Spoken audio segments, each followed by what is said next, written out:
Good morning, Good Columbia. morning, sir. Reading you 5 by.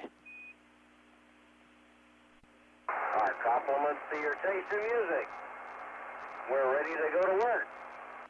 Well, we're glad to hear that. There's lots for you to do today. I never would have guessed. I'm sitting here waiting to get a water dump quantity as a first order business, if that's what you want to get started. Okay, there's no water dump this morning. There's also no SM checkpoint this morning. Teleprinter messages for your fault summary and your cap updates should be on their way up. And the first order of business for you probably will be your IM maneuver, which will be on time. All right, Brewster. And Brewster, just for your information, I'm working off the flight deck speaker box, so as I move around here a little bit, if you call for something, it may take me a second to get back to you. Okay, TK, no problem. I don't think we have anything else to bother you with right now. Okay, I just find I can get around a little faster this way, and with only one unit working, it's a first-class way to operate. Mission Control Houston, loss of signal through Dakar. We're still in acquisition through Madrid, apparently, for the next minute and 50 seconds. Wake-up music this morning is up, up, and away. However, the crew was already awake. Columbia, Houston, we're 30 seconds LOS. We think your orbiter is in good shape this morning, and we're glad you're in good spirits, and we'll look forward to talking to you again at Yargady at 3-5. Brewster, say again, please. See you at Yargady at 3-5. Okay, thank you. Mission Control Houston, loss of signal through Madrid, 28 minutes away from reacquisition through the Yargady, Australia tracking station at 18:06. Mission elapsed time. Mission Control Houston. Mission Control Houston. Should have AOS through Yargady at this time. Minutes, over. Hello, Houston, loud and clear. Good morning, Hank. You're loud and clear as well. I have 2 reminders for you. Okay. Okay, for the Star Tracker self-test, you'll need to cycle the shutters, manual open and back to auto. And for the IMU align, the dead band should be 1 degree. That's a DAP A1. Over. Okay, we copy that. Thank you. Roger, sir. 4 minutes left in this pass. We'll be standing by. Columbia, Houston, we're 20 seconds LOS. Auroral Valley next at 4-3. Okay, we'll see you then. Roger. Columbia, Houston, Auroral Valley for 3 minutes with 2 notes. Go ahead. Roger, we'd like a GNC Spec 1, and we'd like you to switch UHF freaks. We think we'll get better coverage on the other frequency. Okay, you got 259.7. Roger, thank you. We'll be checking that over the states at Mila. You got Spec 1 on CRT 2. We see that. Thank you a lot.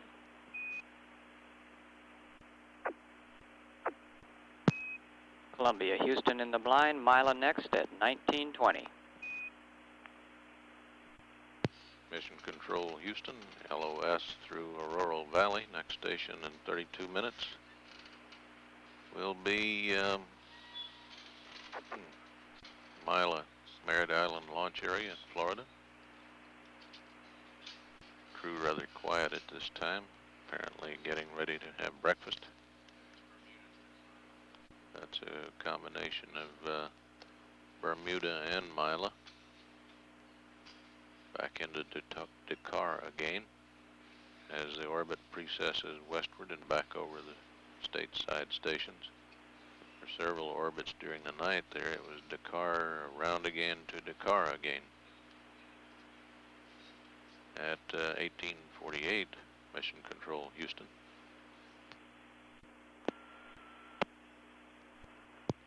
This is Mission Control, Houston. 30 seconds away from acquisition through Merritt Island launch area and Bermuda tracking stations. First stateside pass of the day. Start of orbit number 14 for Columbia on its 4th flight. Should have acquisition at this time. Columbia, Houston through Mila and Bermuda for about 8 minutes. Houston, did you call? Yes, we did. We're here, and we need the Spec 1 to remain up for a while. We'll let you know when we're finished. You're almost on radio, Houston. Say again. We're reading you 5 by, Hank. We're using the Spec 1. We'll let you know when we're finished. Oh, okay. We were just down in the mid-deck having a bite to eat. Okay, sounds like a good idea.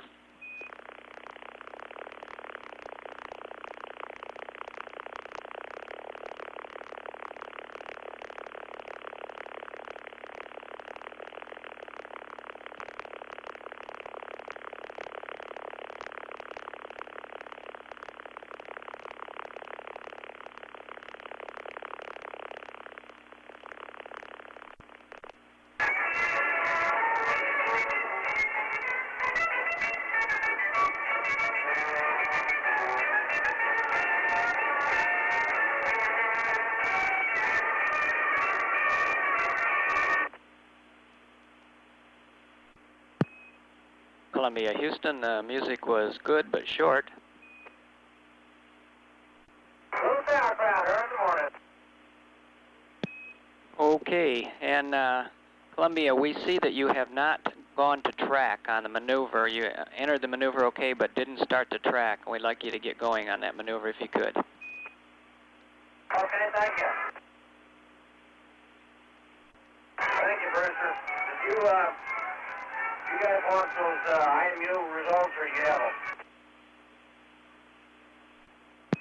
PK, we'd like to get them when you have time. Okay, sir, here they come. Stars 15 and 43 with an error of .01. Torqued at 18:49:30. IMU number 1 plus 04 minus 22 minus 10. All decimal points. IMU number 2 minus 34 plus 08 plus 05. IMU number 3 minus 10 plus 10 minus 07. Over. Okay, we copied all those, so we're 30 seconds LOS. We'll see you next at Dakar at 3-3. Okay. Have a good breakfast. Columbia, Houston, with you through Dakar and Madrid for the next 5 minutes. We're standing by. Okay.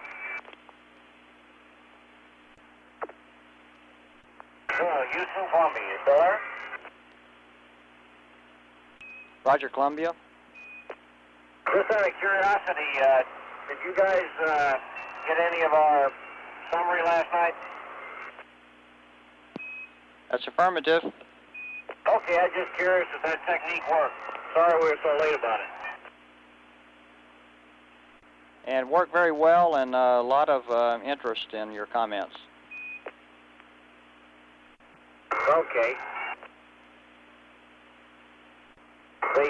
Just as an aside here while I'm waiting for some stuff to get done, the amount of material that's drifting along with the spacecraft looks to me like it's a little bit less this morning than it was yesterday afternoon, but it's still very prevalent, and you can see it particularly at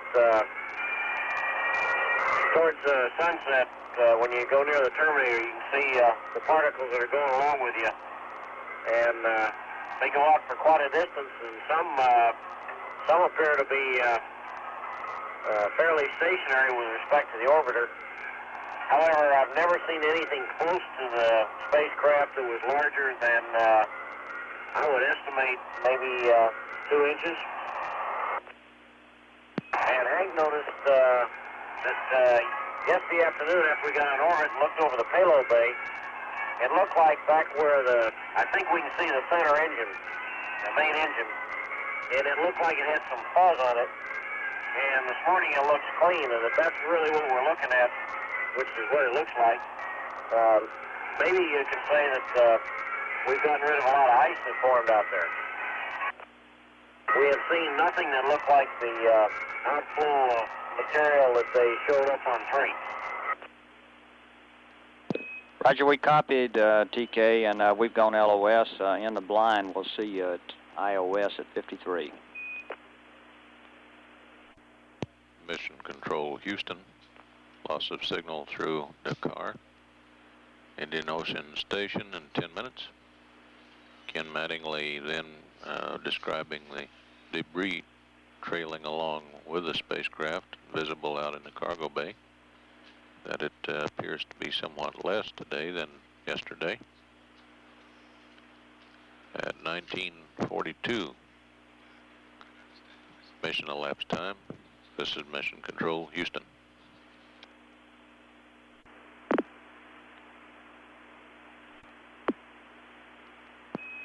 Columbia Houston with you through IOS for 6.5 minutes.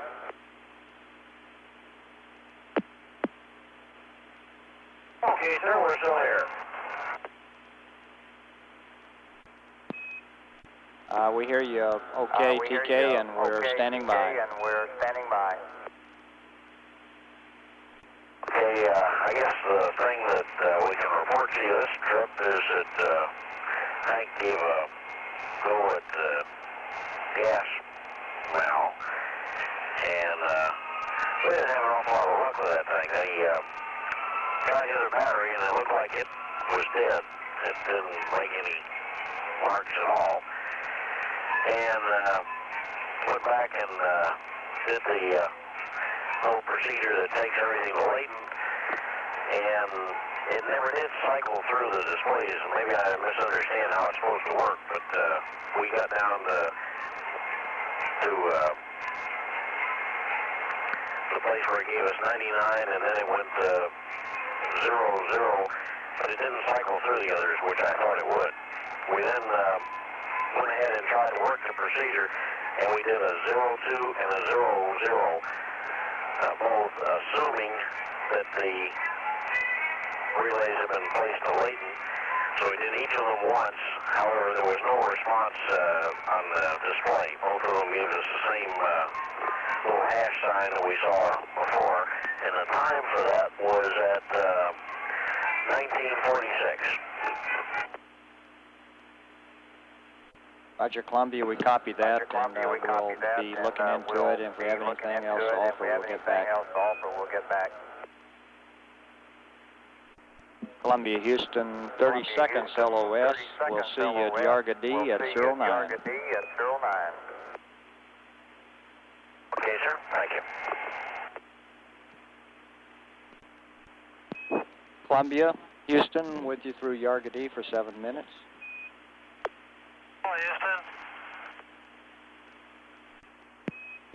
Columbia Houston, 30 seconds LOS. Auroral is next in 1 minute. Okay. Columbia Houston with you through Auroral for 4.5 minutes. Houston.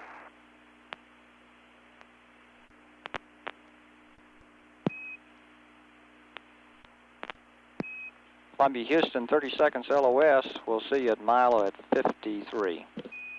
Okay, sir.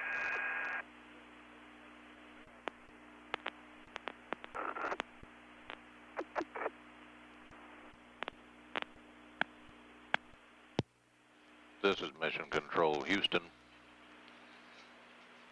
Acquisition acquisition now through the stateside stations, Mila and Bermuda, for the next 12 minutes on orbit number 15. Columbia, Houston with you through Mila and Bermuda for about 12 minutes. Okay, sir. Houston, Columbia, I got a few words on the Cephas if somebody's ready to listen. Roger, go ahead.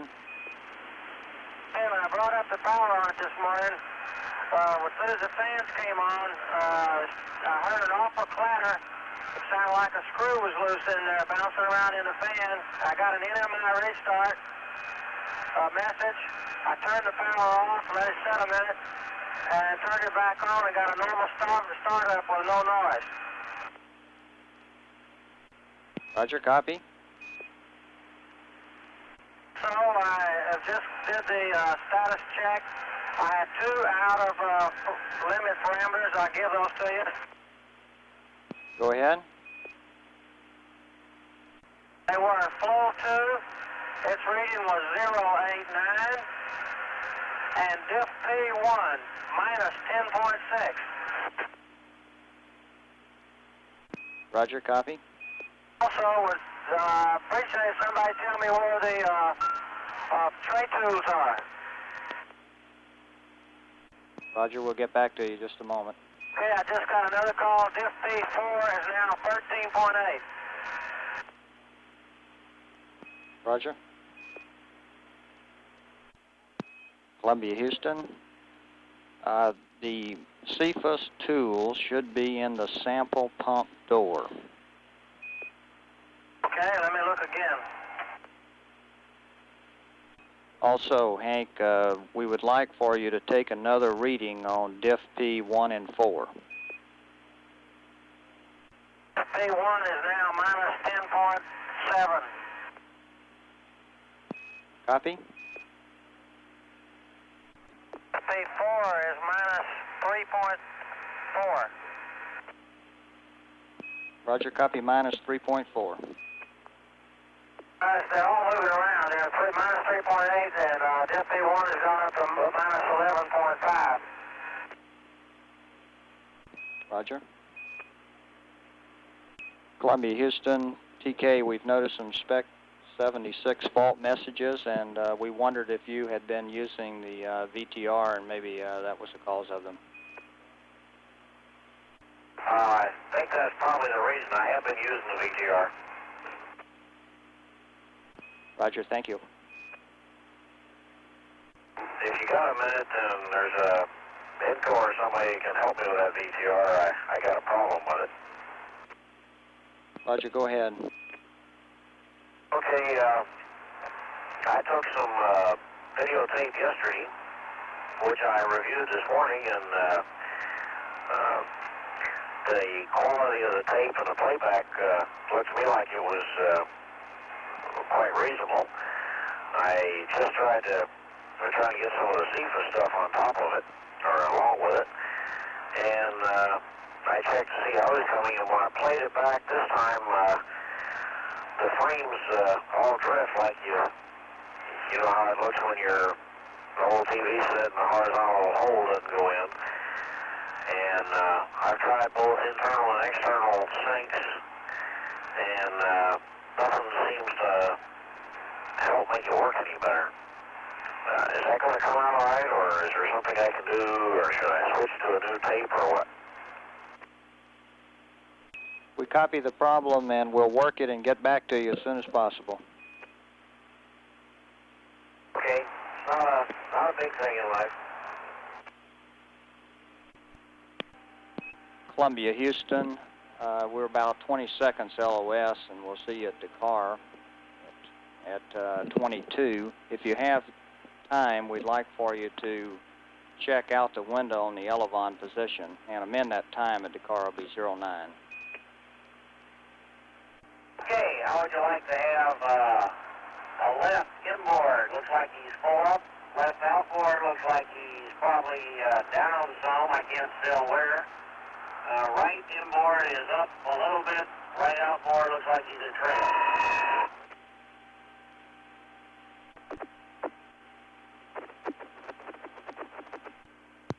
This is Mission Control Houston. A gap here between Bermuda and Dakar of about 3 minutes, in which Columbia will be out of touch with the ground stations.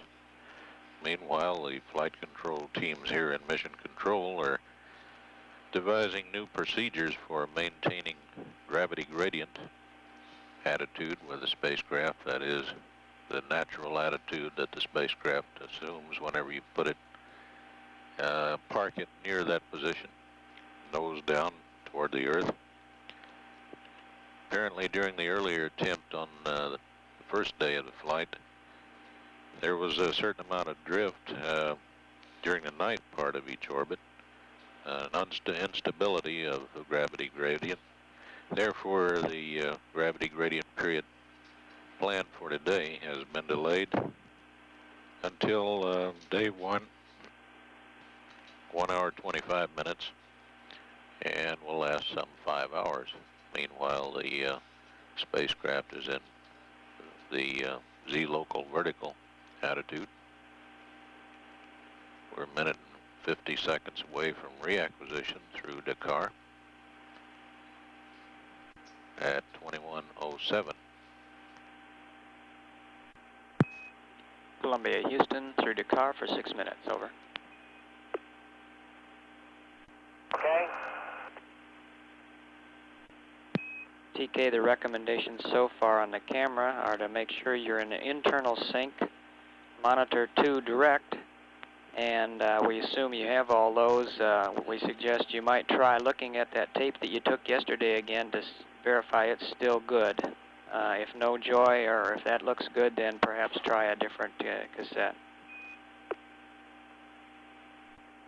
Okay, I was afraid that's what you're going to say, like we lost yesterday's tape. Well, we don't know that. Since you said it looked good before, we just thought you might try it again and verify you were still getting good results with that one. All right, the same tape. Okay. Tried to. I looked at it this morning and it was okay, and I tried to add to it. And when I went to play it back to double check that, then the whole thing started. Looks like it's all out of sync. Even the stuff you took yesterday was out of sync? When I played it back, yes, sir. But it wasn't out of sync when I did it earlier this morning. Okay, we'll scratch your heads a little bit more. And Henry, sometime during this pass, the payloads folks would like to get those 3 parameters read one more time. Okay, I'll go down and do it for you. And Brewster, did you guys get my all-on position readings the last pass? Yes, we did. Thank you a lot. P4 is now reading minus 2.7. Diff V1 minus 3.8. And flow 2, 147. Okay, we copy all those. Thanks a lot, Hank. Columbia, Houston, 50 seconds, LOS. Henry, we think the CFES ops should be normal from now on. We think that there was a bubble in the pump that is now cleared and it should work properly. And TK, the only thing we can suggest is that you try a different cassette in the VTR. And we'd like to confirm that it was not left on overnight. Affirmative, it was not. Okay, that's what we thought, and we'll see you next at Indian Ocean at 28. Okay. Mission Control Houston, loss of signal through Dakar. Indian Ocean Station in 9 minutes. At 21:19, Mission Control Houston.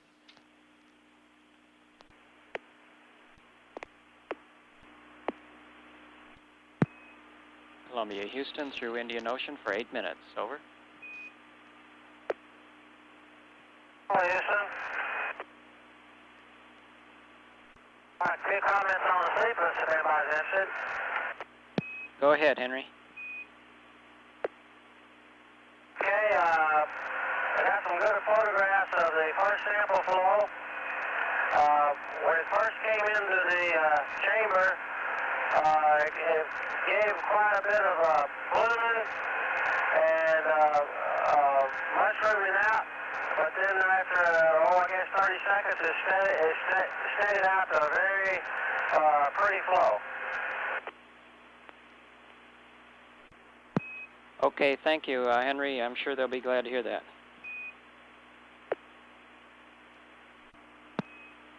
TK, if you want to continue troubleshooting the video recorder, we have 2 more ideas for you. Okay, I tried another cassette that I recorded yesterday, and its playback was no joy, so I'm making one last try. I'm trying to record on a cassette right now and see if I can get another cassette to work. Since we talked last, when I pulled the last cassette out, I got a little piece of what looks like a nylon ring that might have been an arc that came from something about a ½ inch in diameter, and it's about 3 seconds thick. I think it came from the VTR area somewhere. And I'm in listen mode. Okay, TK, we copy all of that, and the 2 ideas we had was to verify on the VTR control panel that your video mode is in black and white / FSC. Verified.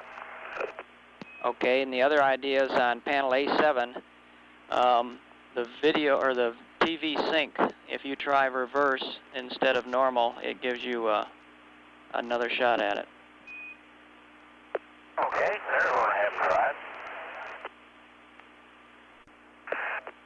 Brewster, I'm just sitting here looking at the playback of the tape I was recording while we were talking, and it's doing the same thing. It walks across the field about 1 frame every 5 seconds or so. Okay, TK, we copy. Thank you. And that's when I go to external sync for it, which I think is correct for the direct VTR viewing, and internal sync, you get nothing. It's just noise.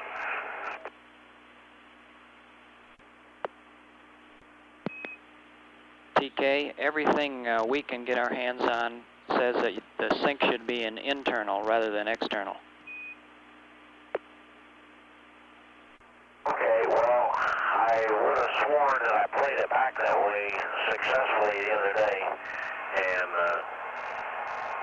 today, what I'm doing now, when I put it to internal, I get just a flash of lines. It can tell that there's a signal on there, but no video picture. And when I go to external, it does put in a picture that's recognizable, but it's not the same quality as I previously had, and it just marches across the page.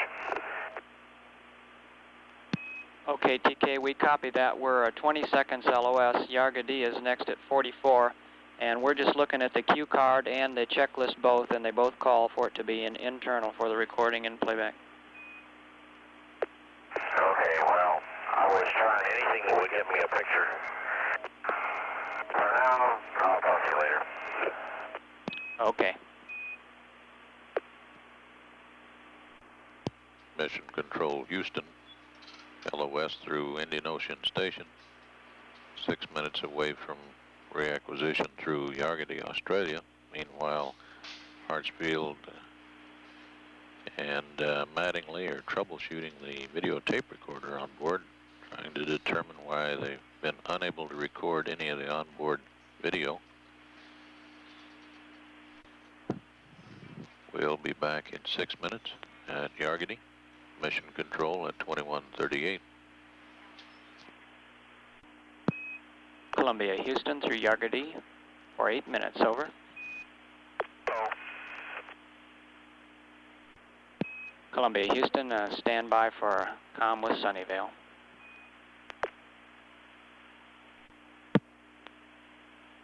Columbia, this is Sunnyvale. How do you read? Loud and clear.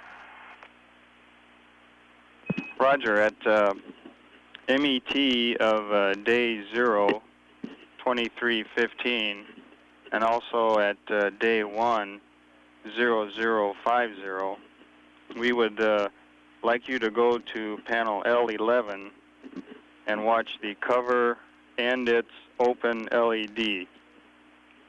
If you see either the cover open or its open LED, we would then like you to select cover override on. That's the up position. And each one of these 2 times will consume a little bit less than 7 minutes of your time. Okay, you're going to have to come back and give me those times again. I got 02315 is what I remember from the first one. What was the second one? Roger. The second one is day 1, 0050. Okay, and I should be looking for operation during this period, and if I see it successfully, you want me to look at the LEDs, and if they correspond to the physical positions, you want me to leave it alone, or you want me to still go to override? Roger, sir. We'd like you to go ahead and go to override in either case. Okay, in any case, we'll go to override and leave it in the position it's commanded to. Is that correct? Roger. Say again, please. You're clipped. Roger. We would like you to go to override if it's either visual or LED. Okay, and just leave it in the position that it happens to physically be in. Is that correct? Yes, sir. That is correct. Okay. Okay, Columbia. Maybe we could try from here. The only other observation that I had that might be of any use to you is that I noticed the battery currents running up and down with some motion, but it was rather intermittent. It didn't look like it was continuous. I wasn't sure if that's the way it was supposed to operate. Okay, Columbia. We understand, and that is nominal. Thank you. Okay, Columbia. That's all we've got for you. If you don't have any other questions, we can turn you back to Houston. Okay, sir. Thank you very much. Sunnyvale out.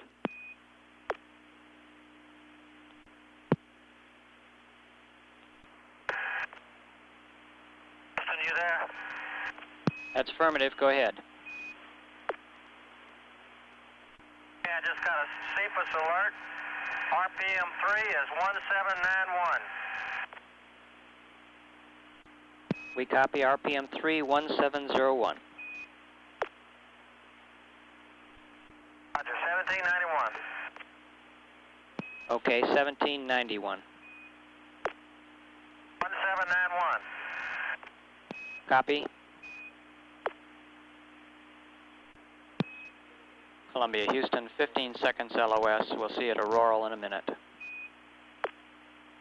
Okay. Columbia, Houston with you for 3 minutes. Okay, sir, read you loud and clear. Henry, I hate to bother you, but we'd like some more CFIS readings. Hey, what would you like? We'd like diff P1, diff P4, and flow 3. Okay, diff P4 is 0.7, flow 3, 153. Okay, copy those. Do you have diff P1? P1, 0.6. We copy all those. Thanks a lot, Henry. TK, a reminder, you have a maneuver coming up at 22, and for your information, at 20 hours, we saw the torquing on the vehicle that we'd been seeing before go away. Oh, that's interesting. Just all of a sudden, huh? Yes, sir. That's about the way it looks. And we're 10 seconds LOS. We'll see you next stateside at 22:28. Okay, thank you. This is Mission Control Houston. Loss of signal through Aurora Valley. 31 minutes across the Pacific now on the end of orbit 16 to the States. Buckhorn, Mila, and Bermuda. We'll return at that time. This is Mission Control Houston at 21:57.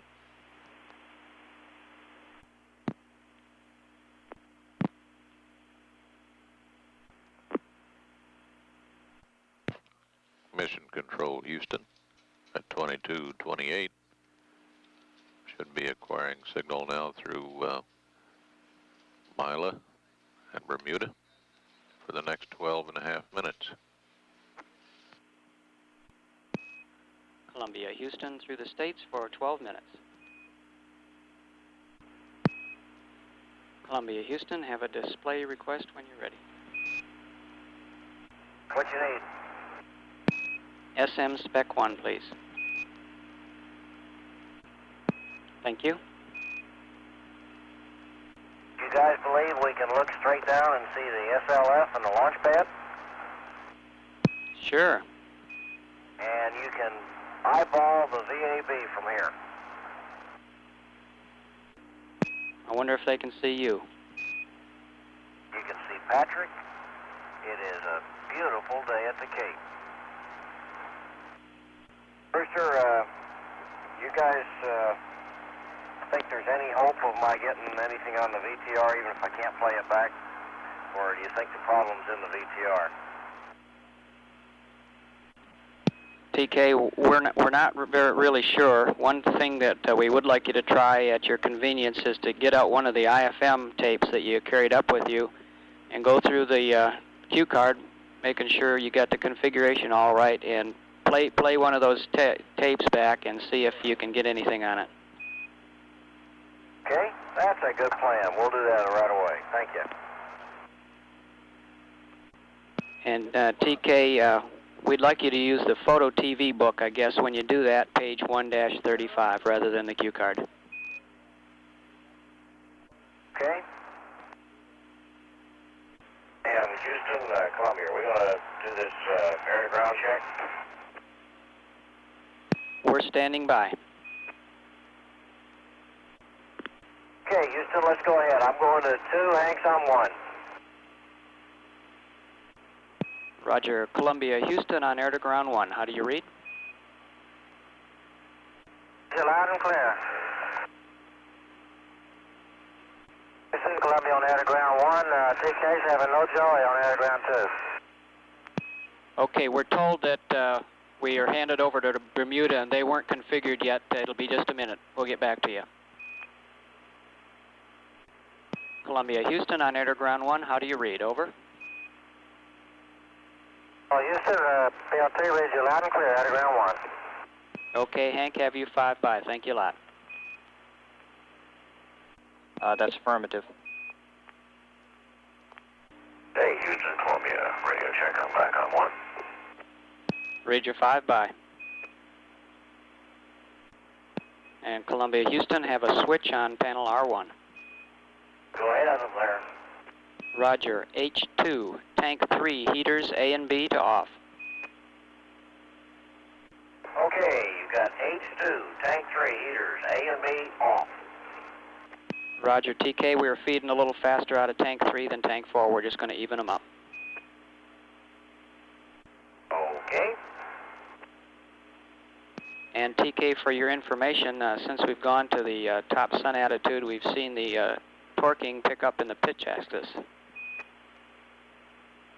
It's all very interesting. Yes, sir, it certainly is. All right, Brewster, we just we tried the IFM tape, and it's running okay. Okay, TK, we copy that. We'll think about it a bit. 25 seconds LOS. Dakar is next at 44. All right, sir, thank you.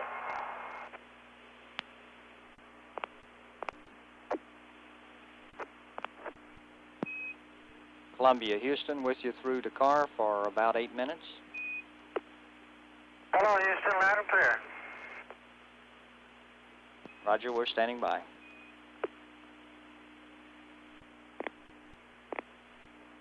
Columbia, Houston, we're about 1 minute LOS. I've got a couple of notes for you if you have time to listen. All set, sir. Roger, we noticed the tire pressure signal conditioners are still on, and when you have a chance, we'd like for you to check those off. And TK, the only other thing we have to offer on the DTR is to try a clean cassette, try another recording using the procedures in the photo TV checklist and the cue card and see if it'll play back right. Okay, just getting ready to do that right now. And, well, I turned those signal conditioners off at the time in the cap, and they're off now. Roger, thank you. Roger, we'll see you at iOS at 05. Okay.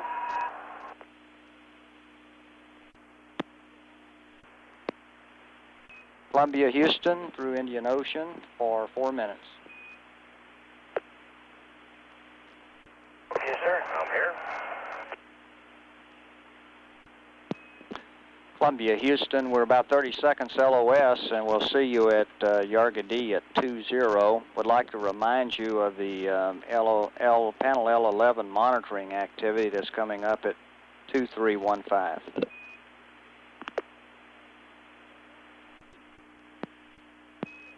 Columbia, Houston, with you through Yargadee for 8 minutes. We're standing by. Okay. I think we're set up for our glow photography as soon as the moon goes down, and currently working some tab work.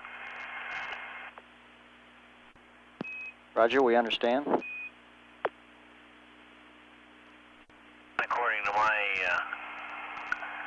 understanding, I have 1 more minute of this, and so far we've had no joy. And if I get no indications, I'll not go to override. But it occurred to me to ask you if I do have success. We're still in this top sun attitude, aren't we? Roger, we copy and confirm that if you do not see any activity, to not take any action. And TK, we're checking the question on the attitude. All right. Okay, we're terminating this exercise and going to go to darkened ship for the glow photography. Roger.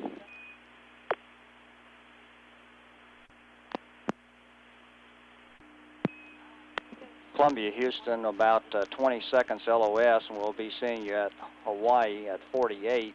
In response to your question about your attitude, we'd like you to remain top sun unless you are fully successful. Okay. The next opportunity will be about an hour from now. Roger.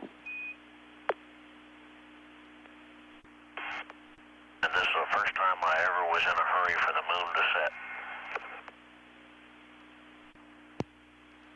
This is Mission Control, Houston.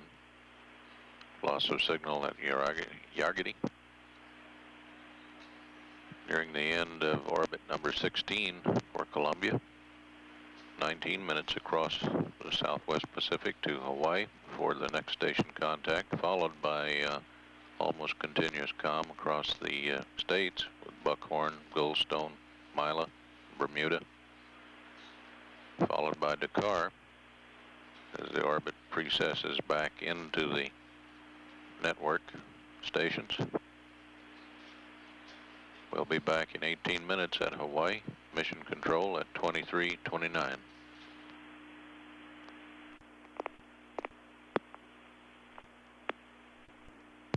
This is Mission Control, Houston. Spacecraft Columbia will be acquired through the Hawaii tracking station in about 25 seconds, with brief gaps across to the states. Columbia, Houston through Hawaii for 3 minutes. Over. We're here. Roger, standing by. This is Columbia. I got a couple words on the CFUS if you're interested. Go ahead, Hank. Okay, I just got through collected sample 1. I'm about ready to remove the sample tray. The collector is driven down. But just some general observations on the device. There are very small bubbles flowing around the baffles and the buffer flow on either side of the collection tube. And also, with electric field on and the flow of the sample flowing up, you can see it separating. However, the thing that's puzzling me, and it did also with the voltage off, the fluid seems to make little S-turns as it goes from bottom to top. Okay, Hank, thank you. We copy that. Okay, and Houston, let me give you a couple of comments about that attempt to take the glow in the orbiter. The only evidence of glow that I think we got was a couple of vernier firings, which had a relatively long persistence.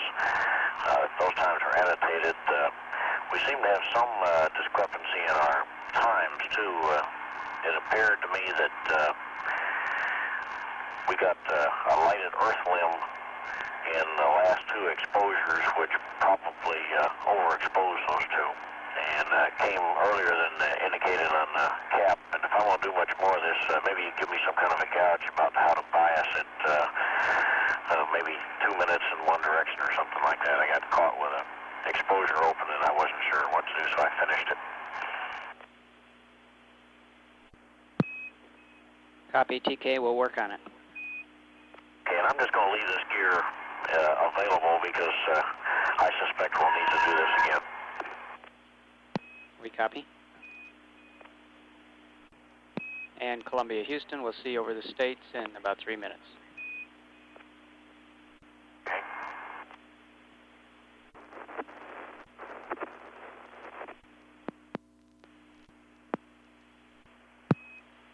Columbia, Houston, through the States for 19 minutes. Standing by. Columbia, Houston, through the States for 18 minutes. Standing by. All right, sir. We're trying to get some pictures now. Would you keep an eye on the flight plan and let us know if we do anything or miss something, or have something coming up where we have an opportunity to miss something? Okay, looks to us like it's lunchtime.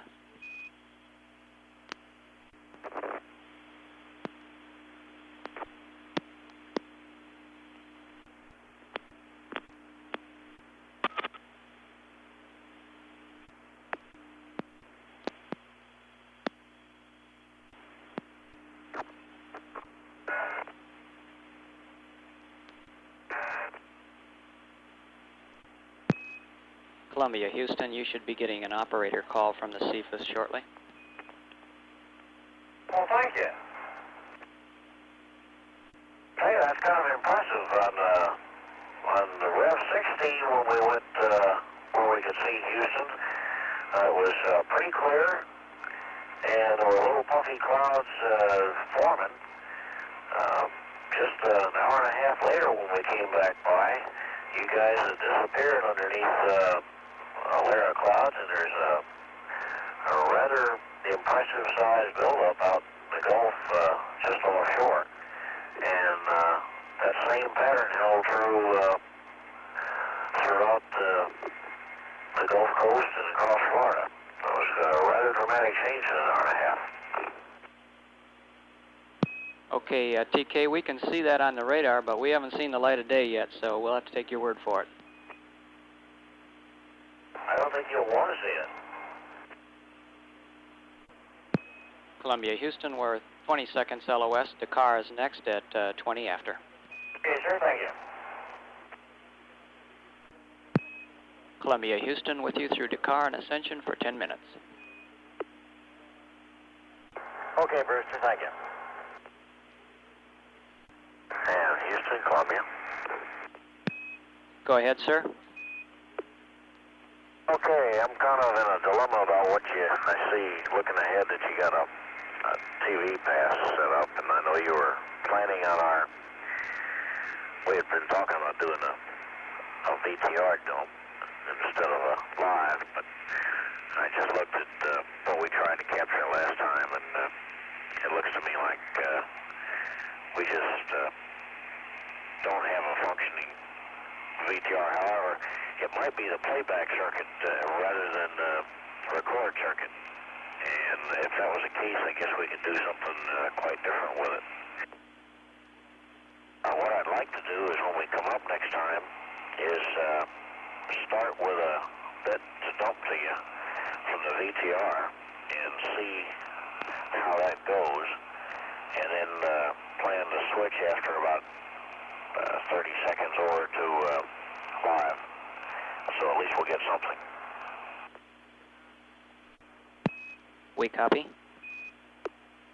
And if we got a little time, so if you want to suggest an alternative plan, that's fine. But what I had thought we had recorded looks like it is available. TK, we assume from what you said that you tried to play back the latest recordings you took and it was unsuccessful. That's affirmative. It just jumps and flickers. Okay, thank you. The picture on the monitor and on the CCTV at the time that the picture is taken looks good. And I've tried it with several cameras, so I'm sure it's not one camera. It's only when you play the tape back that it gets jerky and jumpy and makes a signal. Okay, we copy that. Thank you. TK, we think your suggestion for the VTR is a good one, and we'll plan on going with that. Okay, and I'll come up ready to dump a piece of VTR, and then I'll be prepared to switch it over live or hang on to it at your call. Roger.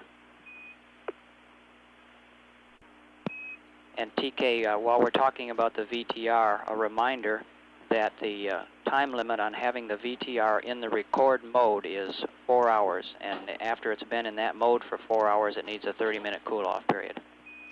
Roger, I've been pretty stingy with it. Okay, sir. Columbia, Houston, we're 30 seconds LOS. Botswana is next at 3-8. Okay.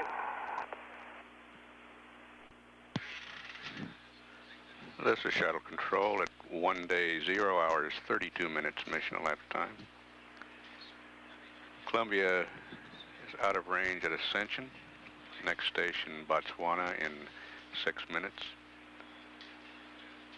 During the next Merritt Island pass.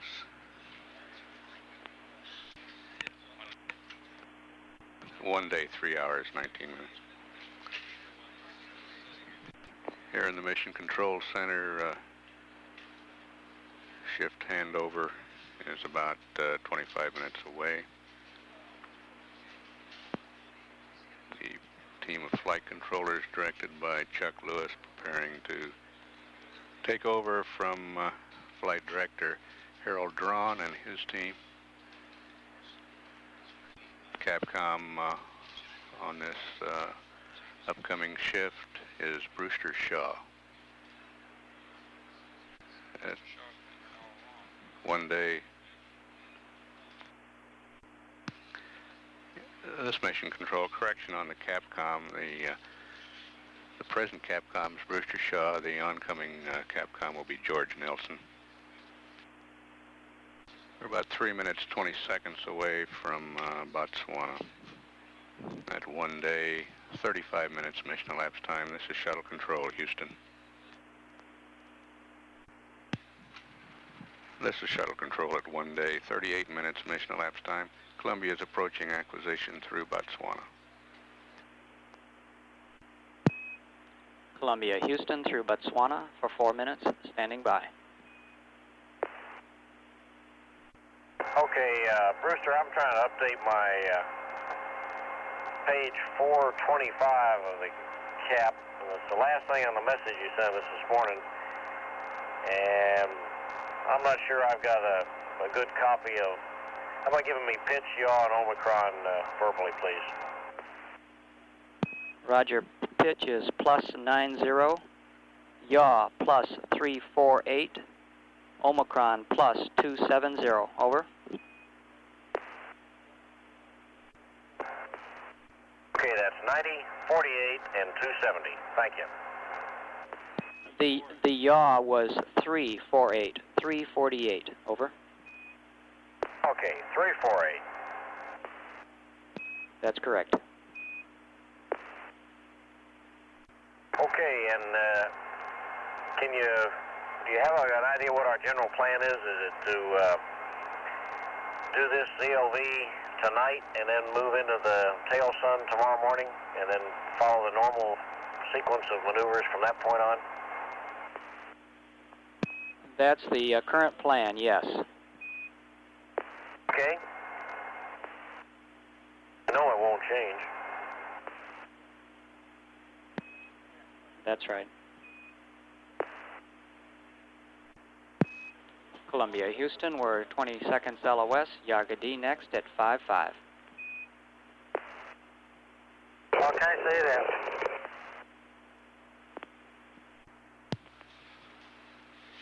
This is Shuttle Control. Botswana has loss of signal. Next acquisition through Yargady in 12 minutes. At 1 day, 43 minutes mission elapsed time. This is Shuttle Control, Houston.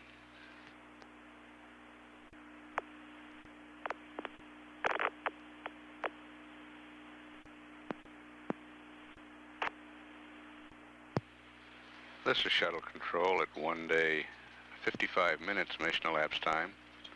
Columbia is coming within range of the Yargady station. Columbia, Houston through Yaga D for 8 minutes, over. Okay, we're still here. Roger, TK. Sometime during this pass, I'd like to discuss with you a teleprinter message we're going to send up over Hawaii that has to do with your GG. Okay. Let's see. I'm still timing out my tab activities. Let me have another 30 seconds or so. I'll give you my attention. Okay, just yell when you're ready. Okay. Charlie is off. The LED is off. And we have no cover LEDs illuminated. And I guess we visually confirm that status. No joy. Roger, we copy that. Thank you. Okay, I'm ready. Go ahead. Roger, sir. You have coming up at 25 past the hour maneuver to gravity gradient. And we are going to send up at Hawaii a teleprinter message that will give you some assistance should the vehicle leave the gravity gradient due to the type of torquing we saw before. Okay.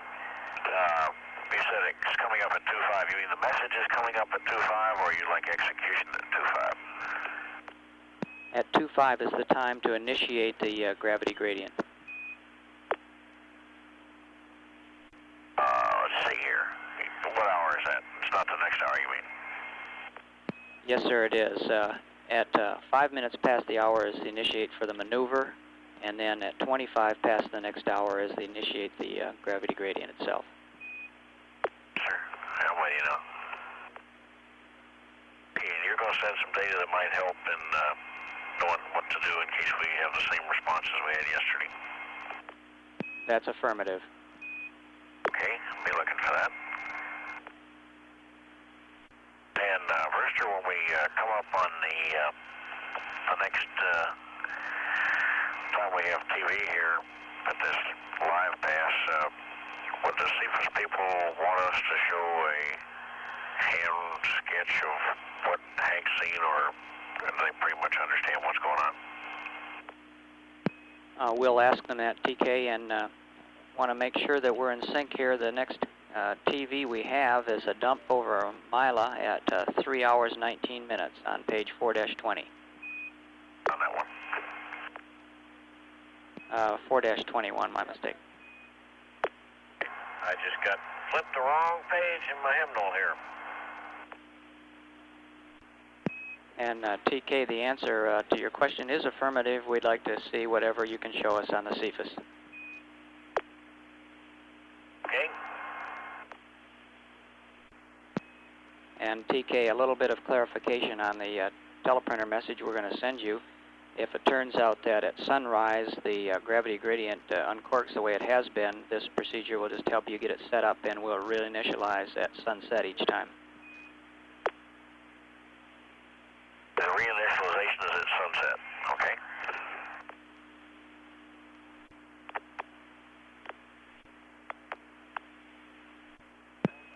Columbia, Houston, 20 seconds LOS.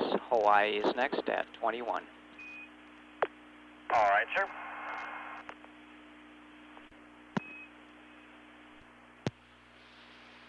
This is Shuttle Control.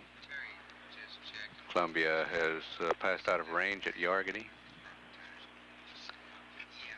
Now over north central Australia, with the next acquisition through Hawaii in 17 minutes.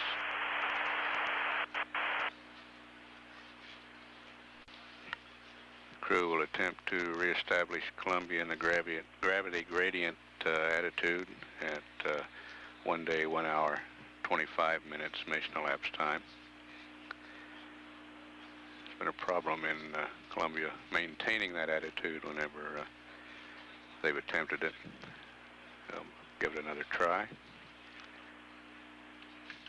And at 1 day, 1 hour, 5 minutes mission elapsed time, this is Shuttle Control, Houston.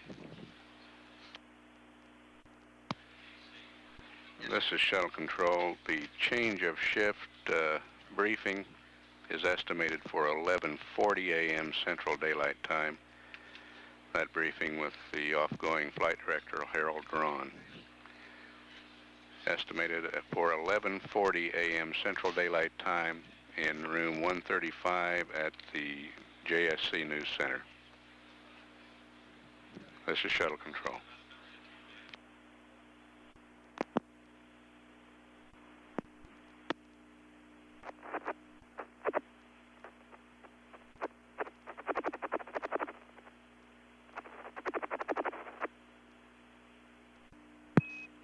Columbia, Houston through Hawaii for 8 minutes. Over. Hello there. Have you 5 by TK. We're going to send you 2 teleprinter messages. The first will be the one we talked about earlier. The second will be follow on to your gas experiment, probably a last try at it. All right, sir. When you give me the time to start, do you want me to defer going free until 125, or would you like me to go ahead and start now? TK, whenever you're happy with the rates, you can go free. You're there at 122. Roger, we copy. Okay, Houston, since we have no opens, would you like for us to try to do something on our own to make this thing work, or are we going to be working in conflict with other folks? Stand by 1. Columbia, Houston. In response to your question, we are working on some further procedures. Probably have them ready for you late tomorrow. In the meantime, we will be taking our gravity gradient DTO data, and we'll use the test for that. So we'd like you to just sit tight then. All right, sir. I'll do that. Thank you.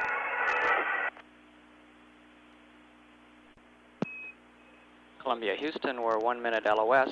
Stateside is next at 31.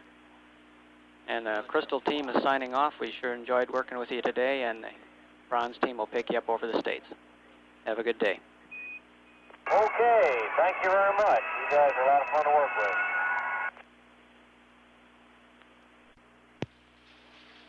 This is Shuttle Control. Hawaii has LOS. Acquisition through the Buckhorn, California station in a minute and 50 seconds. We'll stand by for that. Change of shift news conference scheduled for 11:40 a.m. Central Daylight Time, room 135, the JSC News Center, with Flight Director Harold Drawn, who is now breaking shift here in the Mission Control Center. Flight Director Chuck Lewis and his team taking over. Capcom on this shift. It'll be heard starting this next stateside passage, astronaut George Nelson. We're about a minute away from acquisition. We'll stand by at 1 day, 1 hour, 30 minutes mission elapsed time.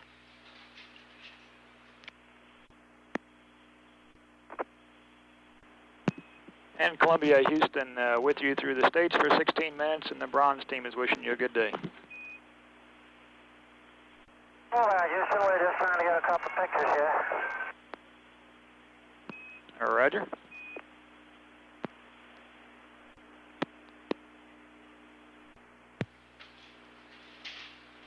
This is Shuttle Control. The Capcom who greeted the crew that time is Mike Coates, the backup Capcom on this shift.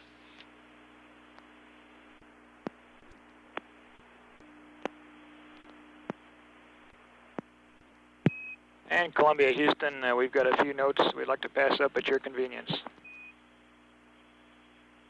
Okay, Mike, can you hold off for about 5? That's affirmative, TK. We're just now coming up on Texas Gulf Coast again. And that's, we've been tracking this rather large cloud formation all morning. When we came by 2 reps ago, Mike, it was just sort of a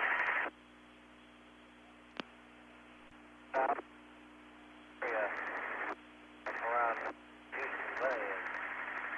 It's really impressive the way it grows in an hour and a half. We're currently looking down to see folks.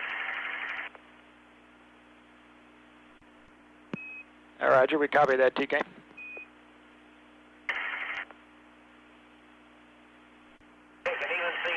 Field when you look down at it, Mike.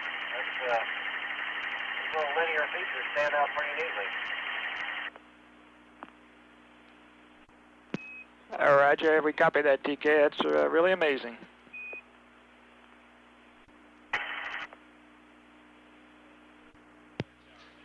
So this is Shuttle Control. That was Ken Mattingly reporting he could see Shoals Field. It's the municipal airport at Galveston, Texas. Like you tell Bob that the path he picked out for the videotape was absolutely perfect. I decided to go with a 16 instead of a VCR because we've had so much trouble with it this morning. So I guess it's a lot of satisfaction that it was a perfect path. Roger, TK, we'll pass it on to Bob. There's more clouds than he expected, but they will get another chance before we get through here. It's really neat. SLF stands out. We're passing south of Miami now, and the SLF is loud and clear from here. You can see the launch pad complex, and you can even see the VAB. And I'm passing an area now that is south of Miami, just before you start into the Key City. Looking down at Homestead and Miami International, that whole complex up and down the coast there. And we're moving out now into the Windward Islands, and they offer some of the most vivid colors. They've got some pretty blue-green that shows the current, and mix them with the brown land and the blue free water is deep and the white clouds is, that's almost pretty enough to take pictures. And just to put the final topping on it, when I rotate the camera around towards the horizon and look in the direction, almost in the direction of motion, up pops the moon at the same time. Roger, we copy all that, TK. Sounds real beautiful. Well, I didn't want to bore you, but I know you'd enjoy kind of, in spite of Henry's comment when he got airborne. Roger, Ken, we're looking forward to seeing those movies. Okay, I'm through playing here for a while. If you would like to give me some work to do, I'll be glad to talk to you about it. Okay, TK. First note here, sunrise is running about a minute and a half earlier than the cap indicates and getting earlier by about 13 seconds each revolution. Moonset is getting later each time. The glow experiment PI would like you to take nominal exposures on the glow experiment. Don't worry about the Earth limb. Just start the photos at moonset. And be advised another opportunity exists on page 4-22 at 4 hours and 9 minutes. Sunrise is at 4:21. Sure, we're setting up for that. And in case you didn't get all the word on that, Mike, turned out that the moon is really overpowers everything else. When it's out there, you see everything. And on this last pass, we didn't see a thing once the moon's set. Roger, we copy that, TK. And since the moonset's getting later and sunrise is getting earlier, I could get them all in a lot easier if we knocked off a little of that 400-second pass. I guess I'll stick with it unless you tell me to knock 30 seconds or so off of it. Roger, TK, stand by. And Columbia, Houston, stand by on that one. Be advised that we'd like you to save the nylon ring or washer from the VTR for post-flight analysis. And also, we're planning a VTR dump over Mila next time on Rev 19 at about 3 hours, 19 minutes. We plan to have you begin the dump. We'd like you to be watching the dump on board. We'd like to command an asynchronous mode from down here. And if there's no joy on a VTR dump, we'd like you to switch to the live telecast. Over. Okay.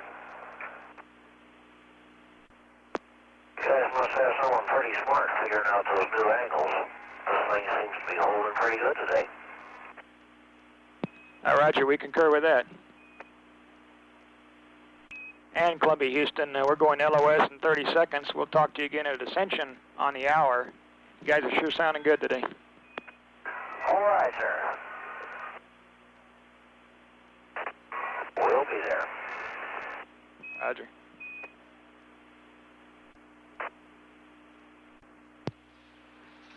This is Shuttle Control.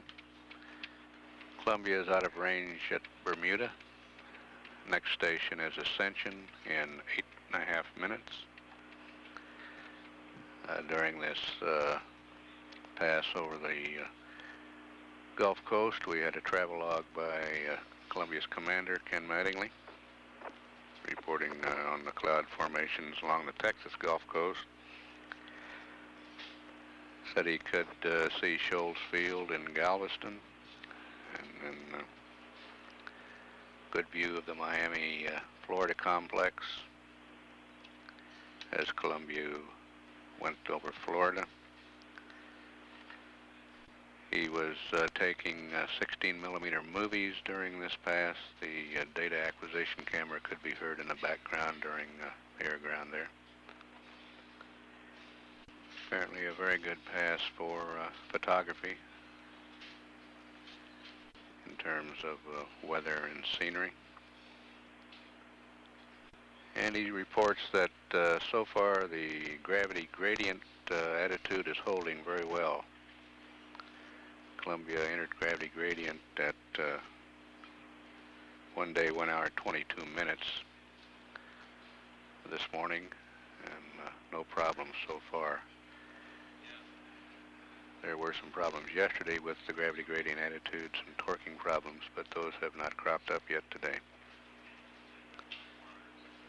At 1 day, 1 hour, 52 minutes mission elapsed time, this is Shuttle Control, Houston. This is Shuttle Control at 1 day, 1 hour, 59 minutes mission elapsed time. We're standing by for acquisition of Columbia through ascension.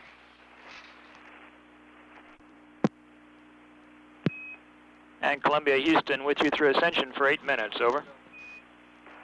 Okay, sir. And Columbia Houston, Sunnyvale Paycom would like to talk with you for a few minutes. I'll be there in just a second. Columbia, this is Sunnyvale on air to ground. How do you read? Okay. Roger, Columbia. We've got an update for you about your tab activity. Over the next hour, any activity that you feel would assist the operations would be appropriate. And we suggest at your convenience tabs Bravo Alpha, Bravo Bravo, and Experiment C, power off and then on cycling in any order. Hey, I just didn't want to mess up anything else that might be going on or do any damage, but it looked like we're at the point where a little tinkering might not hurt. Roger, Columbia. We've looked at the memory loads that we've got, and we don't have any problem with you taking any of those actions. Yeah, I don't have any insight that would say one's better than another, but I just thought it was worth a go. Roger, Columbia, and we'd like to get a reading of some of the meters on L11. Okay, I'm ready to give you a Bravo Oscar if you'd like. Raj, that doesn't quite have what we need. What we'd like to get is have you move the bat bus select switch to the orbiter position, then give us the voltage that you see. Okay, how about 31? I'll call it 30 and a half. Roger, understand, 30.5. Sure, what else would you like? We'd like you to move the bat bus select switch to the hybrid position and give us a reading, and then finally the orbiter amps. Okay, on hybrid, I got about 29 and a half. Roger, 29.5. And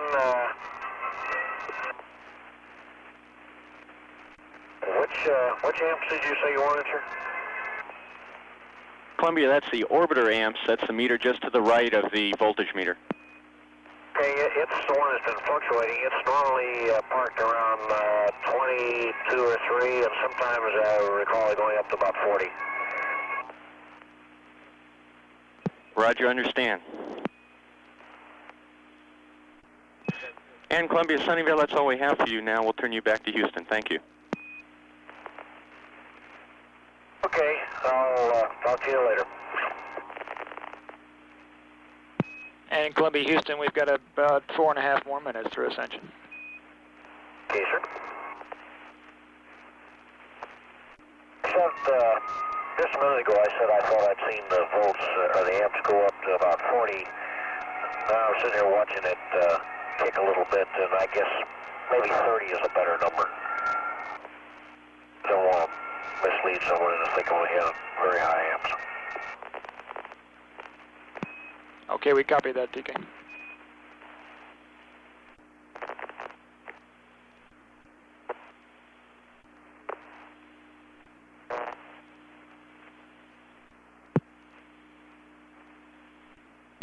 And Columbia Houston, we're 30 seconds from LOS. We'll be with you again through Botswana at 1-1. And be advised that if you need F5L jet, go ahead and reselect it. You may get a leak message in the next half hour or so. Over. Okay, that's which jet? Roger, F5L, TK. Is it getting cold? Roger, it's a transducer bias scan. Okay, thank you.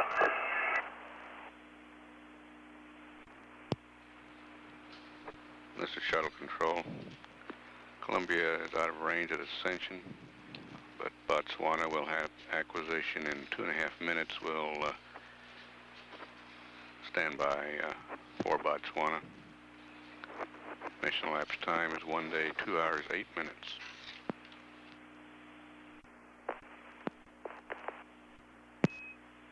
Columbia, Houston, with you through Botswana for 8 minutes, over. Okay, sir.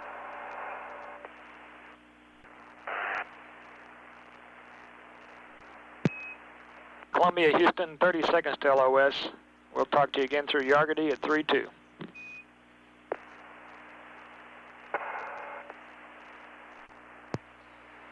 This is Shuttle Control.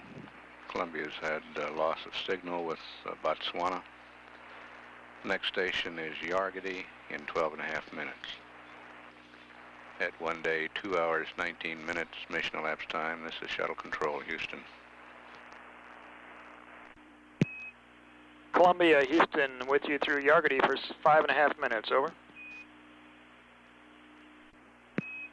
Columbia, Houston, with you through Yargady for 5 minutes, over.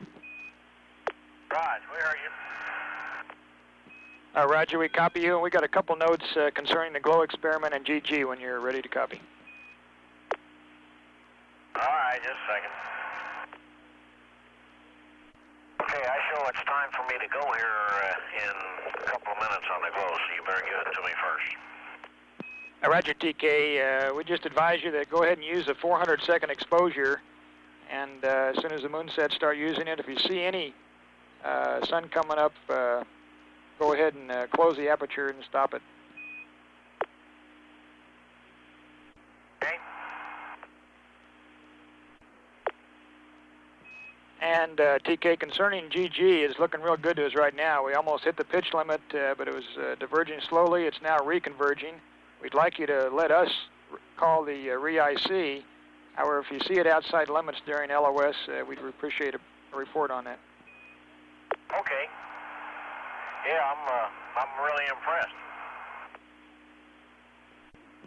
Roger that. Houston, I got some words on the Cephas. Go ahead, Hank. Okay, for info, there have been a lot of bubbles forming on the left side of the tube. Stand by one.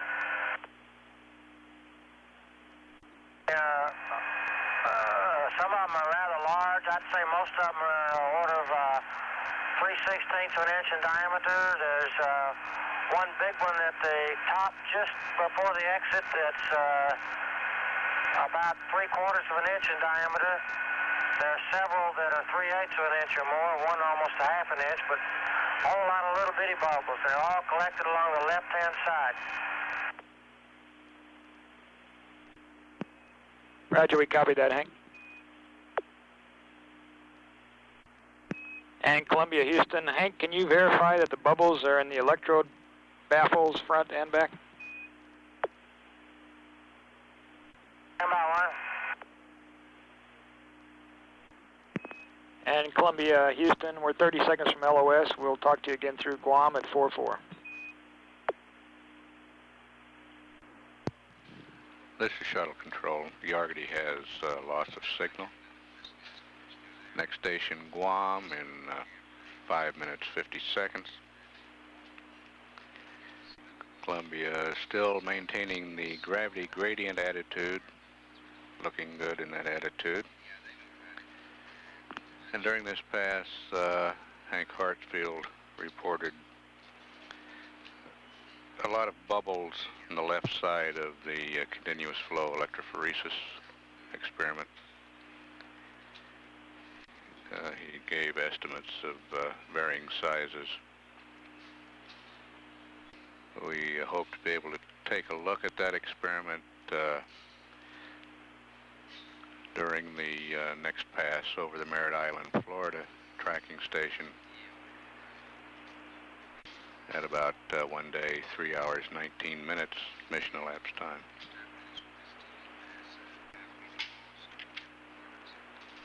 At 1 day, 2 hours, 39 minutes mission elapsed time, this is Shuttle Control, Houston. This is Shuttle Control at 1 day, 2 hours, 43 minutes mission elapsed time. Columbia is 25 seconds away from acquisition through Guam. And Columbia Houston with you through Guam for 6 minutes, over. Okay, Mike. And Columbia Houston, we're 15 seconds from LOS. We'll talk to you again through Hawaii at 5-7, and we see the Spec 76 comm message on the fault message. We assume that's from the VTR. I sure hope so. This is Shuttle Control. Columbia has moved out of range of the Guam station, moving toward Hawaii, which will pick up the spacecraft in 5 minutes, 50 seconds. At 1 day, 2 hours, 51 minutes mission elapsed time, this is Shuttle Control, Houston.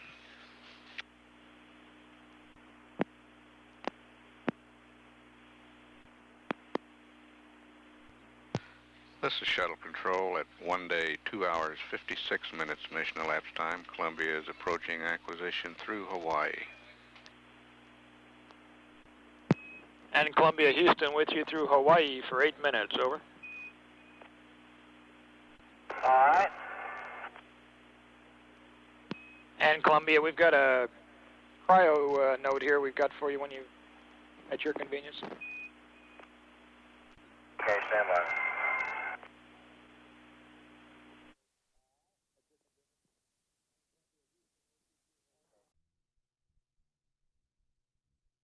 We'll stand by.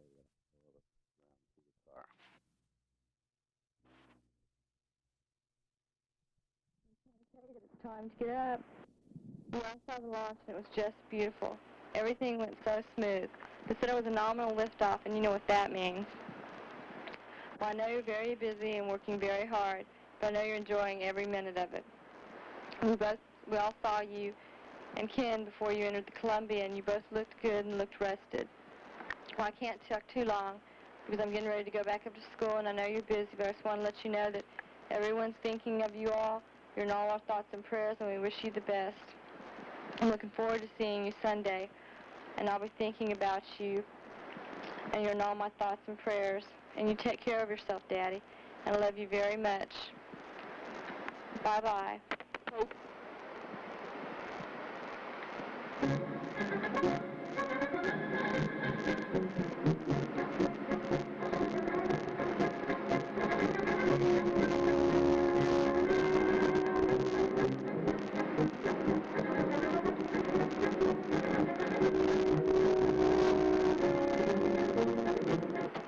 Well, Daddy, if that didn't wake you up, I don't know what will. Does it bring back memories of Saturday morning wake-up calls? I know it does me. Well, I know you're having a great time up there.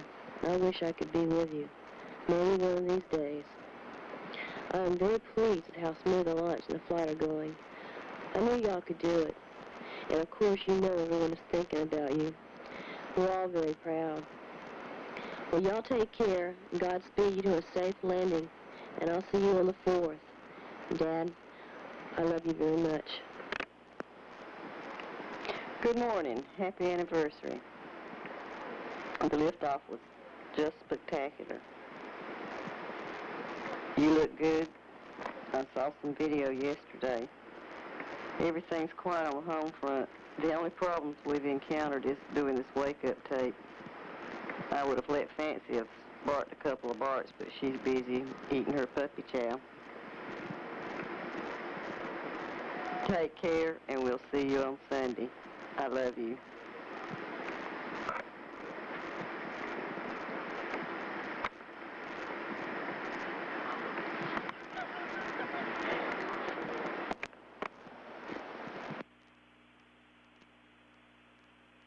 Oh, Houston, you still there? You bet we are. Had mighty nice breeze this morning. How about passing my load to my family and ask my wife if she wants to try for 25 more? Okay, we'll sure do that, Hank.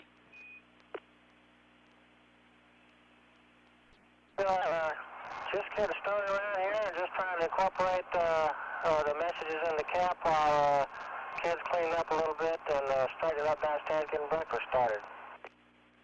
Okay, that sounds good. Message 28, 29, and 30 are current.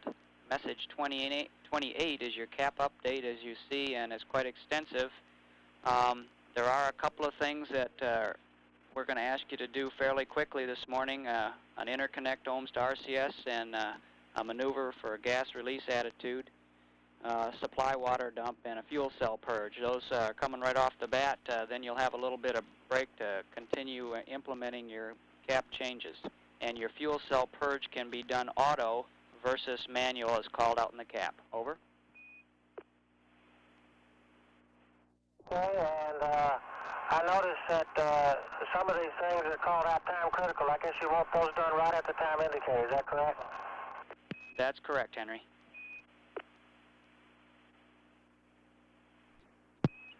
And Columbia, Houston, to try and keep you advised of the overall plan, we're going to spend today in bottom sun, and then we're going to go to tail sun for the rest of the mission, essentially, after spending tonight in PTC, with a little bit of PTC then prior to entry. Today is going to be pretty heavy, as you can see by your cap update, but the rest of the day should be a little bit lighter and probably give you a chance to get some of your shopping list items in. Okay, thank you, Bruce.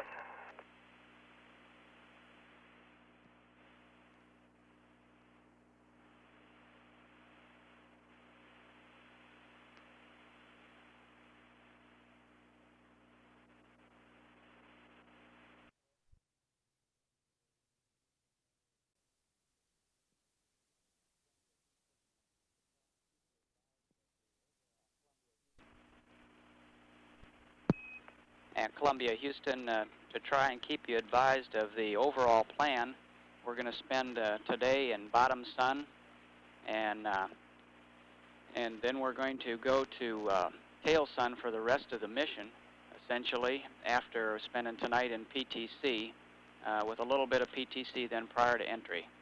Today is going to be pretty heavy, as you can see by your cap update, but the rest of the day should be a little bit lighter and probably give you a chance to get some of your shopping list items in.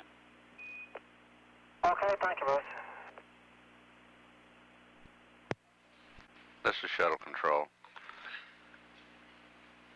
We've got a short break here between Dakar and Madrid of a few seconds. We'll stand by, have a little bit of overlapping coverage through Madrid. Columbia, Houston, we're going LOS. See you through Yargadee at 17:15. Okay, we'll see you then. This is Shuttle Control. Columbia has moved out of range of Madrid now. Next acquisition through Yargadee in 29.5 minutes. Today is Hank Hartfield's wedding anniversary, and on this first air-ground pass of the day, he received taped messages from his two daughters and his wife. Columbia will stay in bottom sun attitude today to, in case there's any moisture left in the tiles, this will help continue to bake that out. Today is a full schedule for the continuous flow electrophoresis experiment. There'll be some additional activities with the induced environmental contamination experiment. However, that experiment will not be used in conjunction with the remote manipulator system today. And there's considerable activity with the tactical air navigation system today, using TACAN stations in the United States, Mexico, Australia, and Africa in tests to determine whether that system might be helpful for on-orbit navigation. As time allows, the crew will also attempt to troubleshoot the getaway special. The time set out in today's flight plan for that activity is 2 days, 19 hours, 35 minutes. At 2 days, 16 hours, 48 minutes mission elapsed time. This is Shuttle Control, Houston. This is Shuttle Control at 2 days, 17 hours, 14 minutes mission elapsed time. Columbia is about 30 seconds away from a short pass at Yargady. Columbia Houston through Yargady for 4 minutes, standing by. Columbia Houston, we're 30 seconds LOS. We'll have a short pass through Auroral in a couple minutes. Call you then. Okay. This is Shuttle Control. Yargady has loss of signal.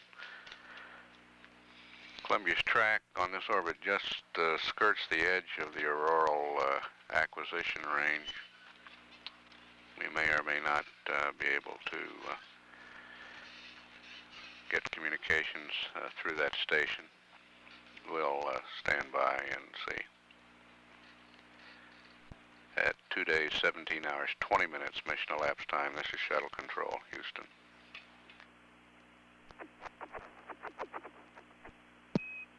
Columbia Houston through Auroral for about a minute. You're 5 by. Columbia Houston, we're going LOS. Stateside next on the hour, and a reminder, the fuel cell purge should be done prior to the gas release. Okay. This is Shuttle Control. Columbia's out of range of Auroral now. Heading out over the Pacific Ocean. Next acquisition through the Merritt Island, Florida station in 32 minutes. Columbia in an orbit now of 163.4 by 160 nautical miles with a period of 1 hour, 30 minutes, 37 seconds. At 2 days, 17 hours, 28 minutes mission elapsed time, this is Shuttle Control, Houston. This is Shuttle Control at 2 days, 17 hours, 59 minutes mission elapsed time. Columbia has started orbit number 45 and is about 30 seconds away from acquisition through Merritt Island, Florida. Columbia Houston with you through the States for about 8 minutes. All right. Hey, Bruce, sure would help when you guys send up DAP changes to use the DAP codes in the book that we got already set up. Okay. Columbia Houston, Dakar at 1-3. Okay. This is Shuttle Control. Bermuda has loss of signal with Columbia. Next station, Dakar in 4 minutes. A mixture of neon and hydrogen is being released, and then Columbia is maneuvered during and after this release so that the mass spectrometer in the IECM can be calibrated to a known gas, a known quantity of gases. Car a little over 3 minutes away at 2 days, 18 hours, 10 minutes mission elapsed time. This is Shuttle Control, Houston. This is Shuttle Control at 2 days, 18 hours, 12 minutes mission elapsed time. Columbia coming up now on acquisition through Dakar. Columbia Houston for 5 minutes. Okay, we're still here. Roger, TK, we're seeing what we think is an erroneous indication. Could you verify that you did go back to position 2 on the ICM? Affirmative. Thank you, sir. Brewster, you folks indicated that you didn't get our summary from yesterday. I guess the only thing that I can remember from what we put on the summary that you probably ought to know is that our BTR no longer will do a rewind and only plays in one direction.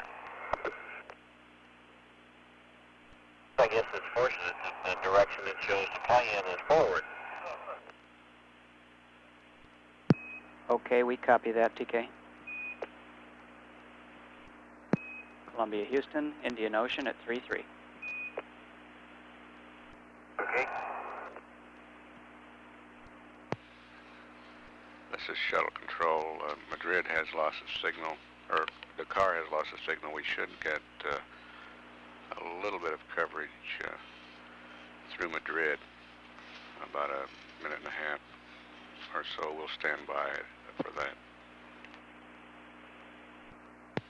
This is Shuttle Control. Loss of signal now through Madrid. Next station, Indian Ocean Station, in 11 and a half minutes. During this pass, Columbia's commander, Ken Mattingly, reported that the video tape recorder no longer will rewind. At 2 days, 18 hours, 22 minutes mission elapsed time, this is Shuttle Control, Houston. Houston, contact, summit contact. Go to ground 2.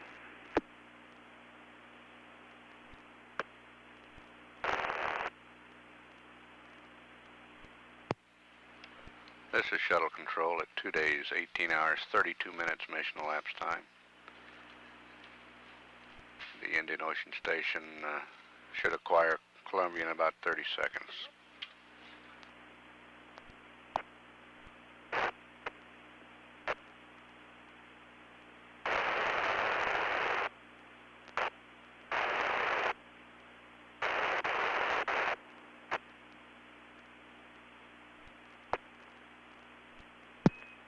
Columbia, Houston for 6 minutes.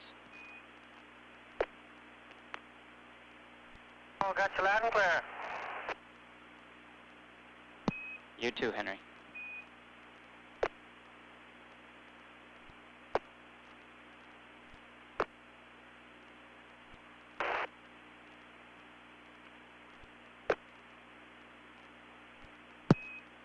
Columbia, Houston, have a switch on panel A11 if you have time.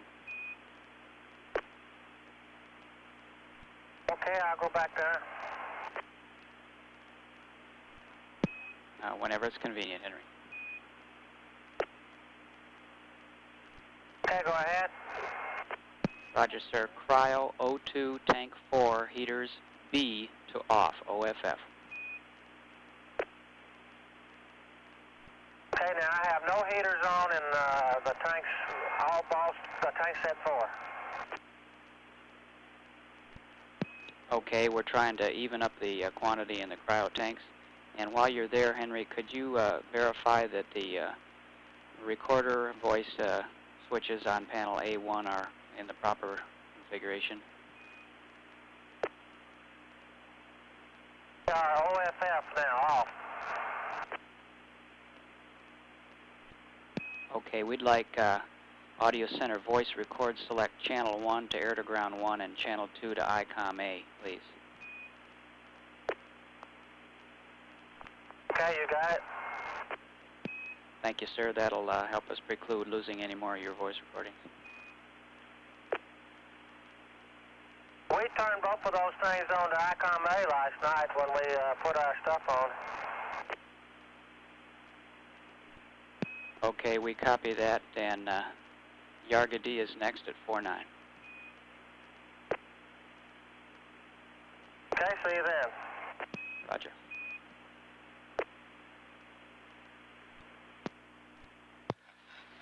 This is Shuttle Control. The Indian Ocean Station has loss of signal. Next acquisition through Yargady in 8 minutes. At 2 days, 18 hours, 40 minutes mission elapsed time. This is Shuttle Control, Houston.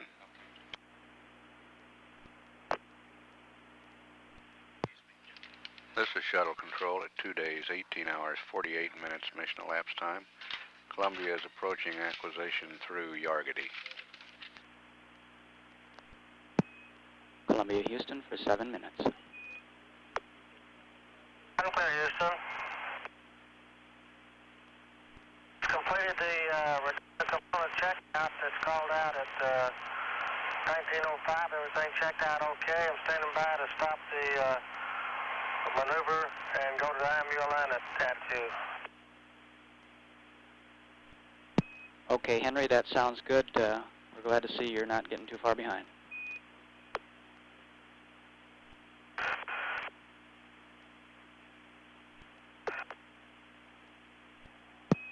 Columbia, Houston will be LOS for 1 minute. This is Shuttle Control. Yargady has loss of signal. Aurora will pick up Columbia in 1 minute.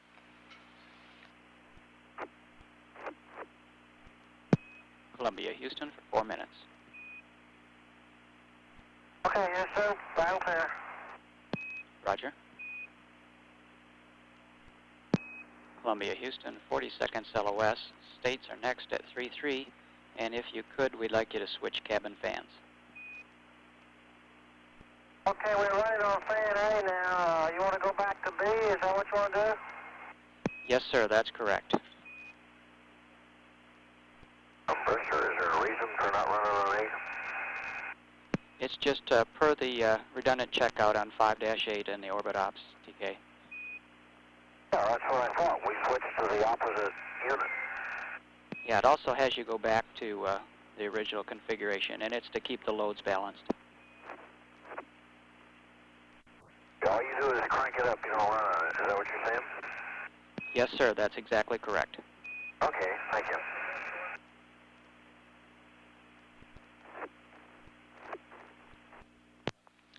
This is Shuttle Control. Columbia out of range at Aurora Valley. Next acquisition through Merritt Island in 29 and a half minutes. At 2 days, 19 hours, 3 minutes mission elapsed time. This is Shuttle Control, Houston. This is Shuttle Control at 2 days, 19 hours, 32 minutes mission elapsed time. The Merritt Island tracking station will lock on to Columbia in about 30 seconds. Columbia, Houston, with you for about 12 minutes. Clear, loud and clear. Roger, you're loud and clear. Okay, the star trackers were turned back on at 1854. Roger. TK just got through with the free water inspection and it was dry as a bone. Roger. Also have your IMU angles if you don't have them. We're standing by to copy. Okay, IDs 26 and 14, angular error 0.01. The angles are for each IMU plus 0.03 plus all zips plus 0.40. For IMU 2, minus 0.12 plus 0.07 minus 0.05. IMU 3 plus 0.06 minus 0.16 plus 0.33. It was torqued at 2 days, 19 hours, 12 minutes, 0 seconds. Roger, thank you, Hank. Columbia, Houston, we know y'all are busy, but if you have a minute this past, we'd like to suggest a change in the flight plan that we think will help you out later this morning. Okay, Roy, go ahead. Okay, what we would like to talk to you about is the payload bay door test. Right now they're scheduled in the cab at 3 days and 3 hours after lunch today. And we think we've got that too close to the backup nav test and the L1A jet test. And what we would like to do is discuss moving that an hour earlier to give you more time to get it done. Well, getting a little extra time to do something never hurt us. Okay, if y'all like that, I'll give you the times when we would suggest that you do things. Well, one of my problems is I'm trying to get a mental image of what today looks like, and I haven't succeeded yet. Roger, TK, we're not surprised, and we're sorry about the number of changes. You know, the changes aren't bad, and the teleprompter message was easy to read. It's just taking me a while to. We haven't had a chance to sit down and look at it and say, now what does the revised day look like? And we're trying to glean that picture as we go along so we can get ahead of the game again. Roger, we can hold off on discussing this a little bit with you. The problem was you needed to move your rad deploy up about 4 hours before the payload bay door test, so we just didn't want to let that time slip by. Right, I understand. What was the time constraint that you ran into, Roy? Well, it looked like starting at about 3 days and 4 hours, you guys have a very heavy schedule doing the backup nav test and the L1A jet test. And we were afraid that if you didn't get the payload bay door test finished and ran into that, it would cause you a lot of rescheduling. Okay, I guess that's not a good thing to do. I guess that the payload bay door test plus or minus an hour is not very critical. Roger, it's not critical. What we'd like to do is have you start it an hour earlier, and you can take the whole 2 hours to finish it up because we realize you're going to be interrupted for the other activities. Okay, that sounds good. Okay, the other constraints is we'd like for you to put the high-load duct heater to alpha 30 minutes before you start the payload bay door test. And we'll give you a reminder on that. Can you tell me what the revised time is right now? I'll just make a little message for myself here. Roger, it looks like a good time is 3 days and 1 hour. Also, we would like to have the rad deploy at 20 hours and 45 minutes. Oops, wait a minute.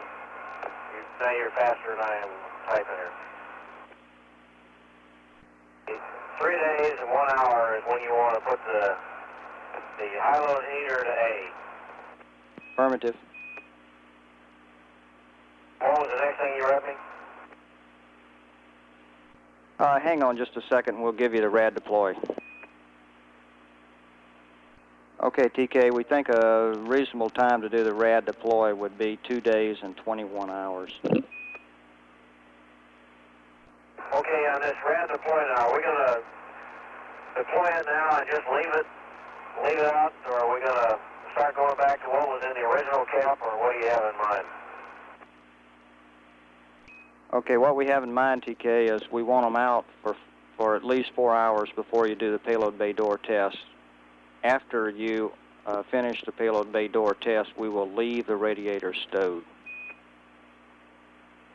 And just to make sure we're all in sync, the time we had in mind for starting the payload bay door test would be 3 days and 2 hours. Okay, let me concentrate on that. Hank's trying to crank up Cephas, and he needs to talk to you about that for a minute. Roger.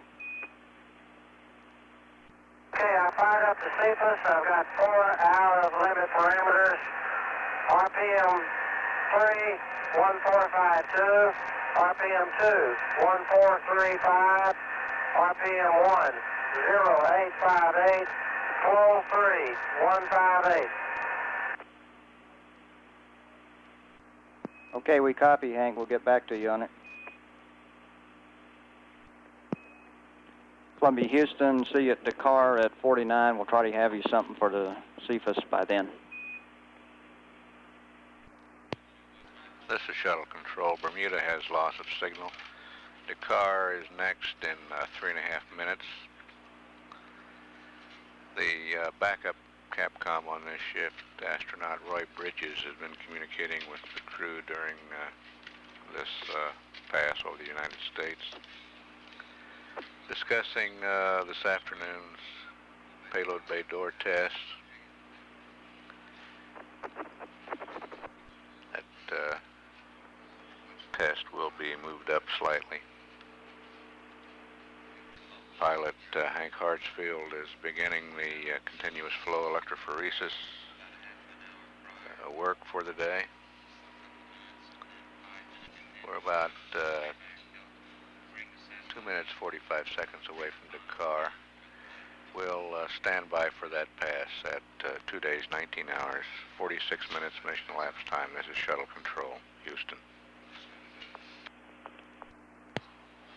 This is Shuttle Control at 2 days, 19 hours, 49 minutes mission elapsed time. Shuttle coming up on acquisition at Dakar now. Columbia, Houston with you for 5. Okay.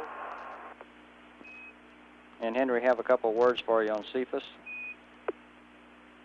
Go ahead. Roger, they think it just had a couple of spare bits and left over in the register, and looks like the flow is okay. To clear everything out, they would like for you to cycle the system power and restart. Okay, I am in the part of the system instructions on the card. I had already gone into the system 0 check. Do you want me to do a restart from this point? Stand by, we're checking. Okay, my read is now RPM 3, 1435, RPM 2, 1433, and RPM 1, 850 or 860. Hank, what we'd like are the flows 1, 2, and 3. Flow 1, 022, flow 2, 143, flow 3, 152. Roger, thank you. Okay, those numbers all look good, and you're clear to press ahead. Okay, so you think all those numbers are okay. I'll just let it, operation continue then. Right, no restart required.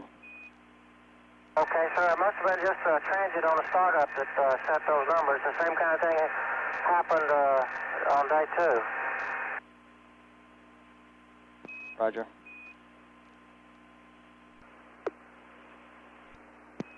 Columbia, Houston, we're 30 seconds LOS. We'll see you at Indian Ocean at 08. And TK, when you have time to get around to the gas troubleshooting, we have some drawings down here that makes it a lot easier to read the pin slot. So if you let us know, we'll help you out on that. All right. This is Shuttle Control. Dakar has loss of signal.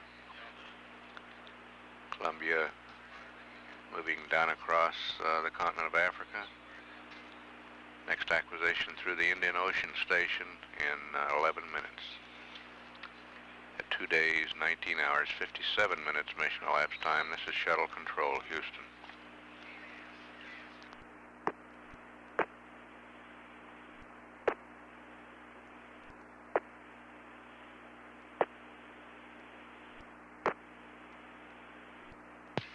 This is Shuttle Control at 2 days, 20 hours, 7 minutes mission elapsed time. Columbia should be within range of the Indian Ocean Station shortly. Columbia, Houston with you for 8 minutes. Columbia, Houston, if you have any time this pass, we have one switch on R1.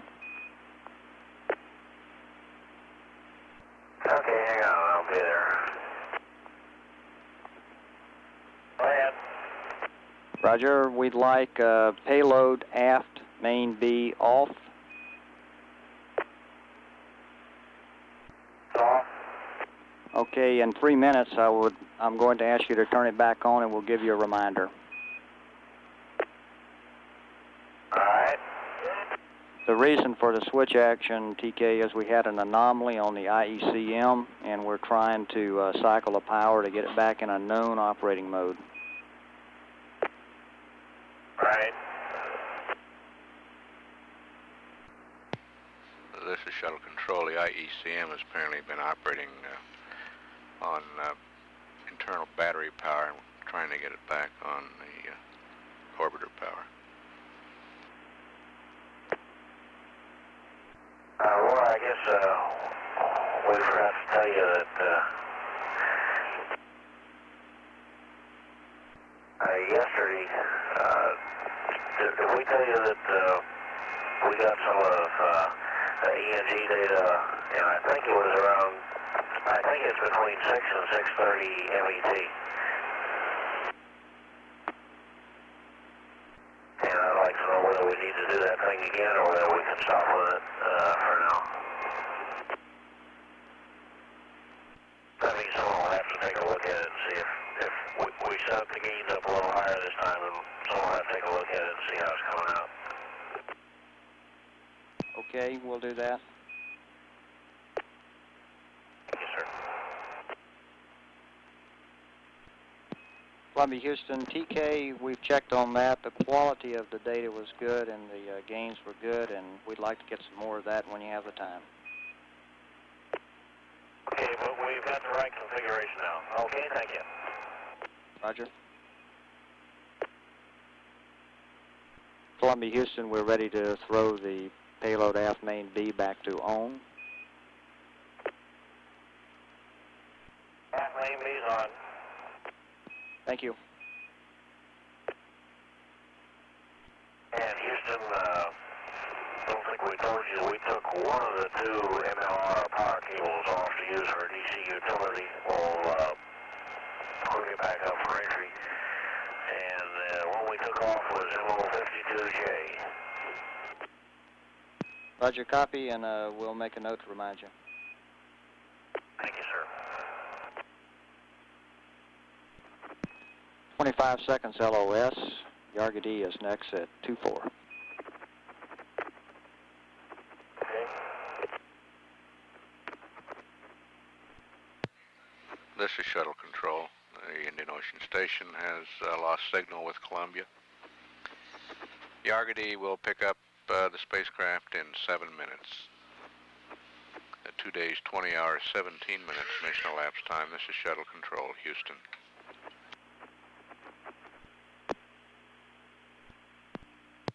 This is Shuttle Control at 2 days, 20 hours, 23 minutes mission elapsed time. Columbia coming up on Yargady in about 30 seconds. Columbia, Houston with you for 8 minutes. Houston, did you call? Roger, with you for 8 minutes. Houston, Columbia. Go ahead. It sounds to me like we owe somebody down there a great big cheer. Your little fix for the first try on fixing up the gas, and we got relay 02 and 00 shifted from latent to hot. Well, that's really great news. You're going to make a lot of folks happy down here. Thank you. That was a very clean scheme. Roger. This is Shuttle Control. Yargady has lost a signal. Aurora Valley will pick up Columbia in about 20 seconds. We'll stand by for that. Columbia's commander, Ken Mattingly, reporting during this Yargady pass that he has been successful in the getaway special repair, and that canister, experiment canister, is now activated. Columbia, Houston, we've been in a keyhole for the last 30 seconds with you for 3 minutes through Aurora. Okay, sir. Columbia, Houston, we have one request for you on the DAP. Yes, sir. Roger. We see you in DAP B. We'd like to request that you go to DAP A for propellant consumption reasons. Okay, you got A. We missed that, or is that a change? I think we forgot to tell you. Okay, I'll split the difference with you on that. Roger, thanks, sir. 30 seconds, LOS. See you over the States at 08. Okay. This is Shuttle Control. Columbia is out of range at Aurora. Heading out over the Pacific Ocean. Next acquisition through Merritt Island in 31 minutes. At 2 days, 20 hours, 37 minutes mission elapsed time. This is Shuttle Control, Houston.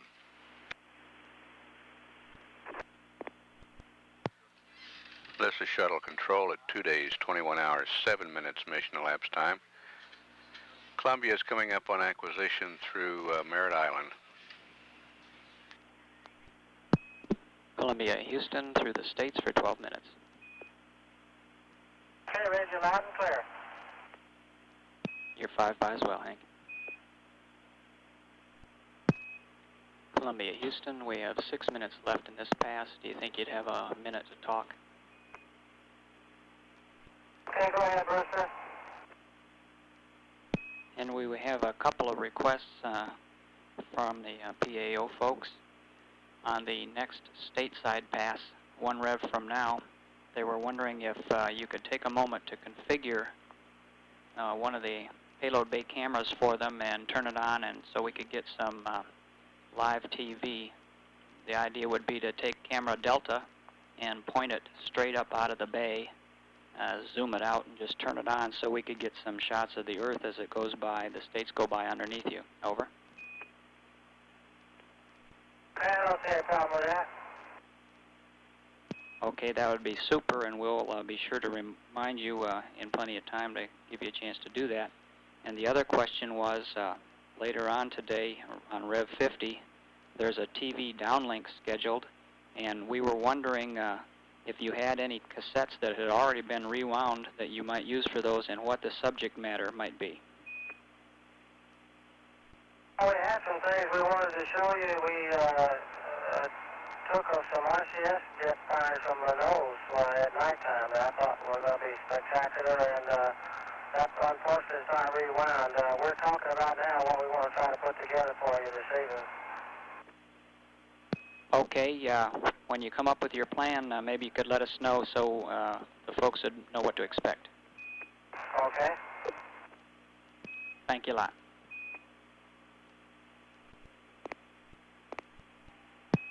Columbia, Houston, Dakar at 2-4. Okay.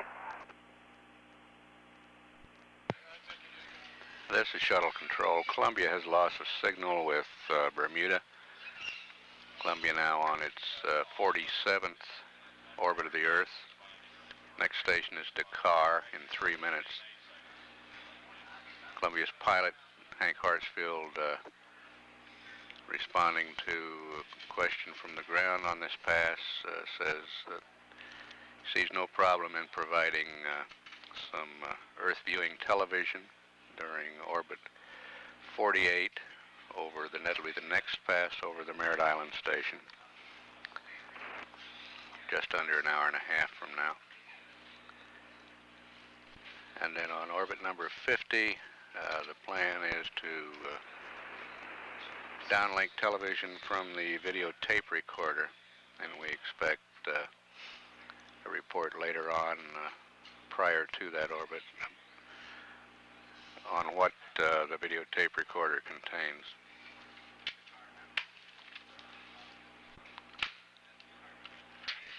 The rewind has failed on the tape recorder, but it can be rewound by hand.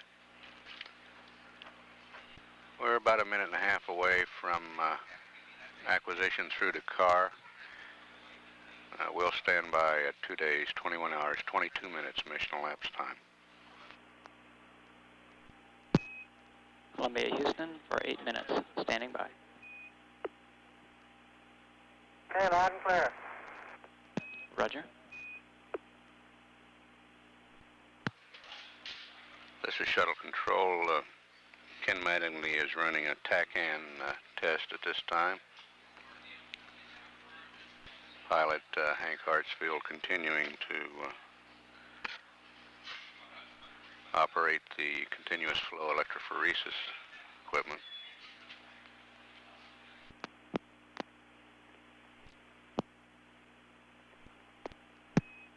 Columbia, Houston, Indian Ocean at 44.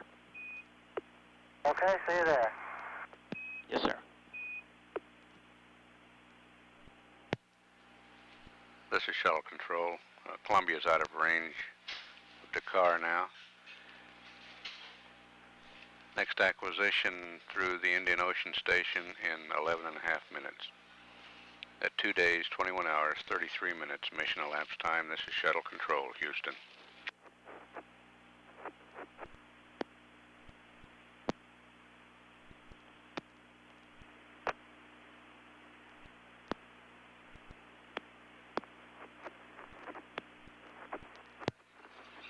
This is Shuttle Control at 2 days, 21 hours, 44 minutes mission elapsed time. Columbia is coming within range of the Indian Ocean Station now.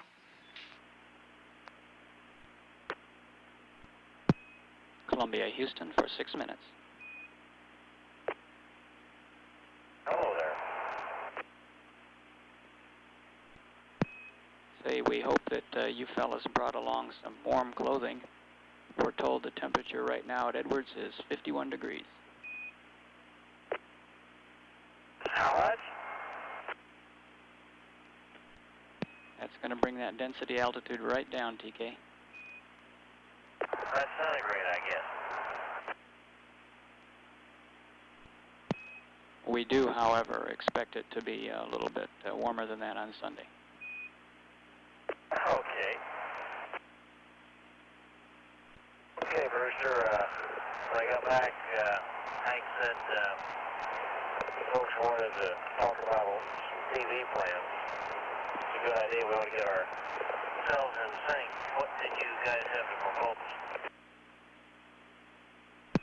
The first thing we were requesting was that for the next stateside pass, if you could just point the Delta camera straight up out of the bay and turn it on with the zoom zoomed in to get us the widest coverage, we would watch the states go by underneath you. And the second one was we were interested in what the subject matter was going to be of the playback on Rev 50 if you had a cassette that was rewound and you'd have one to play for us. I think we told you our machine doesn't rewind anymore. I can rewind a little bit by hand, but it's kind of tedious, and I wasn't going to do that routinely. And so I'm kind of stuck with having to take a picture and just kind of hope that it's all there and available, and I can play it back, or you can watch it in real time, but some of the things that I hope to do of editing and putting it together, unless I can work on that tape recorder sometime later on today, that's not going to happen. Okay, and, we haven't, yesterday you might have noticed we didn't have an awful lot of time to go put together something special.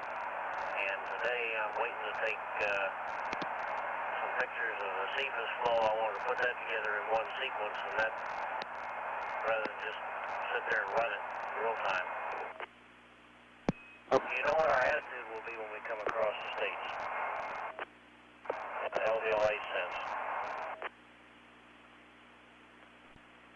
Yeah, TK, we understand everything about that you said about the cassettes. We thought perhaps that you had some that had been rewound prior to the failure. We don't propose that you spend any time doing that by hand. We know you're very busy.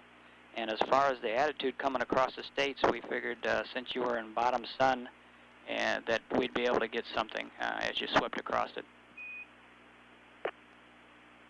Yeah, I think that's okay, but I think there's a chance that maybe if I use the handheld camera out the window, I might be able to That also has a color lens, and that might just do even better than what I can let you have with a payload bay. Okay, TK, whatever you think is best. We were just trying to just sort of fix it and not allow it to move. Okay, well, that's the plan we had, was not to involve you and take up much of your time, but whatever you think is best, we'll be glad to have. Just looking to see what's going on in that time frame. Okay, it looks to me like we ought to have time. I didn't want to go run on the treadmill while the Cephas was doing its flow. That thing really shakes the deck. And so I was going to do that after we finish Cephas. So maybe let's go ahead and try to hold it live in real time and see what happens. And if that doesn't work, I'll give you a payload bay camera as an alternative. Okay, that sounds great, and whatever you think is best, you obviously have the best picture over all of it. Well, on that score, we have got a pretty good picture. It's really too bad, because I wanted to be able to, there were several things I've been trying to put together, but it requires using the VTR in a sample mode. So I wanted to show you a sample of the kinds of cloud formations that you run into as you make one lap, and it's quite varied. And there are some very distinctive cloud patterns. I've gotten to where I can look at the clouds now and tell about which part of the world I think I'm in. And it only takes a few minutes of that, but it's kind of interesting. And I'd also hope to be able to show you some sunrise and sunset pictures that are, even if the colors aren't perfectly true, I think the size of it might be very interesting. I'll still try to work on that. Okay, that sounds great, PK. We have 20 seconds left. Yargady is next at 59, and we'll be more than happy to have anything that you can work out. Okay.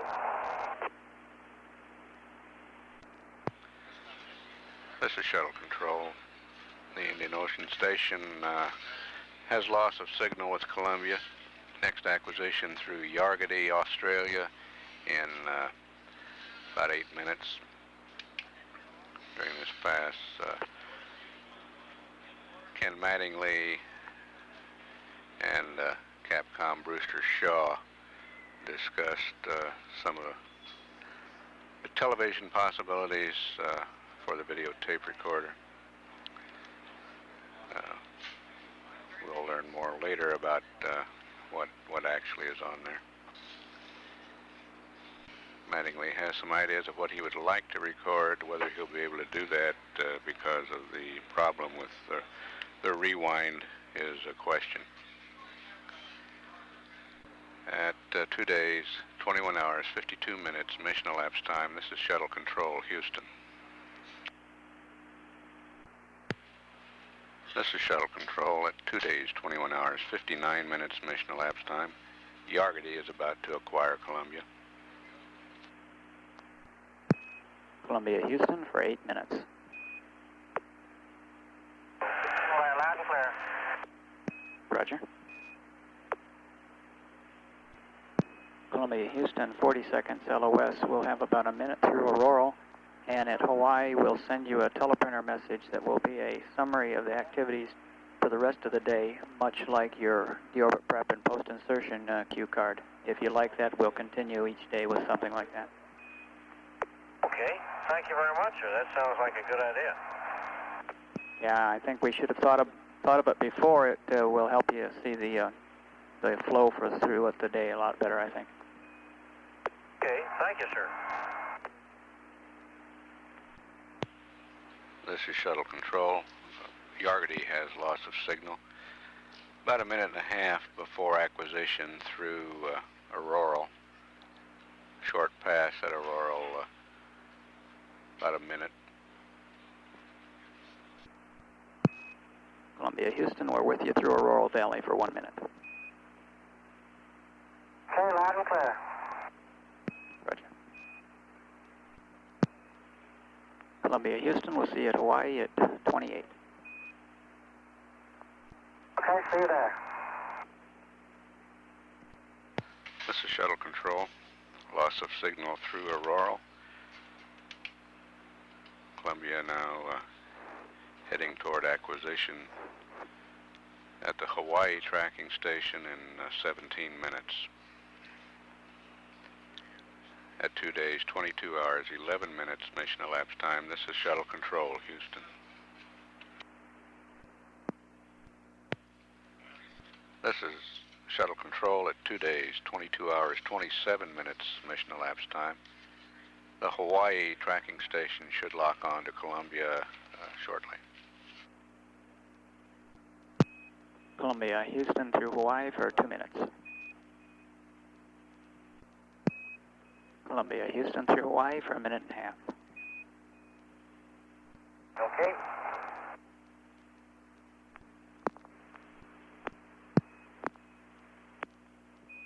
Columbia, Houston, see you over the States at 3-7. Okay, sir. This is Shuttle Control. Hawaii has loss of signal. Next station is Buckhorn in 5.5 minutes. Buckhorn will be followed by Merritt Island. We expect some television through Merritt Island. At 2 days, 22 hours, 32 minutes mission elapsed time. This is Shuttle Control, Houston.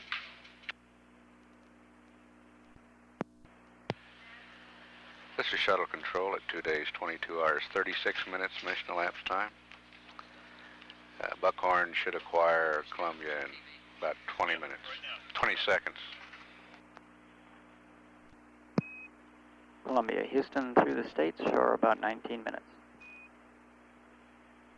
Okay, got you loud and clear. When do you want to start the TV? That'll be over a mile, Hank. How much longer is that? Okay, Mila comes up at 44 past the hour. Okay. And Henry, if you're going to do that, okay, we have a request. You tell us which cameras you're going to use, and once you get them set up, if you would go to TV Power Control Command on A7, then we can adjust the intensity and the light and everything. That's what I'm supposed to be doing. Well, we thought we'd try and offload you a little bit, TK. You don't know where I'm going next. Okay. I think we can get more hands in the pie than we can got forks for or something like that. Okay, TK, it's your show. And Columbia, before we get started on that, we have one switch on panel A11. R1 on A11? Yes, sir. O2, tank 4, heaters, Bravo to auto. O2, tank 4, Bravo heater is auto. Thank you, sir.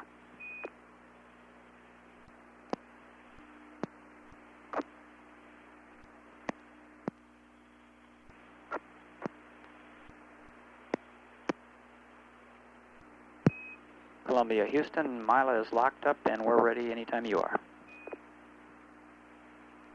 Okay, and right now I'm trying to get you out in the overhead window. Using the flight deck camera. Okay. Have command and enable. What we're taking a look at now is should be coming up on the Gulf Coast. You guys let me know when you have a picture. Okay, we don't have anything yet.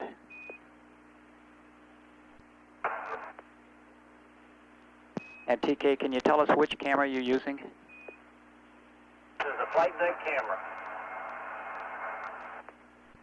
Okay, we have a picture now.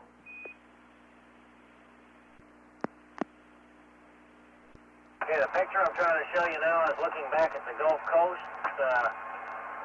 You can look out in the horizon, you can see the Earth's limb and a lot of light cloud patterns. And as you come down, and we're going to track right along the Gulf Coast here. You can see some clouds inland. I don't know how much resolution you have on those clouds. We can see them quite well, TK. Well, point to one. Let me know if you can see it as a distinct cloud buildup. Yes, we can see all that. Okay, those are some fairly large clouds that are showing up there, and those are typical of what you see in this area.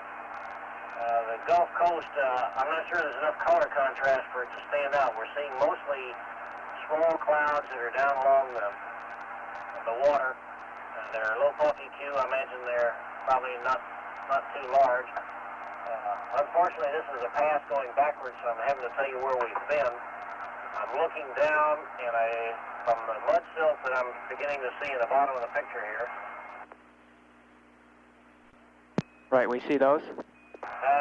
That should be about the area coming out of Mississippi. And there's some little crescent islands there that you can recognize that ought to be off the coast of Mobile. Okay. And you should be able to see some of the coastal features as it swings along here. Is the contrast good enough to pick up the coast, or am I wasting your time? No, we can see it. Okay, on the monitor it's not all that swift. Coming up on an area now that looks like it ought to be down around the Florida coast there. And we should be starting to move inland. My guess is that last little arc looked like the Eglin Tyndall area. And we should be sweeping back across where we can see something of... As a matter of fact, I'm looking down now, and you should be able to see that's Tampa. A lot of clouds in the area. And there's Tampa Bay. We have it. Okay, and we should be, sorry to back you into this, but the next thing we should see will be working our way over to the Cape. We did this on the other attitude. We had a view looking forward. It was rather spectacular. Okay, down at the bottom of your picture now. It's right in the middle of our picture, TK, and it looks great. Yes, sir. That's a familiar sight. I don't know if you can see the SLF on your monitor. It just stands out like it was painted with a big arrow from here. And we'll sweep over, and you can pick up things like Lake Okeechobee. Yeah, I think we can see the SLF. Okay. And then we can sweep down in Florida, and you can pick up the whole area with Miami and all of the land to the south. And you can walk down the Keys, and you can see the colors. And in just a minute, I'll show you some of the offshore islands here, and hopefully you'll be able to see the colors. I don't know what your color resolution is. Boy, it looks pretty good. That was a super shot of Florida. Okay, we're coming up now on some of the offshore islands, and they have a very aqua blue-green coloring on their leeward side. And you can see the way the clouds change between the windward and leeward sides. And the colors in the water are also quite distinct here. Okay, looking back at the horizon there, how much more time do you have in this pass, Brewster? We have about 6 minutes. 6 minutes, okay. Let me duck inside and just give you a cook's tour while we're here. That's all right? Okay, we have 3 minutes of TV coverage, 6 minutes total. Okay, good. Henry Hoffman. Okay, now we're back inside Columbia. We have it? Looks good. And that was someone you might recognize. If you think this is a junk pile, this is what every kid always wanted, is a three-dimensional room so he doesn't have to pick his toys up.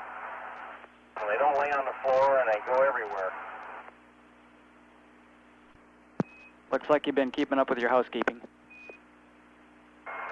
Okay, I'm going to swing down to the lower deck, and Henry... I'm going to come down one side, and Hank's going down the others, and we're looking over at the inside. I'd hope to be able to give you a map of where we're headed so you can understand the picture. This little article that's right in here is our Volkswagen pouch, and we've got it filled with camera magazines and things. On the end of my foot there is a set of the, you can see those shoes, those are suction cup guys we're evaluating. That's a good picture. You look out of control, TK. Okay, momentarily you were right. And there's the Cephas, Hank. Why don't you point to the bottom where the stuff goes in the bottom? The samples go in down here. They run up this column all the way up through, and that's filled with a buffer fluid. And the columns separate. Take down the camera, if you would, please, Hank. No, that glares it. Take it away. That glares it. Take the camera down. Okay, TK, we're starting to lose the picture now. Okay. All right, and it ends up at the top when the samples... Point at that, Hank. It's gone. Okay, thank you. Hey, that was super. Thank you very much. Columbia, Houston, we're 1 minute LOS. Dakar is next on the hour. We want to thank you a lot for the TV show. The pictures were excellent, good contrast, good color. Everything looked great. We enjoyed the description you gave us, TK, and we look forward to seeing more of that whenever you can fit it in. Okay, thank you. We'll do our best. Okay, and lunch is next for the next hour. We hope you enjoy it. Have a rest. Thank you.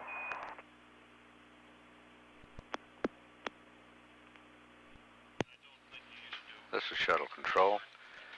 Bermuda has loss of signal with Columbia. During this pass over Mila, Ken Mattingly gave us a live television tour of the Gulf Coast and of Florida and of the flight and mid-decks of the orbiter Columbia. Next acquisition through Dakar in 2.5 minutes. At 2 days, 22 hours, 57 minutes mission elapsed time. This is Shuttle Control, Houston. This is Shuttle Control at 2 days, 22 hours, 59 minutes mission elapsed time. Columbia about 15 seconds away from acquisition through Dakar on orbit number 48.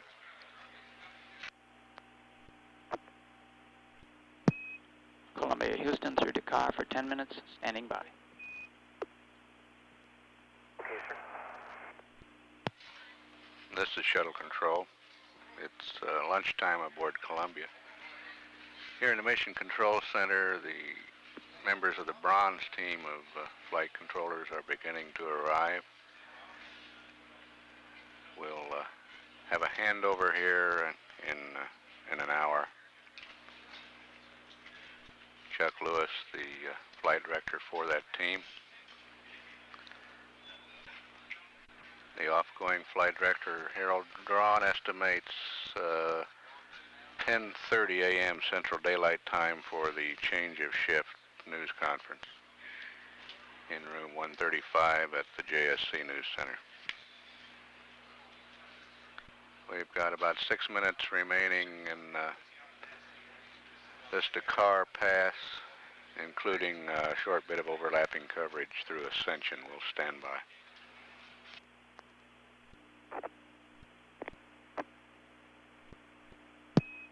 Columbia, Houston, 30 seconds in this pass. Botswana is next at 18. Okay. This is Shuttle Control. Ascension has loss of signal now with Columbia.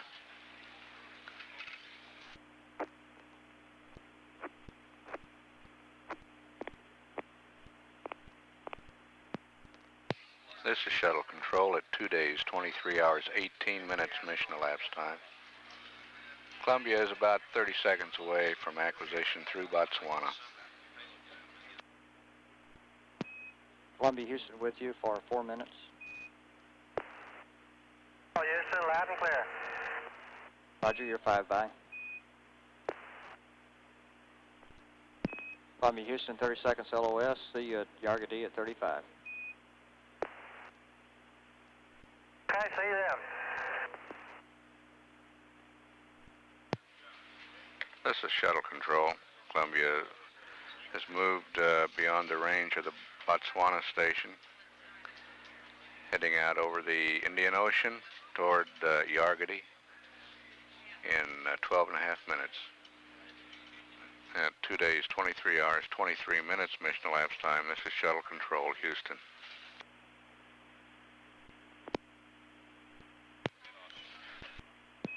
Columbia, Houston with you for 8 minutes. Loud and clear. Roger, you're 5 by. Columbia, Houston, before we go LOS, I need to discuss a TACAN self-test that we'd like to request at Hawaii AOS, if you have a minute. Stand by. Roger, we'd like to discuss a TACAN self-test with you at Hawaii AOS, if you have a minute. Talk right now. Stand by. Roger, copy. Here, I can talk now. Go ahead. Okay, sorry to bother you, but we noticed on Ascent that TACAN 2 bearing data was very squirrely, and the GNC folks would like to look at a self-test while we're in Ops 8 at Hawaii AOS. I can give you the steps now or wait till then. When is it, sir? We're down on the MIG deck trying to get some stuff done here. How much time do we have? We got quite a while. I'll read it to you at Hawaii. Okay, when does that come? Just give me a time feel. Okay, we'll be coming up at 01. That's about 19 minutes. Columbia, Houston, 30 seconds LOS. We'll see you in Hawaii at 01. Okay, Roy, thank you. This is Shuttle Control. Columbia is out of range of Yargati. On a track that carries it across northeastern part of Australia, over the Pacific Ocean, and the next acquisition through Hawaii in 17 minutes. At 2 days, 23 hours, 44 minutes mission elapsed time. This is Shuttle Control, Houston. Mission Control, Houston, 2 days, 23 hours, 48 minutes mission elapsed time. Columbia on orbit number 49, passing up over the northern tip of Australia. We're still planning on holding our change of shift press conference with off-going Flight Director Harold Drawn of the Crystal team at approximately 10:30 a.m. in Building 2. 2 days, 23 hours, 48 minutes mission elapsed time. This is Mission Control, Houston.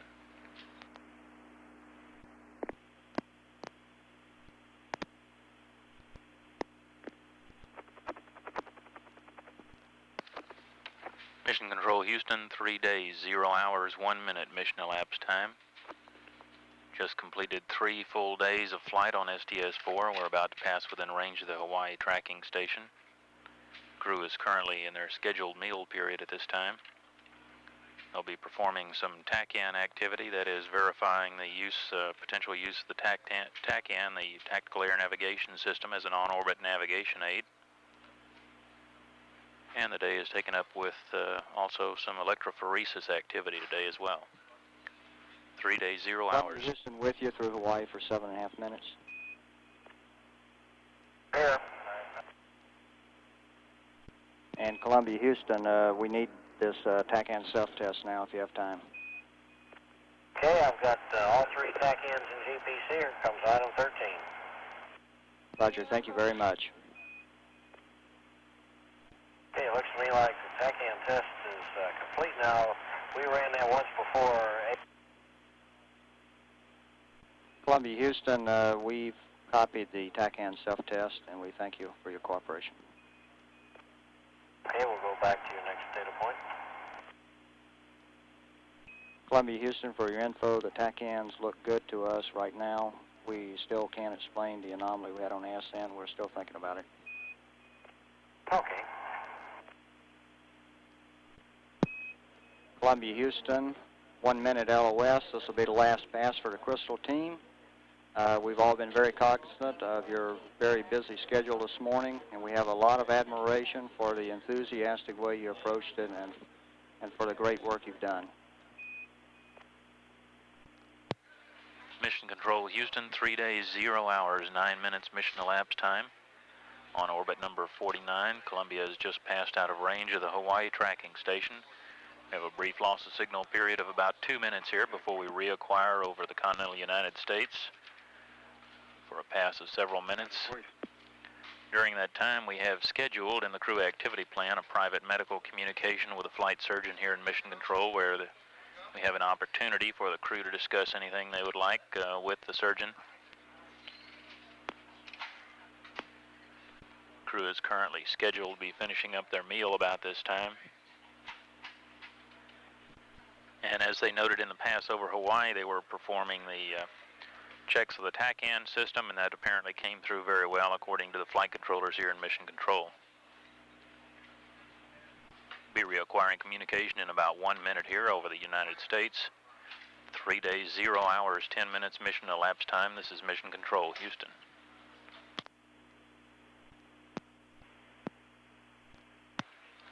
Mission Control, Houston, 3 days, 0 hours, 11 minutes mission elapsed time. Standing by for reacquisition of signal through the western United States. Columbia, Houston, with you through the States for about 19 minutes, and the bronze team is wishing you a good day. Oh, hello there. And we reach loud and clear, TK. Sam, how you folks doing today? We're doing just fine, Hank, and looks like you guys are right on top of things today. We're in proximity. It's hard to tell who's on top. All right, Roger, and if you start to get ahead, we'll take care of that. You realize that having both programmed the now obsolete program and feeding up the changes, you have a slight edge. All right, Roger, we understand. This is Mission Control, Houston. At Capcom is astronaut Mike Coates of the bronze team, who was just speaking with the crew. Mike, is it, will you let me know when they get through with the TACAN test so we can go ahead and start in on transitioning to opposite back to 2 and getting ready for the next events? Roger, TK, we'll do that, and just a reminder, you've got a PMC coming up at Mila here in a few minutes. Okay, and are we going to get the burn pad at the scheduled time, or you have to have it before we leave you here? I'm rushing you, I just want to have the right books out. All right, just stand by, TK. And Columbia, Houston, the burn pad will be on time. Okay. And Columbia, Houston, TK, we'd like you to wait on the transition to G2 until after we're LOS, after the PMC there, if we could. Okay.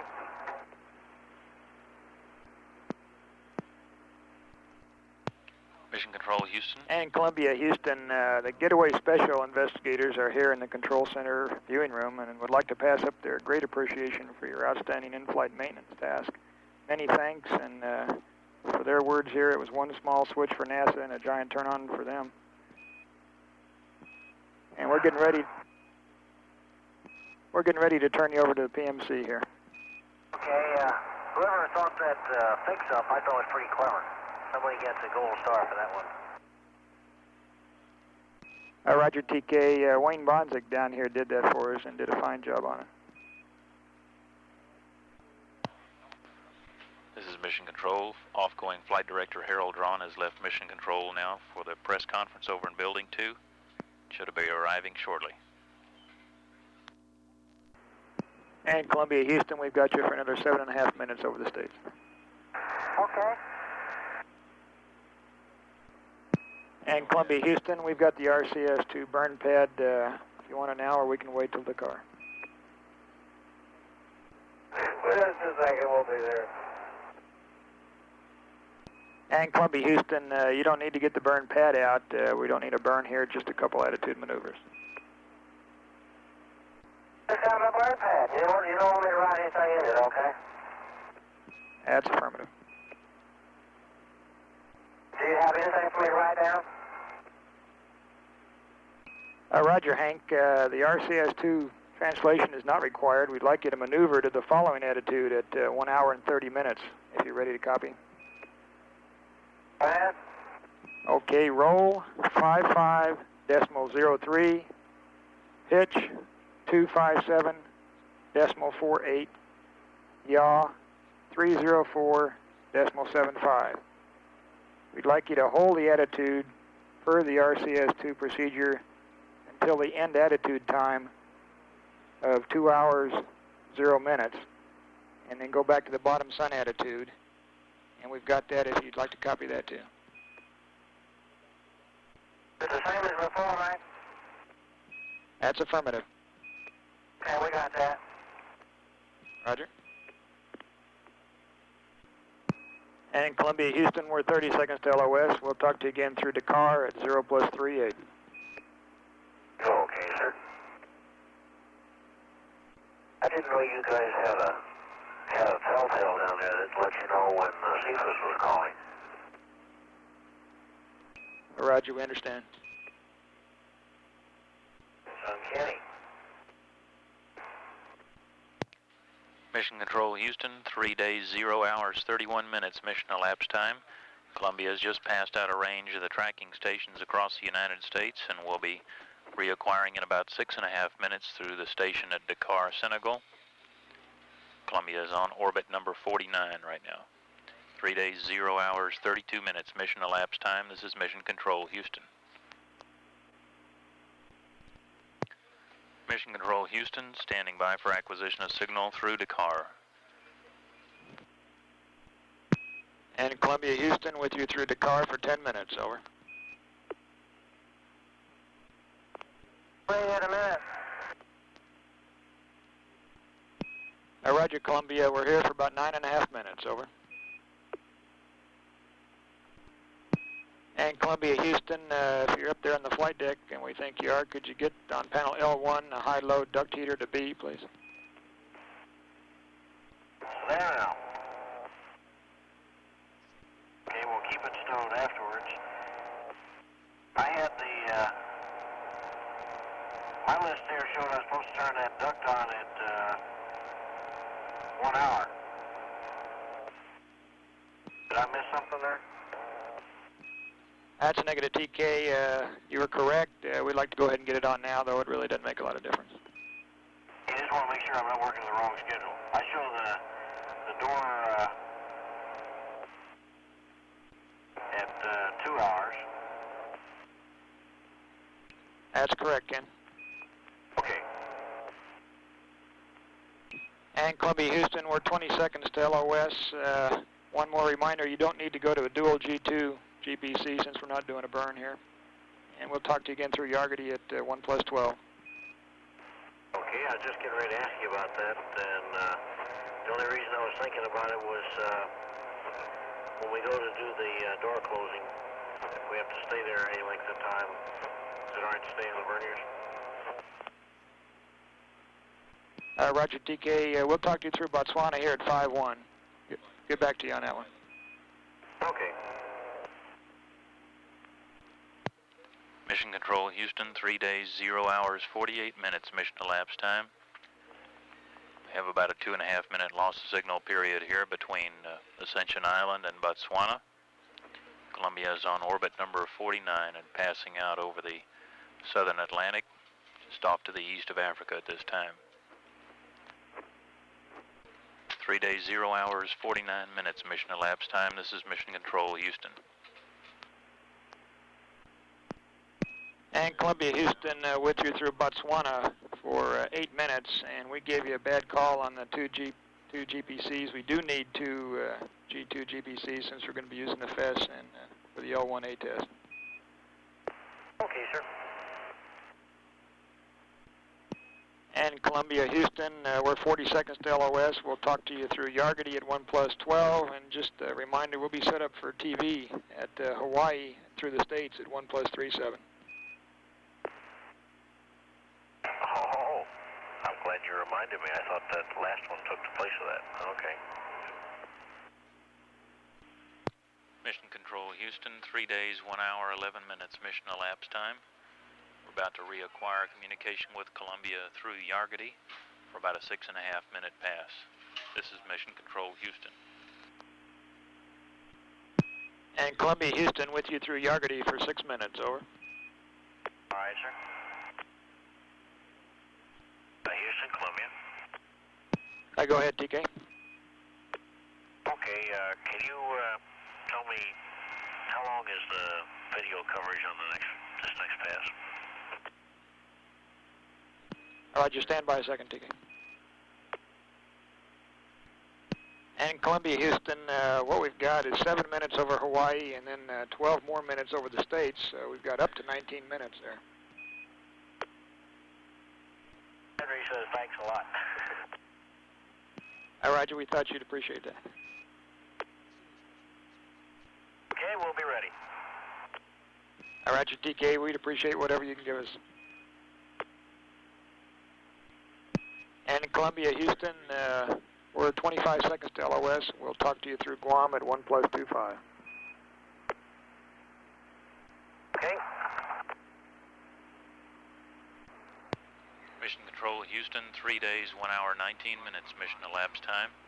We have lost the signal through Yargady. We have about a 5-minute loss of signal period before we reacquire over the tracking station at Guam for about a 5.5-minute pass. We're just about 5 minutes or so away from beginning orbit number 50 on the 4th flight of Columbia. At 3 days, 1 hour, 20 minutes mission elapsed time, this is Mission Control Houston. Mission Control Houston, 3 days, 1 hour, 24 minutes, mission elapsed time, standing by for acquisition of signal through Guam. And Columbia Houston with you through Guam for 5.5 minutes, over. Oh, Houston, loud and clear. Roger, Hank, we read you loud and clear. And Columbia Houston, we just saw a camera over temp, we believe. Could you tell us which one it was? Mike, that's when it happens when you run the tape back. Okay, understands the VTR problem then. And Columbia Houston, we're 45 seconds from LOS. Be advised, teleprinter message 31 Delta should be on board. It's a procedure to repress a forward manifold. We'd like to work that in this afternoon. And we'll tag up with you a little bit later on it. We're looking forward to the TV here at Hawaii. Mission Control Houston, 3 days, 1 hour, 30 minutes mission elapsed time. Had a loss of signal through the Guam tracking station on orbit number 50, and we have about a 6.5-minute loss of signal period before we reacquire at Hawaii, where we expect to have some television downlink from the spacecraft. Crew is also scheduled shortly to begin in about a half an hour or so a payload beta-or cycle test. And they continue to run samples on the continuous flow electrophoresis system. On orbit number 50, at 3 days, 1 hour, 31 minutes mission elapsed time, this is Mission Control Houston.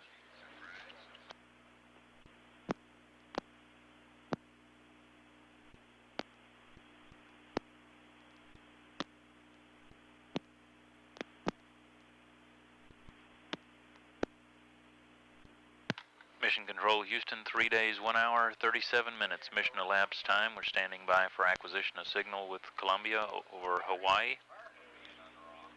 Hope to get some downlink television on this pass. This is Mission Control Houston. And Columbia Houston with you through Hawaii for 8 minutes, over. Okay, you're already with us at Hawaii? That's affirmative, TK. We're with you through Hawaii. Okay, tell you what, Hank's still cleaning up one of the CFIS activities. How about let me run about a minute and a half worth of tape to you? I can't view it, but I can let you do it. And what it is some pictures we took over the nose of jet farms. I'll describe what we saw. And let me run you that on a VTR downlink first. Roger, TK, and we're ready for that. We need the downlink to enable and the control to command. And Columbia, Houston, we're ready now. Okay, we're running. And what you're looking at now is the nose of the orbiter. This is in moonlight, and that was those are jet firings. And this is taken with our arm-mounted TV. This was during yesterday's test with the arm, where we're looking for interactions between the dynamics of the arm and the jet firings. We're trying to look at the plume, measure some of the plume stuff, find the pressures and contamination that the plumes induce. So you'll see another sequence here in just a second. There's a little, that was a vernier firing there. The big ones are normal jets, the 900-pound thrusters. The little ones are 25 pounds, and they burn for a little bit longer pulse, and they aren't as big in diameter in their wakes, that are at least the part that's visible. And we should have another sequence of this coming up. But and Columbia, I'm going to turn this one off. I guess we've already seen the firing. I thought it had another one on here. Roger, we saw some firings, TK. We've got a spectacular picture down here. Okay, now I'm switching to the mid-deck camera. Okay, we've got that, TK. All right, and be down there with you for just a second. Hank is currently finishing up a CFIS exercise. I'm going to turn some lights off here. That'll give you a better picture. Okay, Mike, can you see the picture now? That's affirmative, TK. We've got both of you. You both look great. Okay, what we kind of thought we'd do, you're getting the ultimate in unrehearsed live entertainment. You may find out why people don't do that anymore. What we kind of thought we'd do for today is give you a little example of a day, kind of synopsis. If we started out in the morning and you get up and you want to start doing things like get up and shave and change clothes and so forth, it's in many ways it's not as easy as it is in the environment we're used to. You take things off and they go away, and the next thing you know is you drop. Well, that works pretty good until you have three things in two hands. You might notice that I've got something on my feet here called suction cup shoes that we're trying to learn to use. It's not as simple as you might think. Once you're in place, you can sort of stay there as long as you don't rock too much, but it's not the same thing. Just to set the stage, we're standing in the mid-deck. Hank's hanging on the corner here. The waste management system is behind me. Food warmers over here. And the airlock is right behind us. These are our lockers. We're kind of going to show you some of what we have now.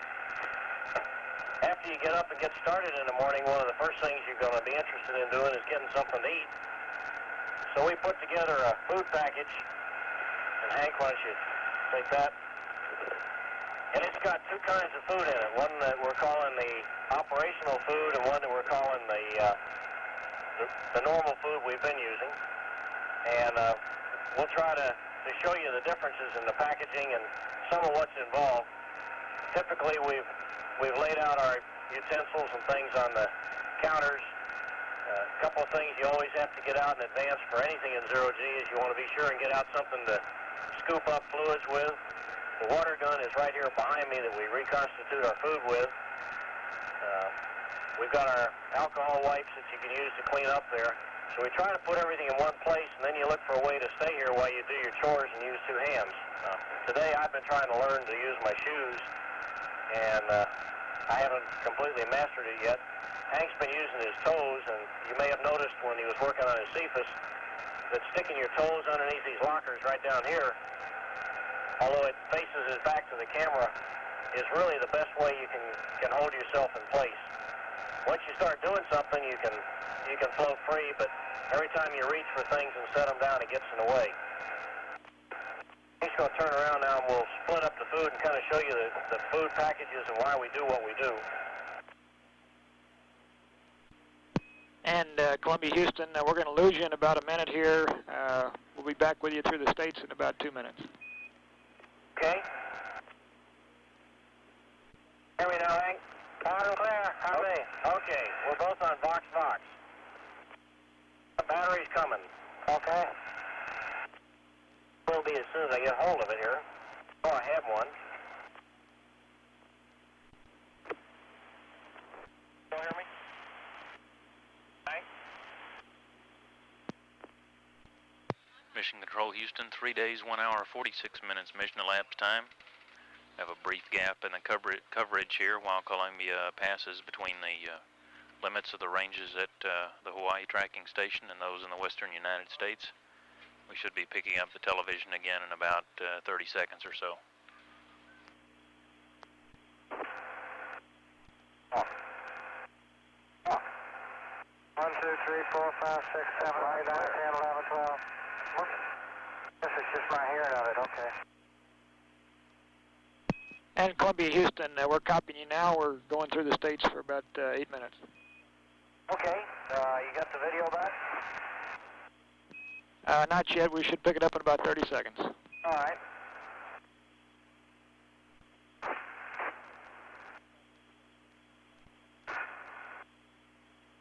Got the video? How do you read? Roger, we copy you loud and clear. We don't have the picture down here yet. Okay, but you don't read it, Hank, can't you? That's firm. Now we've got the picture. We've got you both. Okay. Okay, I want to show you how we work the ops food. We have this little nozzle that fits on the end of the water gun. Comes in a little plastic container. Now this is a beverage. We insert the nozzle right in this sleeve, right in the side here. These are said and done. Believe that this one goes through the side. Up front was here. We'll try again with some food. It's keycade all over me. This is green peas. We'll give it 2 ounces of water. Dehydrate it. Let the water soak in, and then we take these peas and put them in our food warmer and warm them up. Now in contrast, that the old food, get rid of this nozzle here. This is a bottle-type food bag. Dehydrate that by taking your trusty scissors out. Try not to cut your lanyard in two. Closing the little valve on the end of it. I'll follow here, if you could follow up here since I'm following continuously. And insert the water gun, and this calls for 3 ounces. 1 potato, 2 potato, 3 potato. And this is a good little dish of noodles and chicken. Actually, this is really tasty. This is what I had for lunch today. It came out real good. Put this in the food warmer, and when it comes out, flip along this next rack line. I think we've got one in a food warmer. You get yours out. We'll see if it's in there. This is a food warmer, if you hadn't guessed. It's really not a traveling kit. There's one all warmed up, and this is a heat element. And then they get nice and hot. And we can have a room on the back side. You can stick the cold drink bags, little round ones, like the water one had. All right, this was all filled up. Let me show you. I'll fill it up right quick. Fill these up and stick them in the warmer. That's good. Okay, and then you close this fella up, and the third kind of package is one that just has things like meat and vegetables that constitute already, and put those in, close it down, Turn the AC power on and let it cook for about 20 minutes. About 20 minutes, that'll be almost at perfect heating temperature. There's something else that's new in the at this time that have what is a freezer, but also can be used as a refrigerator. We'll hold about 3 of those little water bottles we showed you when they're full. Or 2 of these. The other day, was it flight day 2? We had a couple of these filled with ice cream. When this thing gets all puffed up, after you've gotten the water in there, you have a plastic membrane you have to pull out. What you have to do then is take a knife and cut it out, or scissors. But it's kind of neat. Once you cut that one out and we'll hang it up, and one of the things that's kind of nice here is you don't have to worry about spilling things. The rest of these lockers, while Hank's cutting that out, just for curiosity, the kinds of things we have in here. I think down at the bottom here you can see the bottom of the picture is a treadmill. We use that to exercise with, and plan to come back and give a demonstration of that on tape later on. Put this on as bungees that pull you down at approximately 1 G's force. You can get on this treadmill and sit there and run away, and it's like being on Earth, they say. Makes a lot of noise. All the rest of these lockers have things like cameras and hose in the middle. Got a nozzle experiment that gets stowed in here. Boxes full of towels. How much water you spill when you around. Every time you do something, it seems like it goes the other way.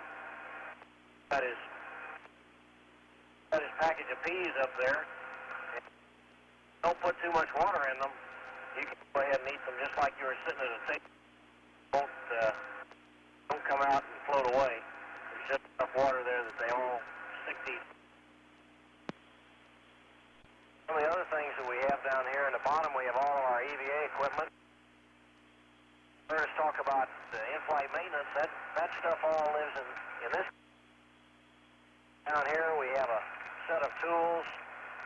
Got everything in here you can imagine, from a set of wrenches, pliers, quite as much as we have when we started. Sets of these kind of tools, and then a whole lot of extra equipment. The electrical pin kit that you guys suggested we use up the getaway special today, and all kinds of goodies in there that just waiting for some good excuse to use. And Columbia, Houston, we're losing our picture here for about a minute and a half. Okay, we'll stand by.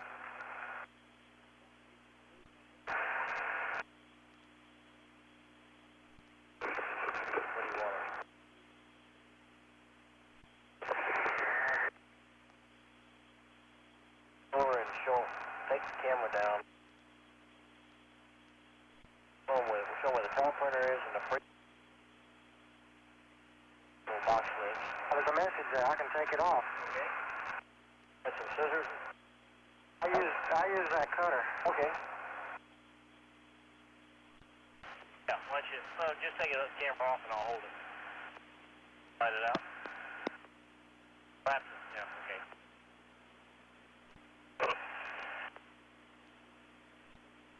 And Columbia, Houston, we're back with you, and we've got the picture again.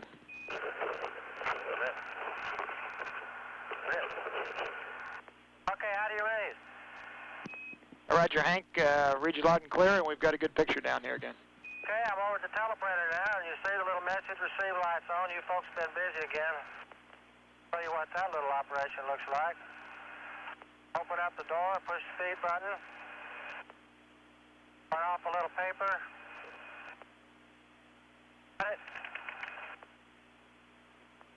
Pull this out. Go back to you start it the other way, then trim my little message off. There's the one of interest. Take the rest of it and throw it in the trash bag that's conveniently located right here. Get a little more paper down this way for the teleprinter. Get the pickup spool. And that's all the rest of the little operation. Take time to read this right now. I want to show you one other thing while I'm over here. is our freezer. Temperature now is 4.4 degrees positive Celsius. Open this up here and top units. Over you. Roger, Hank, we read you. Okay, go ahead. Okay, we'll open up the, can you hear me? Open up the door here. Right in there, we've got now 2 ice cold drinks right now, all ready to pick up. An apple drink and a grapefruit drink. We try to keep a couple of cool here all the time and pull them out 2 or 3 times a day to drink during the day. This has been a real pleasure to have aboard here. Okay? And Columbia, Houston, understand you ate all the ice cream. That was harm, Mike. We sure did. How much more time you got on your video scan? Roger, we got about 4 minutes and 20 seconds, TK. Okay, one of the things that you have to learn to do early in the game is everything you do creates a lot of trash, and it's a problem which is not peculiar just to craft, but it's the same thing at home. But every time you open up one of these little packages, you find that things float out. The first ones that I can think of are these peanuts, and little guys are just hard enough that when they hit something in 0G, all back off.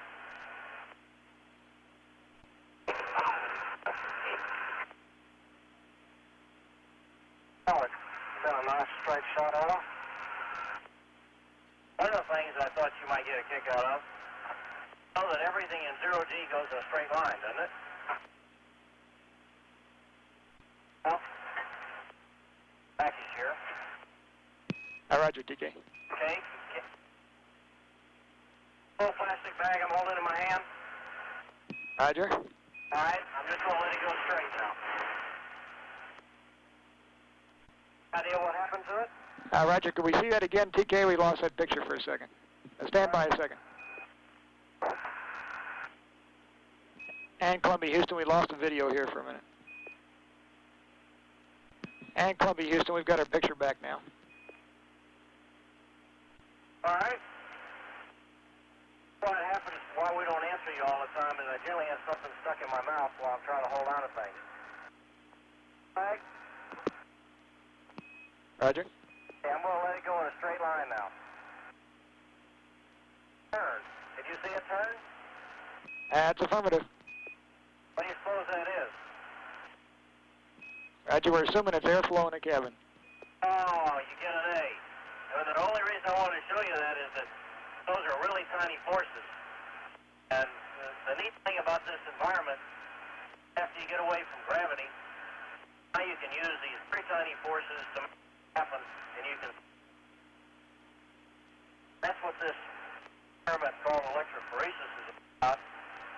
Once we got out of the massive G field on the Earth, now these very tiny forces can get hold of us, and this little fluid, in fact, there's one here right now that I don't know if you can see that, but it starts right here, and it comes up, and it splits into 2 right up here.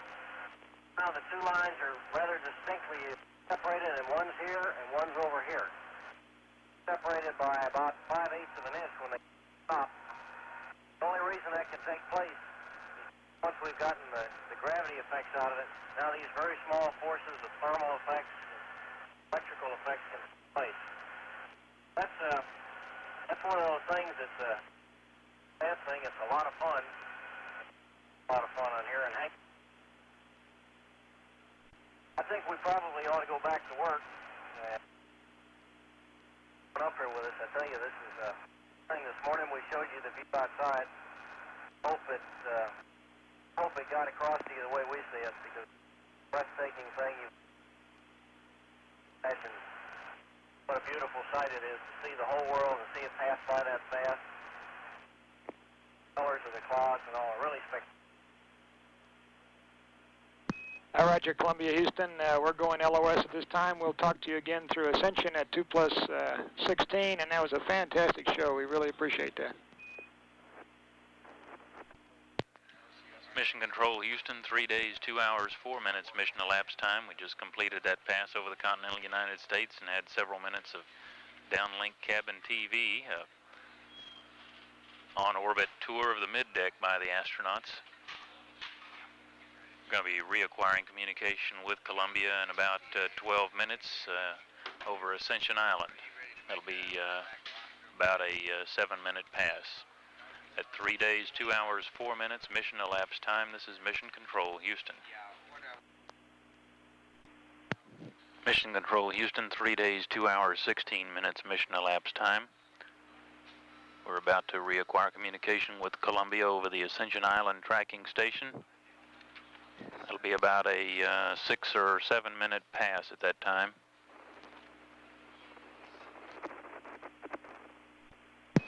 And Columbia, Houston, with you through Ascension for 7 minutes, over. All right, sir. And TK, we know you're busy. Just one note, we'd like you to delete the experiment ops documentation schedule at 2:50. All right, sir. I was just going through that, looking to see what we're doing here. Roger, and reminder, you've got a meal prep at 2+40. Did you just watch us do that? It's affirmative, and that was a great show, TK. You guys did a real fine job there. Maybe you're in the wrong business. For the record, my wireless just bit the dust. It was cutting in and out all during that show, and I've gone to Unit C. Roger, we copy that, Hank. Okay, Houston, let me make sure I'm on schedule with you now. We're going to delete the experiment documentation. Actually, we have time to do that if you'd like. If you're doing it just to offload, I think we can handle that. So you really don't need it, well, we'll just keep on going with the things to get ahead here. And as I understand it, we're coming up at 3 hours. We go ahead and start in payload bay door stuff. Columbia, Houston, Roger, we're planning to reschedule that experiment ops documentation tomorrow, and you're correct, payload bay ops performance at 3 hours. Okay. Thank you, sir. Is there going to be a chance to get our little exercise in tomorrow, you think, Mike? Roger, we hope so, TK, and we'd like you to go ahead and do the payload bay door test here as soon as you can. Okay, I thought you wanted us to wait. Yeah, we'll press on. Good show. How about the DFI power? Do you need that now, Mike? And TK, that's affirmative. Sorry, I missed the times on those. Roger, TK, we just need that for a minute or two, and that's fine. Hey, you through with it? Not yet. Okay, just holler when you're ready. That's fine. Right, this message we got on the manifold 1 repress. When are we supposed to do that? Roger, stand by. And Columbia, Houston, we're looking at doing that repress over Hawaii and Conus at about 3+20, about an hour from now. We'll get back to you on that one. Okay, Mike, hey, what I'd like to do is not get so many things going in parallel. If we're going to go concentrate on getting the doors, we'll try to get them done. If we can, then the repress would be a good thing to do. But we got CFIS running in the background, and it's time constrained, and I'd like to get back onto doing things serially instead of in parallel whenever we get a chance. Roger, with you. I'm going to press on with the doors and do that as fast as I can. We'll get the sightings on those fellas. We'll run the CFIS in the background because we can't stop it.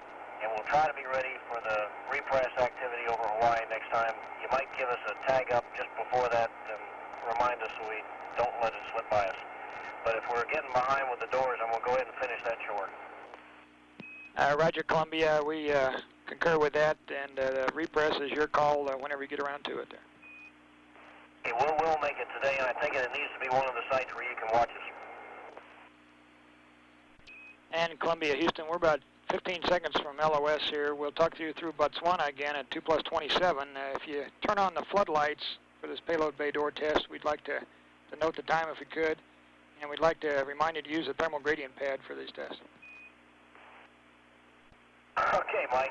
I'm going to hit the floodlights now so I don't forget them. Okay, we copy that, TK. Put all 5 switches on, although I know only 2 of them are going to work. Roger, we copy. Mission Control Houston, 3 days, 2 hours, 24 minutes mission elapsed time. We've lost communication with Columbia through the range of the Ascension Island tracking station, but we'll reacquire in about 3.5 minutes over Botswana. This is Mission Control Houston.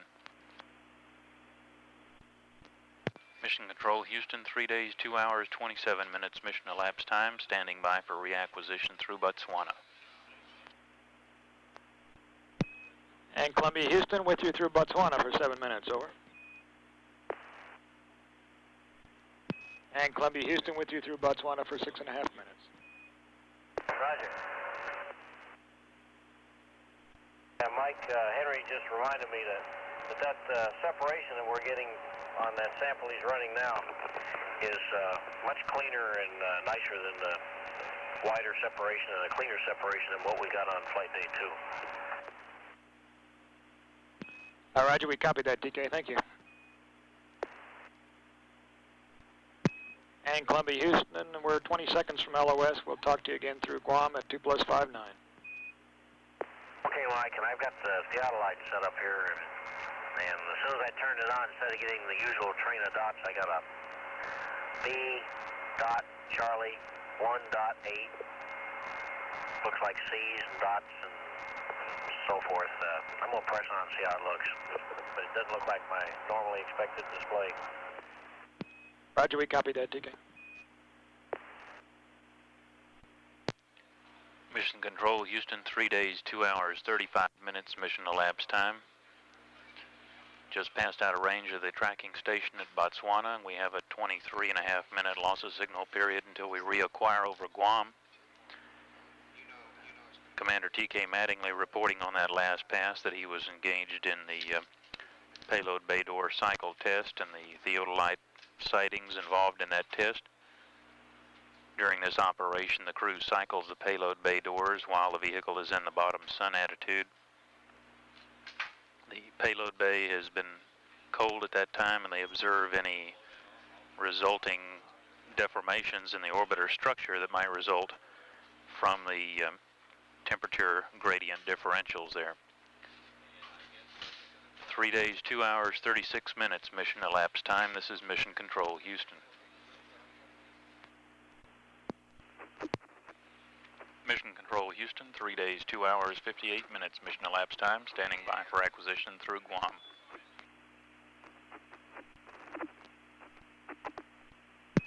And Columbia Houston, we're standing by through Guam for 8 minutes, over. Okay, Mike, we just got our first 2 theodolite sightings, and we were closing the port door. The door closed normally. The forward latches closed on schedule. And the aft latches, we let them go to a little over a minute and have no indications of any activity. They show 0000 on the latches. Observing the aft end while this was going on, Hank said he saw it, the door moving, and it appeared to me that the door kind of was getting pulled out instead of the center line being pulled down. And looking at it, it looked to me like it kind of had a bowl being forced in it, like something was being pulled up at the aft end. Roger, we copy that, DK. And so I'm going to invoke step 4 here for a second, Mike, and let you think about it before I go on. The checklist says some things to do, but I want to make sure we have your concurrence since you're here. Roger, stand by. And Columbia Houston, we'd like you to go ahead and proceed with the sightings as is. Set up the CCTV on the aft latch group, and we'd like to open up the latches over a site where we can watch. Okay, how far away is that? I'd kind of like to wait and save my flashlight and do the as much of this in the daylight as I can, so this flashlight doesn't run out on me. Since I'm down a few floodlights too. Roger, DK. We should have daylight in about 3 minutes. Yeah, Mike, I also enabled the payload and stayed on the verniers because you hadn't mentioned doing the norms, but I didn't want to. I figured you could let them watch the cycling, and if it's too much, we can get off the verniers. I thought you might want to save some gas. If you want me to go to a wider deadband and go to the norms, let me know. Roger, DK. We'll watch that and get back to you if it's a problem. And Columbia, Houston, we copied your first description. We'd like to know if where the door appears with respect to the aft bulkhead, and if there is distortion in the center line. Is it aft center line, mid center line, or where is it distorted? And Columbia, Houston, we've got about 45 seconds to LOS. We'll have to talk to you again through Hawaii at 3+13. Mission Control, Houston, 3 days, 3 hours, 7 minutes mission elapsed time. We've just passed out of range of the Guam tracking station. During that pass, Commander T.K. Mattingly was performing the payload bay door cycle test, which is a test to determine if there is any warping of the doors or any difficulties encountered after the orbiter has been in an attitude in which part of the vehicle is exposed to very cold temperatures while other parts are very warm.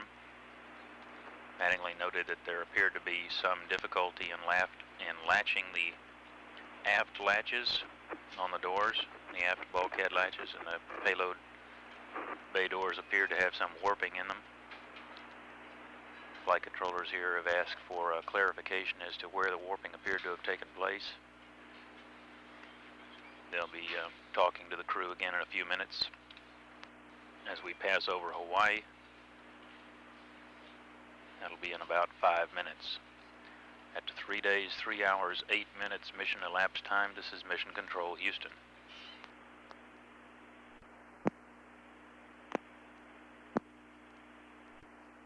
And Columbia, Houston, with you through Hawaii for 7.5 minutes, over. All right, sir. We're using camera Bravo to look at the latches, and it's really hard to get a good feel for exactly what we're seeing. I don't know whether you can take any of this on downlink and look at it with us. Columbia, Houston, Roger, we're recording on video. We'll try to have it at Goldstone. Reminder to watch your camera pointing angles here. And you might try camera C to get a good view of it. We've looked at the two of them. Looks to me like I can see more of the latch on A, but we'll be prepared to run down the back end with both C and A. And Columbia, Houston, did you mean camera C and Bravo? Sure. What did I say? You said... Yeah, that's what I meant to say. Roger that, DK. And Columbia, Houston, we'd like you to select downlink whenever you're ready on whichever camera you desire. And we'll try to play that back. We'll record it and play it back. Okay, we're going to start with camera Charlie, and we're going to start with the center line and work our way down. Roger, we're recording at Hawaii. Mike, I just finished scanning with Charlie, and all of the equipment on the bulkhead gets in the way. I'm going to switch over now and give you a downlink on Bravo and monitor Bravo, and I'll work it from the center line in again. Roger, TK, we copy that. Go ahead with the survey and get your comments on the ops recorder if you could. We'll be recording now and then at Buckhorn. We're trying to get real-time TV at Buckhorn. I'm not sure which one we're looking at here, but it looks like we've got one that's clearly identified as a hook that just puts its lip on the roller, and I think it must, we're going to count down to the end, but I think it must be the first one we come to. Roger, TK, we copied that. We're about 30 seconds to a short LOS, and we hope to get real-time TV over Goldstone. we would like, before we leave the States, to get a detailed verbal description if we can. We got a long LOS after that. Okay, there's not much we can add. Mission Control Houston, standing by for acquisition through Goldstone. And Columbia Houston with you through the States for about 7 minutes, over. Yes, sir. I got one piece of data I want to add to it. Now that it's gotten a better lighting angle, it looks to me like, looking at the base of the vertical fin on the port door side, it looks like I've got some door that I can see sticking up towards the base of the fin. It goes up the distance of one tile. I was trying to get a picture of it on the camera, Charlie, and that's what's on there right now. Hank, would you put that on downlink, camera Charlie, on downlink and show that picture? And that looks to me like there's a gap in the door right at the end, and it's right at the back end where I can't really tell if there's anything that's discrepant, but I think there's a little curvature in the door, like it's like the tail end of the door from here looks like it's kind of pushed up over the seal on the back end. And that makes me kind of want to back off a little to see what happens, see what it looks like when it's partially opened. I know we identified two latches on the port aft bulkhead that seem to be partially over their rollers. And the description I gave you of how the door seemed to be flexing is consistent with what I see now that it's slighter. I don't know anything about what would happen, but it seemed to me like I could afford to get that door backed off a little bit and see if it's bent or if it's a permanent deflection. Roger, DK, we're getting a good picture down here now, and let's not move anything just yet. And Columbia Houston, we're getting a good picture now. If you want to give us a verbal description or zoom in as you want. I don't know what to say because I can't see the view that camera sees. It looks like there's a latch that goes around the roller there, but it also looks like the door is open with a gap. So I'm not sure. I think that latch pointer in the roller that we're seeing is really the inboard latch on the starboard door side.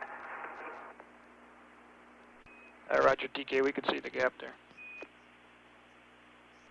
I'm trying to see now. I'm showing you a wider view of the door taken from camera Charlie. And you can see a apparent bow there.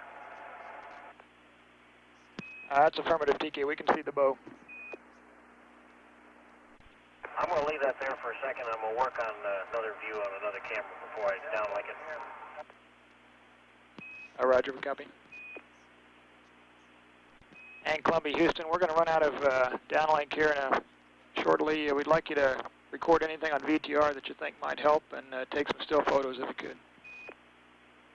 Okay. What do you want me to do? Just sit with it like it is? Roger, just keep it like it is right now, TK. Okay.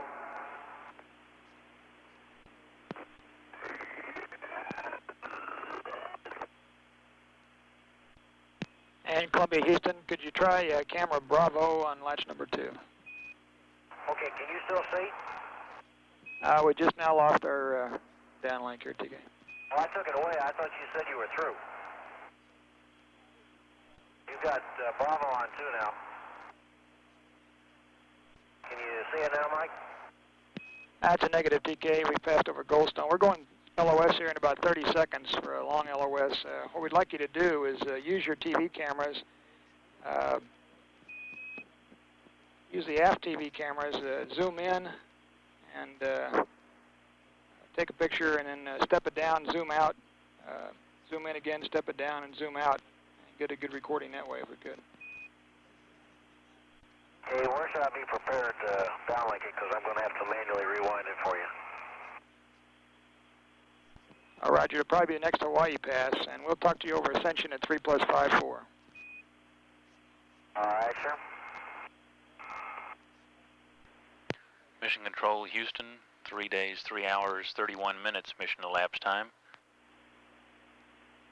During that recent pass over the western United States, within range of those tracking stations, the crew downlinked video to Mission Control where flight controllers observed the distortion in one of the doors, the payload bay doors, and attempted to discern how the latches were fitting or not fitting on one of those doors to cause that distortion. Flight controllers are currently discussing backing the latches off of that door and are attempting to observe the phenomenon, which may or may not be thermally related. It's about another 23 minutes before we reacquire in a brief pass over Ascension Island. This is orbit number 51. It's 3 days, 3 hours, 32 minutes mission elapsed time. This is Mission Control. Mission Control, Houston, 3 days, 3 hours, 40 minutes mission elapsed time. Just to review what was going on, and we had a briefing going on at the same time. Many of you may not have caught it. There was some downlink video from the spacecraft during the pass over the western United States. There was some video recorded over Hawaii and played back of the payload bay doors looking at the port door near the aft bulkhead from the inside cameras, looking out to observe the alignment of the doors and perhaps the position of the latches, if any data could be obtained from that. This was being done to analyze an anomaly that occurred when the crew was going through a standard door closing test. That test was one of the planned flight objectives, which is done after the spacecraft has been in the bottom sun attitude for a considerable period of time. Testing is to observe any structural deformations that could occur because of the thermal gradients. That video was the release of that video in real time was inhibited to ensure that because the cameras were in the payload bay, that there was no compromise of the security of the DoD payload. That video will be released shortly as soon as we can configure the equipment to replay that, and will be released over the normal NASA video circuits. Mission Control, Houston, 3 days, 3 hours, 42 minutes mission elapsed time. We're currently about 12 minutes away from reacquiring communication with Columbia over Ascension Island. During that pass, flight controllers will most likely ask the crew to release the aft bulkhead latches and observe what happens with the latches and the distortion that was seen in the door. To repeat, there was video of the door operation during the pass over Hawaii and the western United States. During the Hawaii pass, the video was downlinked to the ground and was recorded on the ground. During the pass over the Goldstone tracking station, the video was downlinked directly to the ground and received here in Mission Control in real time, and flight controllers have observed that.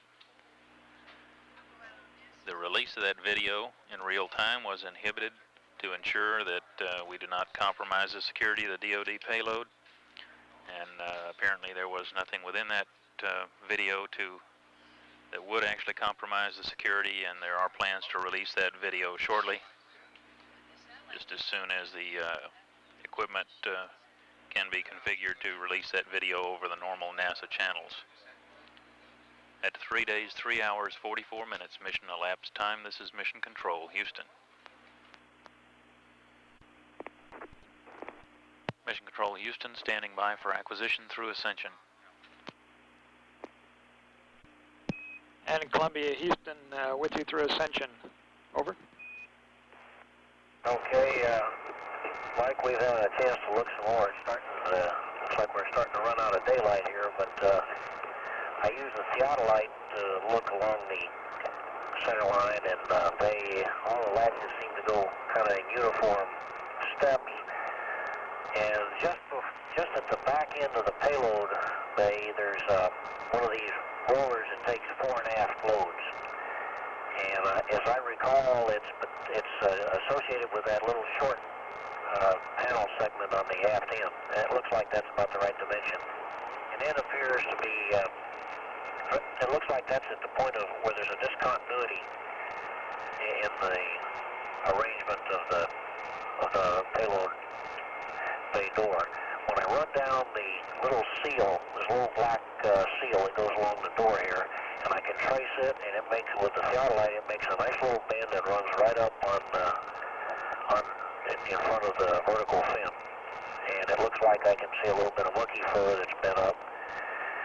And so it confirms from here that there is some kind of fairly substantial distortion at the back end. Now, when we took a tape, which we're finishing up now, and ran a survey again from camera B, and we took it and started at the center line and worked our way in. And it appeared to us that we had at point 61 on our counter. I don't know if you have any way of correlating that, but it looked like I zoomed in on what looked to me like a possibility of a hook that was outside, on the outside of the roller. And then I went in further to point 114, where it looks like there is, I'm convinced I'm looking at a hook which is partially over a roller, and it's the hook we thought was the one closest to the Londron. And TK, we'd like you to go ahead and back off on the latches, get it on VTR to get the loads off the door. Do you copy? Over. Okay, we're going to back off, and let me tell you that I believe the one closest to the Londron is latched. Okay, we copy that, and we'll talk to you again through Botswana at 4+3. Okay. Mission Control Houston, 3 days, 3 hours, 57 minutes mission elapsed time. We just passed out of range of the Ascension Island tracking station. We're about to replay the television in just a few minutes here, about 2.5 minutes. Television that was of the payload bay door test that was occurring back earlier in this orbit. Initially, when the crew was performing that test, they noticed some distortion or failure to latch along the aft bulkhead, and ground controllers asked them to take some video of that. They did point the cameras at that, and that was while they were passing over the Hawaii tracking station. That was downlinked to the ground and recorded. It was downlinked live over Goldstone in the western United States. The release of that was initially inhibited because it was Payload Bay TV, in order that we not compromise the security of the Department of Defense payload. That video was reviewed but not edited. It is being released in its entirety in just a couple of minutes here. And we will be passing back within range of Botswana in just about 5 minutes here, but momentarily we now are preparing to release that video of the payload bay door cycling test. 3 days, 3 hours, 58 minutes mission elapsed time. This is Mission Control Houston.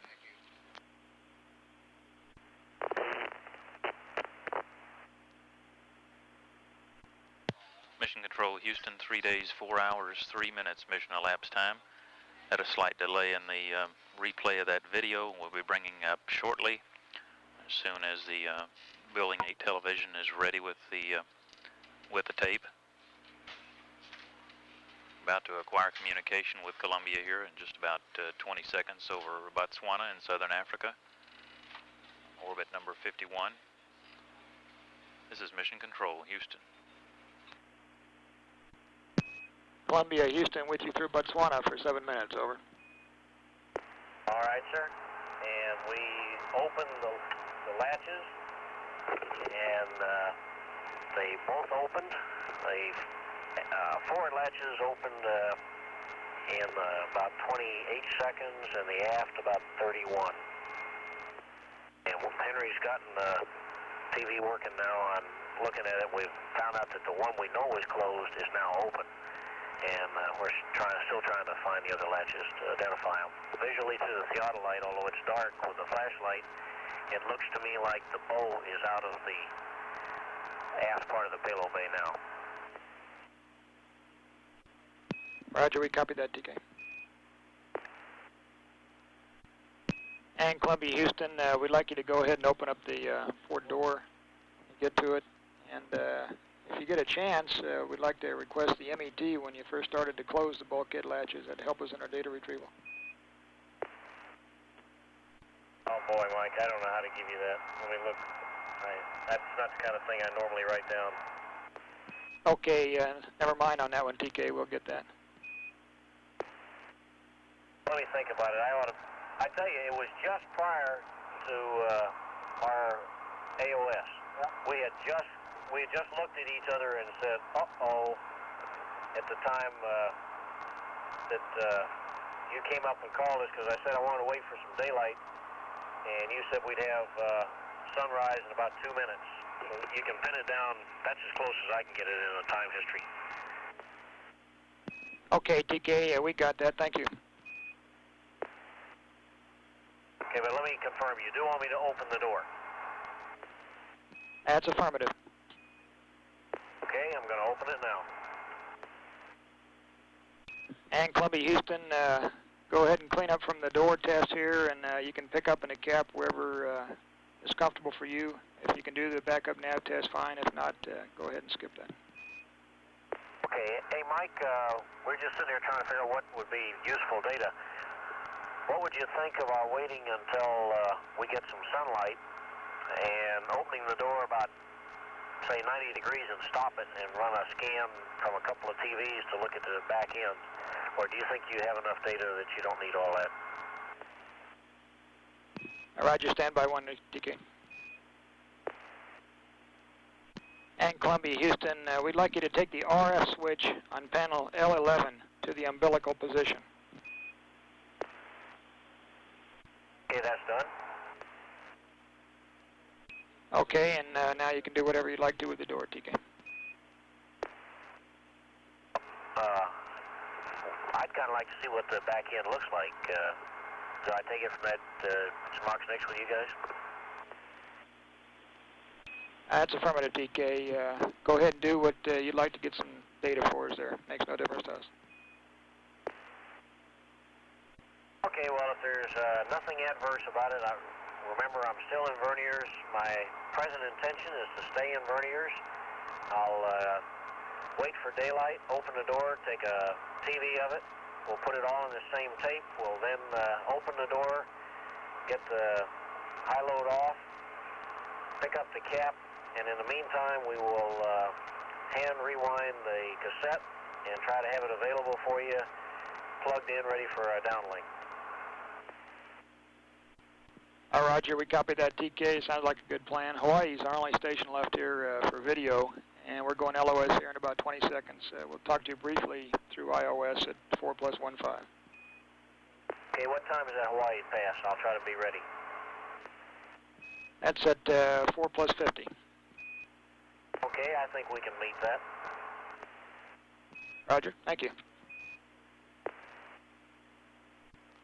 Mission Control, Houston, 3 days, 4 hours, 11 minutes mission elapsed time.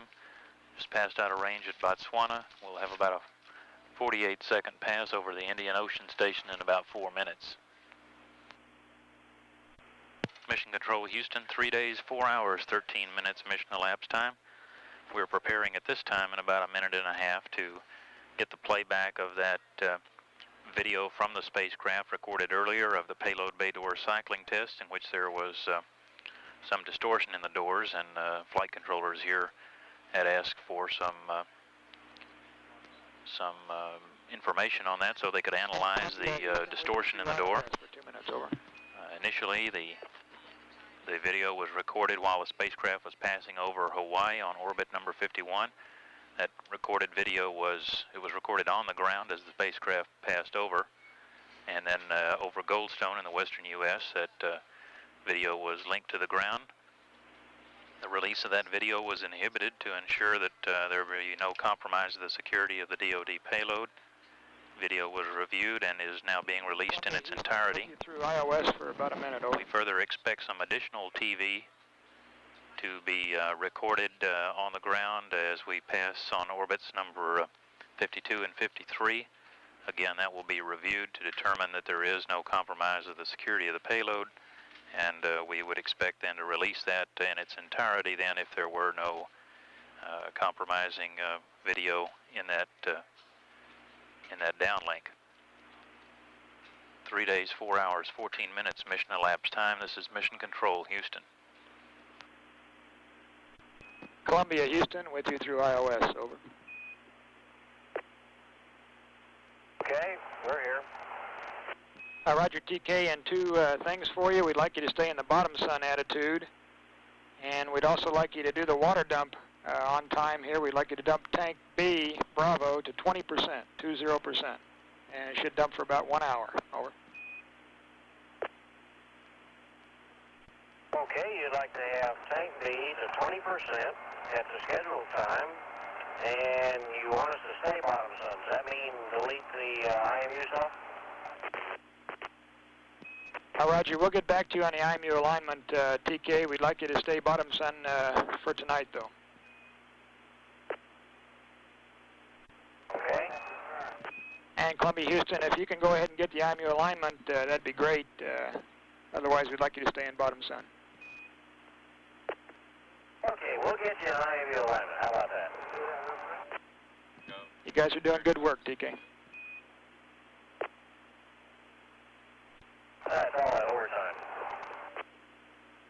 And Columbia, Houston, we're about 20 seconds from LOS. We'll talk to you again through Guam at 4+35. Okay, sir.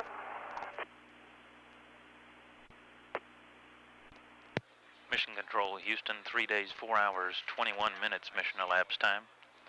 We now have a continuation of the video that was taken of the payload bay door cycle test.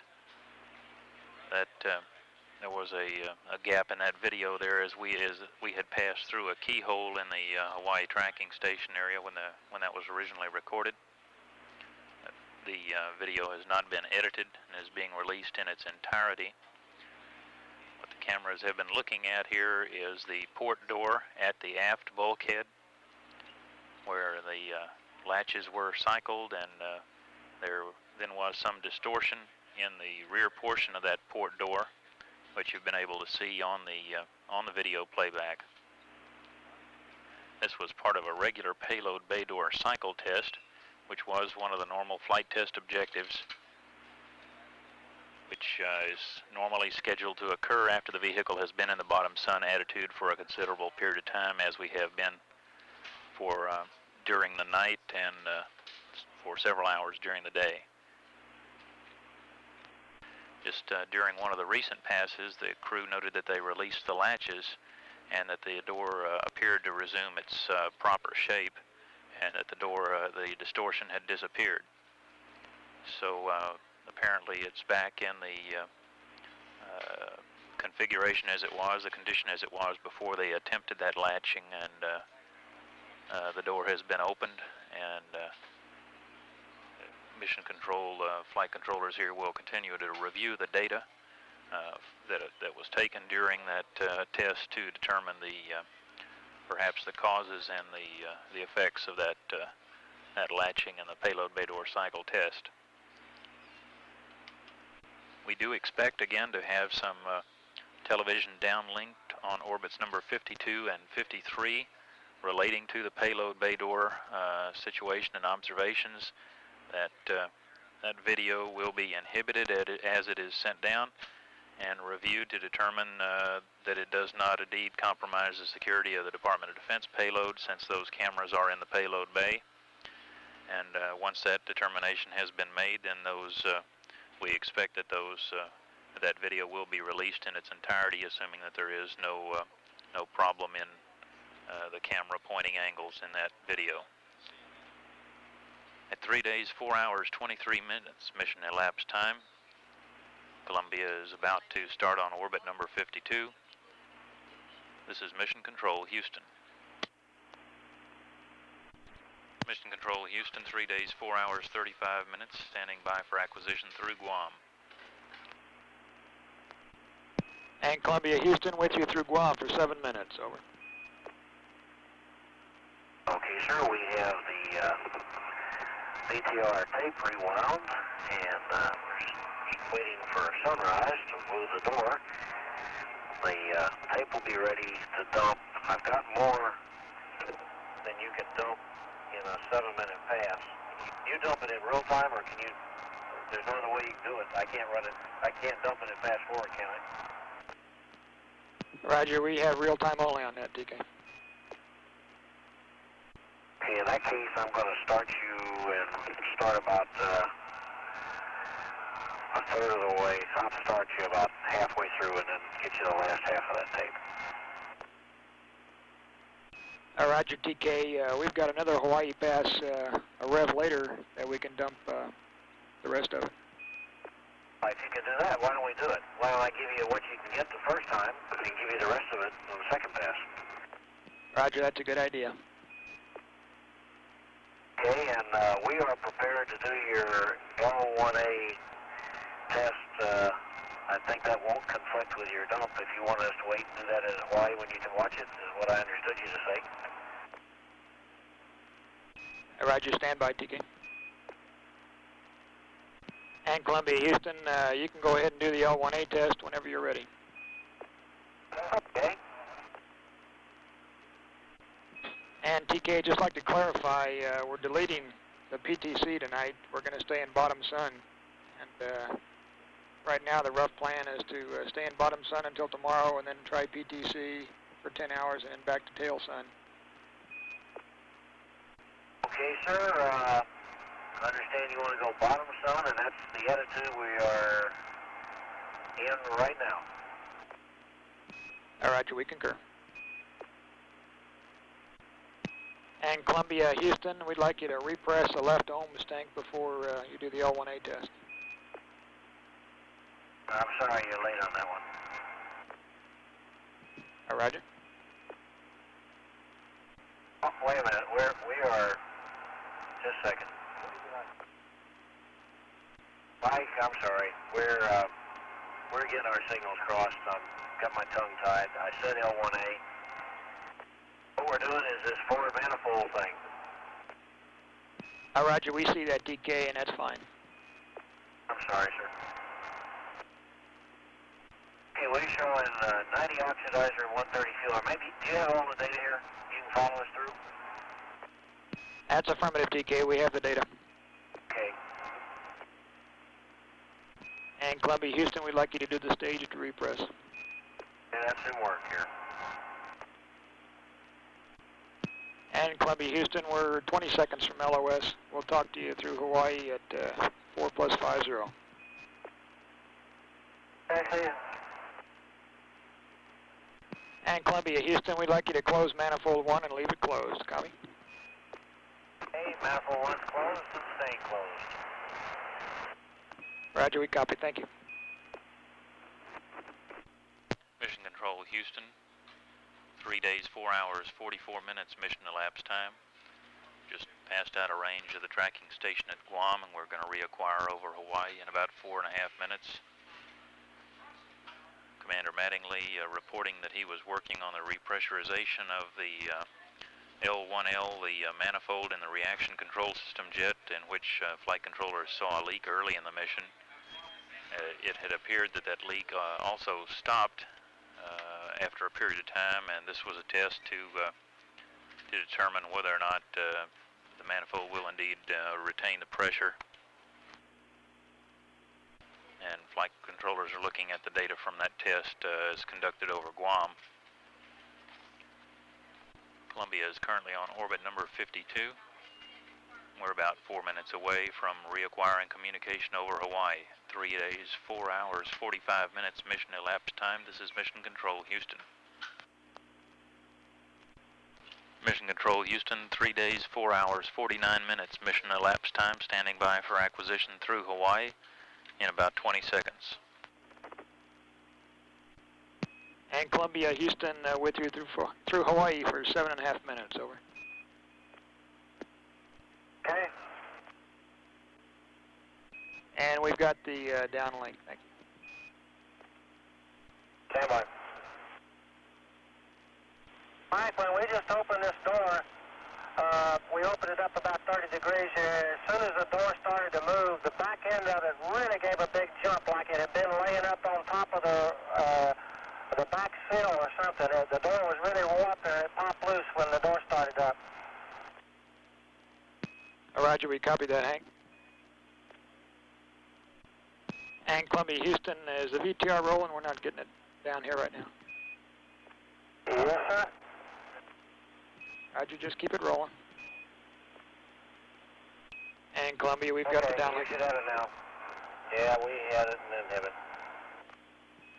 Okay, we've got it now, TK. Let me ask you another dumb question, Mike. When I look aft at the door, right where the door makes the bulk of its curvature, back around the 1, 2, 3, about the first latch, first wheel latch group, just out inside of that. When the door is partly open, do you normally see that mechanism hanging down? I've only seen it once and I can't remember it clearly because I didn't look at it that closely to see. Roger, stand by, TK. And Columbia, Houston, could you describe that again for us, TK? Right at the aft end of the door, when you look at it, normally you see the mold line that's formed by the radiators. In the vicinity of the outboard motor's latch with the aft bulkhead, on the payload bay door, there's looks like the linkage is visible, and the rest of it isn't. And I just want to make sure that's normal because I haven't looked at enough up in this position to know for sure. Roger, TK, we think that's normal. Okay, I couldn't be sure whether it was or wasn't. Roger, TK, and we've got the good video down here now. We've got a long LOS after this pass. We'd like to make sure that the CFIS was closed out, and if you could tell us what time that was done. Done during the middle of the payload bay door stuff. Mike, have you got that written down somewhere? Okay, do you need it right away, Mike? That's a negative, TK, and the CFIS people would like to thank you for a job very well done there, and we need you to get the water dump started, please. Oh, okay. And in Columbia, Houston, if you get some time a little later, we'll get the IMU results from you.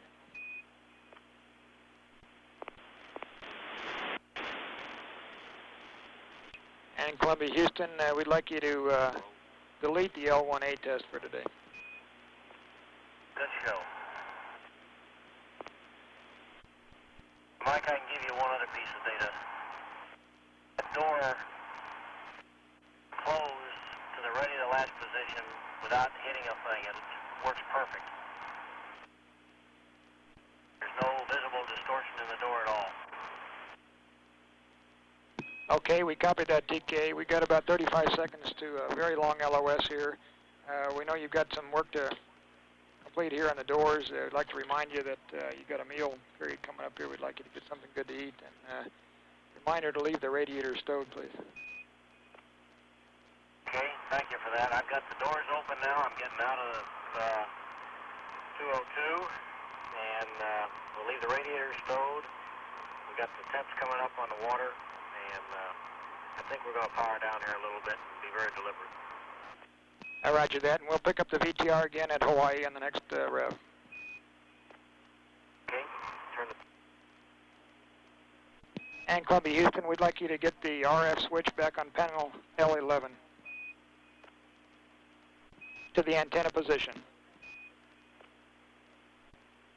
Mission Control, Houston, 3 days, 4 hours, 58 minutes mission elapsed time, just passed out of range of Hawaii tracking station. We have a very long loss of signal period here of about 41 minutes. During this last pass, we had some downlink from the spacecraft of video recorded on board the spacecraft. That video was of the latches along the payload bay door, so that there could be some analysis of that by the flight controllers here in Mission Control. That video was inhibited, since it was payload bay video, to determine and ensure that there is no compromise of the DoD security. We intend at this time to release that in its entirety as soon as that can be turned around technically.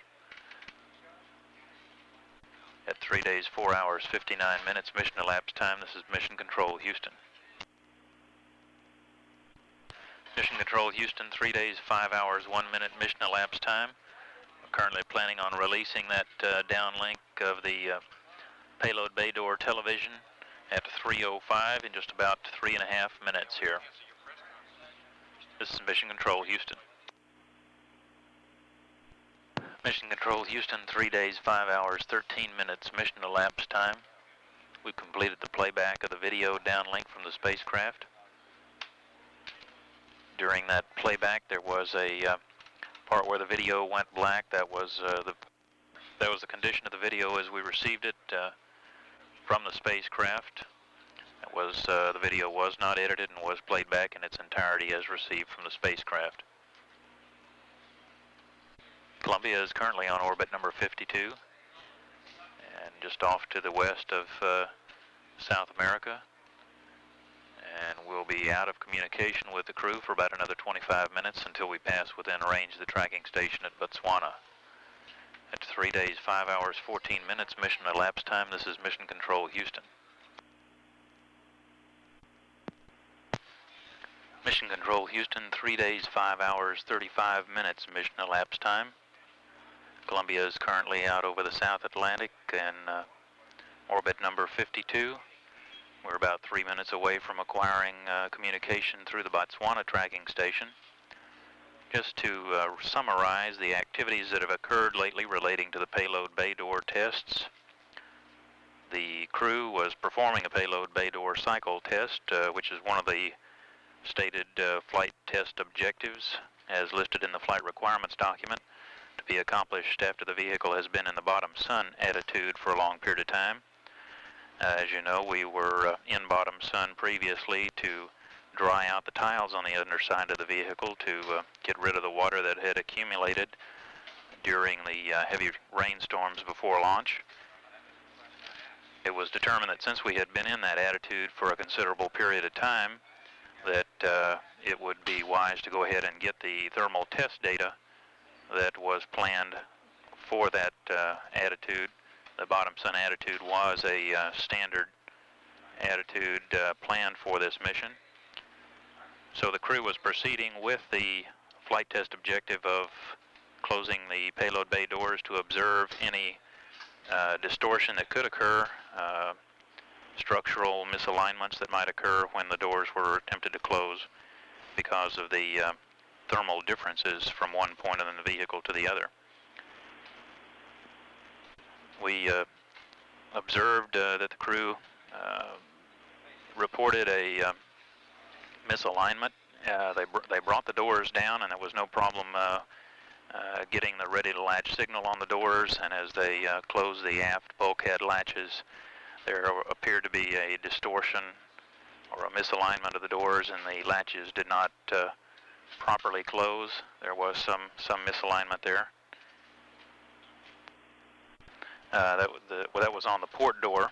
They was just testing one door at that time. There was noted on flight number 3, STS-4, a problem in closing the payload bay doors. Misalignment was experienced there following an extended period of tail sun exposure. After TK Mattingly, the commander, reported the problem with the door today, the door was left in its partially closed configuration while documentary video, photography, and optical measurements were obtained. In addition, development flight instrumentation data will be acquired on the door structure and latch mechanisms. The latches were subsequently opened to relieve the stress resulting from the uneven latching, and the door was opened.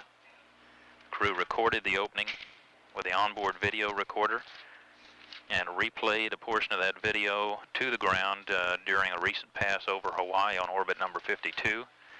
The remainder of that will be replayed on the upcoming Hawaii pass, orbit number 53, which should show the door opening. Flight controllers here in Mission Control continue to evaluate the data this evening and plan to develop a thermal conditioning procedure for the orbiter before attempting again to close the doors, probably tomorrow. The doors remain open at this time. The stress was relieved from the port door when those latches were opened back up, and the vehicle remains in the bottom sun attitude. There was a plan to take the vehicle to passive thermal control, and that may be done, or it may be another attitude to thermally condition the vehicle. Columbia, Houston, with you through Botswana for 6 minutes, over. Roger, loud and clear. Roger, Hank, we copy you loud and clear, and we've got a few notes for you if you've got a second. Okay, go ahead.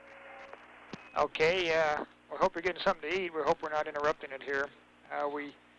As far as the forward manifold 1 repress, it was looking pretty good to us. No leakage is indicated. We'd like to go ahead and complete a couple more repress cycles over Indian Ocean where we can watch it. And then we'll make a decision whether to go ahead and open it up tonight. The repress cycles for the message 31D. Any hurry about opening it up, Mike? That's negative. We'd like to go ahead and get it up to operating pressure. No hurry to open it up, but we'd like to get the repress cycles if we could tonight where we can see them. Okay, and what time do you do that? We're downstairs eating. Roger, we'll go ahead and wait for Hawaii here, which is a few minutes away yet.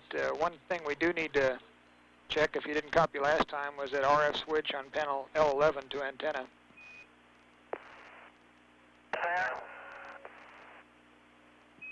Roger, understand it's in the antenna position. Affirmative. Okay, one thing we didn't get was the IECM did not pick up the switch cycle during the gas release. We'd like you to repeat that at 6 hours and 14 minutes, if you could. All you need to do is take the switch to position 1, wait 30 seconds, and back to position 2. What is it you want us to do with a gas cycle, a switch when? Roger, Hank, at 6 hours and 14 minutes, we'd like you to take the IECM switch on panel R11, cycle it to position 1, wait 30 seconds, and then back to position 2. Do they think it didn't work when we tried during the maneuver? That's affirmative. The IECM did not pick up that switch cycle. And we don't want you to maneuver. We'd just like you to go ahead and cycle it again at 6 hours and 14 minutes. Okay, we'll do it. Anything else, Mike? Hey, Roger, we're still here, Hank. Okay, do you have anything else for us? Just a few items of information, and we'll pass those up over Guam or Hawaii, so go ahead and finish your meal. Okay. I'm sitting down here right by the CEPA's Q card, and it was closed down at 3:31. Roger, Hank, and thank you much. Since times in our flight plan don't seem to be in sync with the actual trajectory, when you tell us you're going to pick up something at Indian Ocean or Hawaii, you're going to have to give us a hint about the time. Roger, TK, we'll be switching over to Indian Ocean here at 5+47, Guam at 6:13, and Hawaii at 6:25, and we'll call you on those. We'll give you the times from now on. Well, if I just knew that it was it's going to be 5 minutes early, that's close enough. And Columbia, Houston, we're going through a short LOS here. We'll pick you up over iOS, and all the sites in the cap are, we're picking them up about 7 minutes early now than what you see in the cap. Okay. Let's see, I can...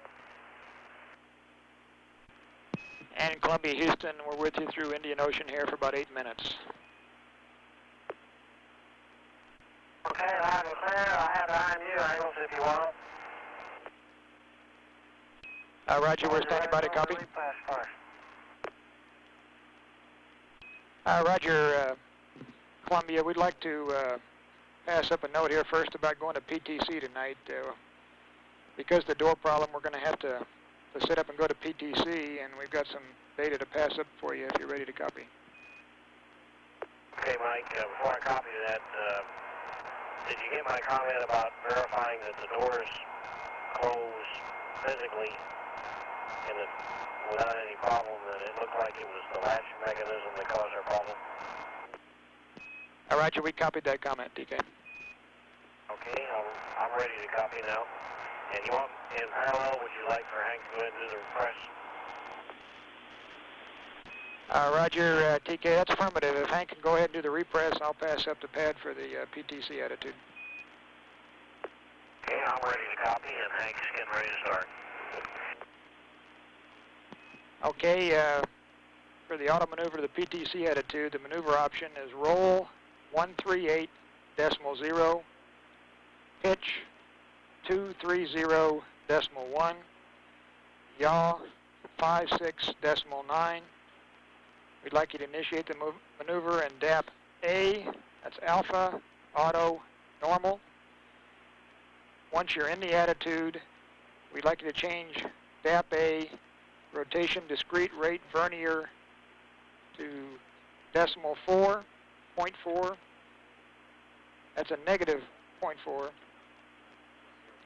Make that a 0.4, TK. I can't put in negative numbers in the DAP.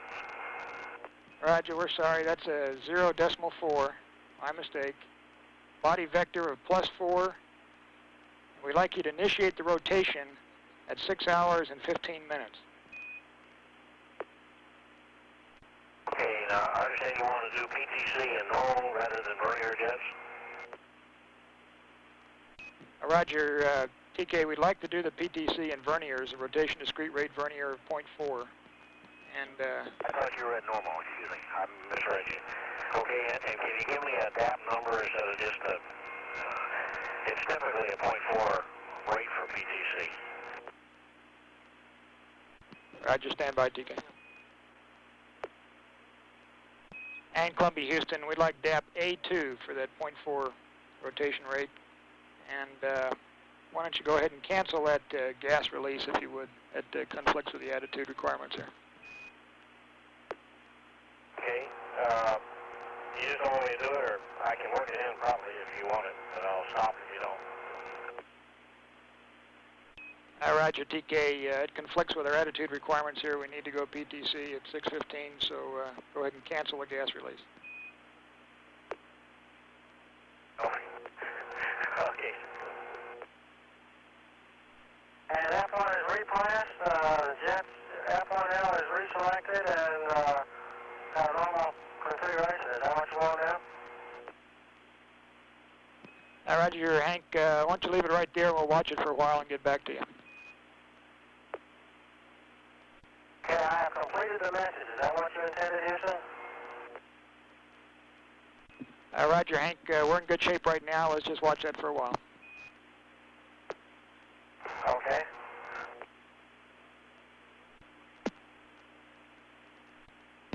And Columbia, Houston, we'd like to reconfigure the cryo H2 tank heaters, if we could, panel A11 and R1, if you're ready to copy.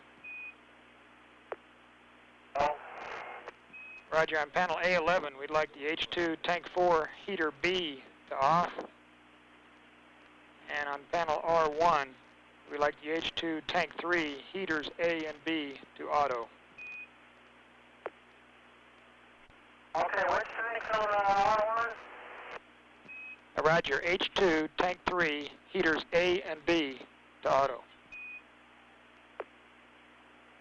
Okay, I got H2 tank 3 A and B to auto.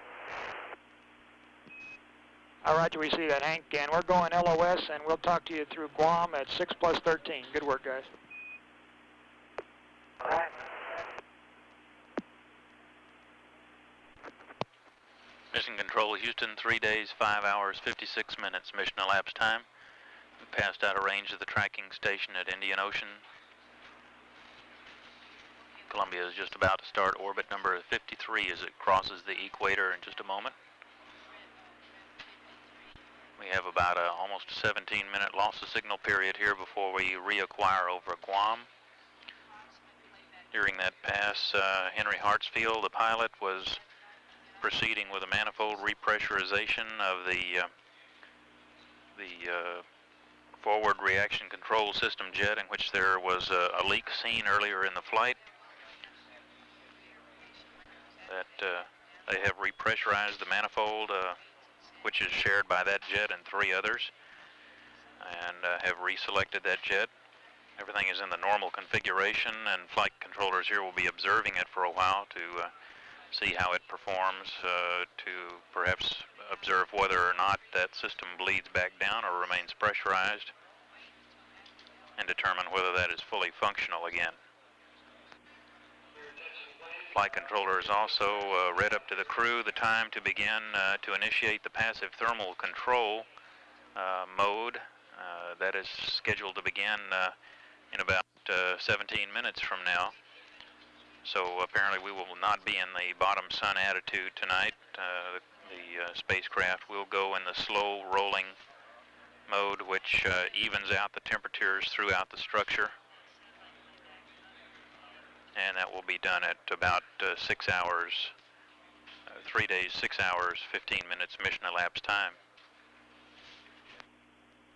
Crew is only about an hour away from the beginning of the scheduled sleep period in the crew activity plan.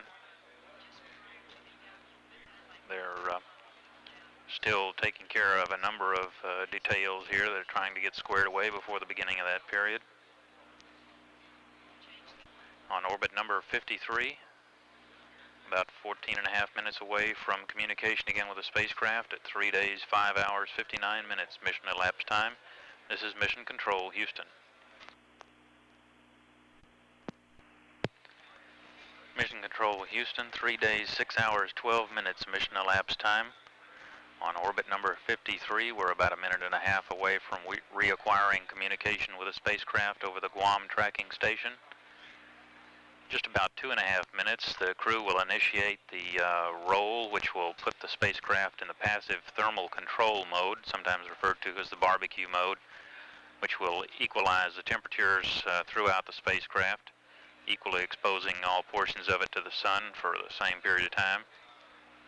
The spacecraft is coming out of the bottom sun attitude. Flight controllers here in Mission Control feel that temperatures at this point have reached equilibrium and that they have about all the data that they will be gathering from this particular test. There'll be some conditioning in the PTC mode before going to the tail sun attitude tomorrow so that the data can be gathered for that thermal testing. And Columbia, Houston with you through Guam for 3.5 minutes, over. All right, Houston. Roger, Hank, we read you loud and clear, and we've got a few things for you again when you get a chance to copy. Go ahead. Okay, Hank, we've got some cleanup items on L1 and A7. On L1, we'd like you to take the high load evap to off, the high load duct heater to off. You don't have to wait for 30 minutes. That's done. Okay, on panel A7, TK, we'd like the payload bay floodlights all off, please. Thank you. And Columbia, Houston, if you get a chance, we're ready to copy the IMU results, and be advised that no SM checkpoint is going to be required tonight. Okay, no SM checkpoint, and here comes the IMU results. Go. Okay, stars 20 and 17, angular error 0.01, angles IMU 1, minus 0.03, plus 0.03, plus 0.22, minus 1.8, plus 0.03, plus 0.01, plus 0.09, minus 0.14, plus 0.27. Torqued at 3 days, 4 hours, 27 minutes, 10 seconds. All right, we copy that, Hank, and be advised you can go, once you start the PTC rotation here, you can go take the RCS to normal feed. Okay. And you can, once that's going, you can collapse the set back to a single G2 GPC. Oh, roger. And we're about 15 seconds to LOS here at Guam. Excuse me, we're going through a keyhole here. Just a reminder, we're waiting for the VTR dump at Hawaii. And Columbia, Houston, TK, if you would, you might be thinking about where you'd like to put your summary message tonight. We'd like it to be during an LOS period if possible. Okay. And Columbia, Houston, just a reminder, TK, you might need to hold down that vernier push button when you collapse the set there. Collapse the depth answer? Negative. When you collapse to single GPC, TK, you might want to hold it button. Right. Okay. Thank you. Thank you. I can tell you what. How about if we try to dump it over this site called SAA? Roger, TK. We'll run that by Encode and see what he says. Okay. Last time I did that, it was kind of scratchy, sound like a lot of static. Roger that. That's what you get from Encode, anyhow. Roger, TK. And we're going LOS. We'll talk to you through Hawaii at 6+25. Okay, we'll be there. Mission Control Houston passed out of range of the tracking station at Guam. We'll be reacquiring in 7 minutes over Hawaii. 3 days, 6 hours, 18 minutes mission elapsed time. This is Mission Control Houston. Mission Control Houston, 3 days, 6 hours, 24 minutes mission elapsed time. We're standing by for reacquisition of signal with Columbia over the Hawaii tracking station in about 20 seconds or so.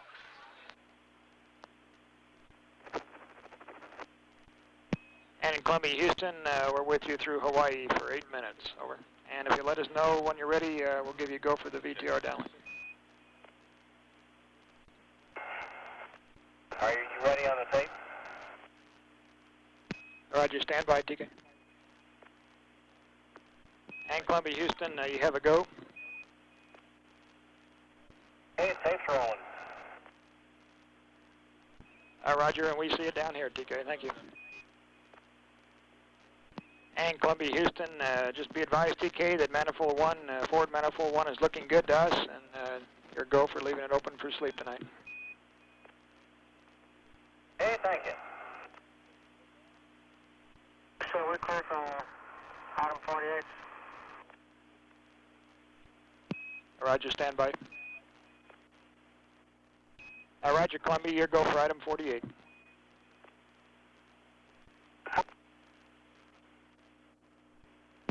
And Columbia, Houston, we got about a minute left in this pass, and we'll have to tell you to stop the VTR here in just a minute and pick up the rest tomorrow. And be advised, your state vector is go for the next Edwards opportunity. And guys, we really appreciate your patience with us today. Things got pretty hectic, and you guys really hung in there. I think it's probably a little easier here. Sure appreciate you watching the store for us. You've helped us out a lot today. At least, Mike, we may not have solved all of our problems, but we thought about them all in advance. Roger, TK. We understand that. And Columbia, Houston, we're about 10 seconds from LOS. You might as well go ahead and stop the VTR, and we'll pick it up tomorrow on the first pass that's available. Okay, sir. And we'll talk to you again at Santiago. It'll be the last call tonight.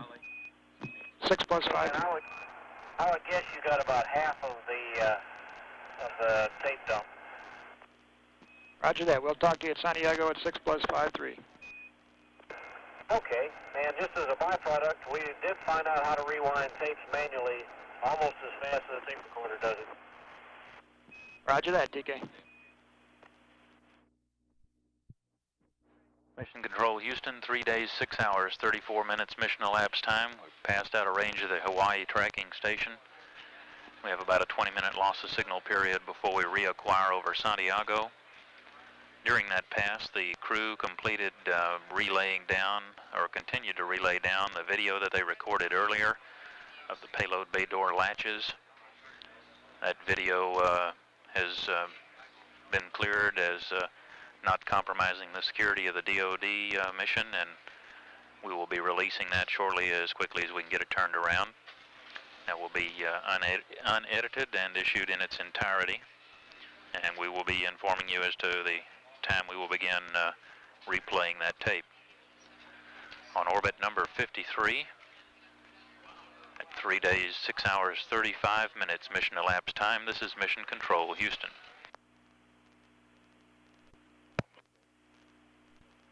This Mission Control Houston, Flight Director John T. Cox and his Granite team of flight controllers have checked into the Mission Control Center, beginning to tag up with the off-going team. Flight Director Chuck Lewis and his Bronze team are preparing to relinquish authority of the mission, and that handover should occur at about 5 o'clock local time. The change of shift briefing with Chuck Lewis scheduled at 6 p.m. Central Time. Columbia on orbit number 53. Acquisition of signal through Santiago, Chile in about 12 minutes. This is Shuttle Mission Control at 3 days, 6 hours, 40 minutes. The Shuttle Mission Control at 3 days, 6 hours, 53 minutes, just moments away from acquisition of signal through Santiago, Chile. Be the last contact with the crew before the sleep period. And flight controllers will... Yeah, Houston with you through Santiago for 4 minutes, over. Houston, loud and clear. Roger, we read you loud and clear. We've got one question for you. When you powered down the GPC-2 there, by any chance was the GPC mode switch placed back and run after it was placed in standby? We got a couple, we had 2 fault messages there about 7 seconds apart. We're trying to resolve that one.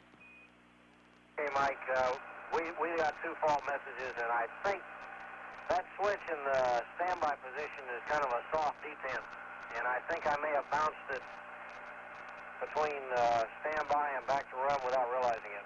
That's the only explanation I can think of.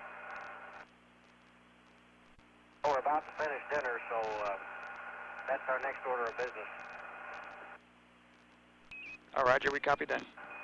Want me to give you a time like 7:15 to 7:30? Roger, that sounds good. And Columbia, Houston, we're about 30 seconds from LOS. We wish you a good night's sleep. Once more, thank you for putting up with us today. You guys seem right at home up there. We're going to turn it over to the Granite team now and watch you through the night. Granite team, okay.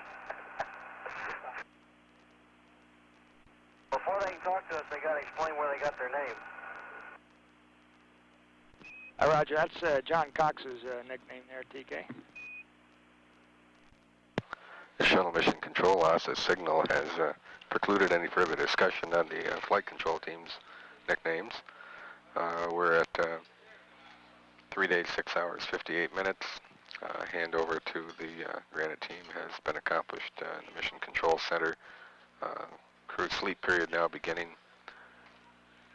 Columbia on its 53rd orbit of the Earth. And during that last pass through Santiago, last opportunity to talk to the crew before the sleep period, the flight control team got a good look at the data, verified that systems on board Columbia continue to be in good health, and indications are that the crew will spend a restful night. Some TIMBUs, table maintenance buffer updates have been uplinked to the vehicle, setting higher tolerances to the caution and warning alarm systems on board Columbia, just to preclude the chance that there will be any alarm system disturbing the crew rest period. Mission lapse time now 3 days, 6 hours, 59 minutes. This is Shuttle Mission Control.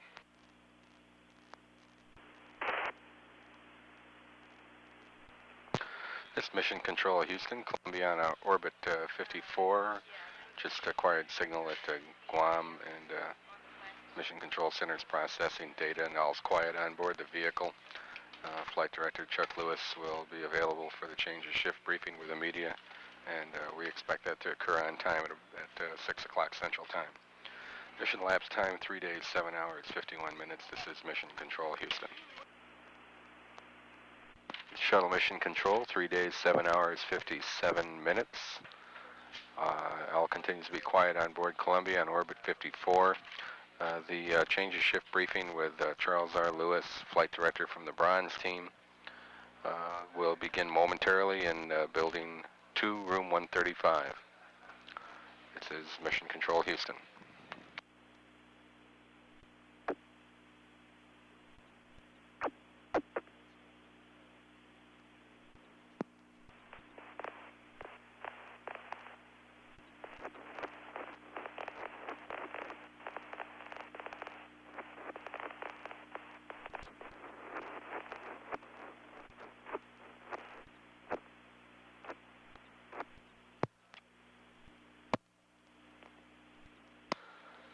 This Mission Control Houston. Columbia on orbit number 55, just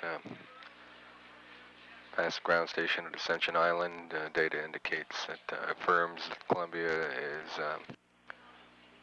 in a sleep configuration on board, and it's quiet on board the vehicle. All systems continue to perform flawlessly. A leap second is coming up very shortly to set clocks throughout the world, where at Greenwich Mean Time of midnight, all clocks are, National Bureau Standard clocks are going to stop for 1 second to correct that imperfection. That occurs in just about just a little over 8 minutes from now. Mission elapsed time is 3 days, 8 hours, 52 minutes. This is Shuttle Mission Control.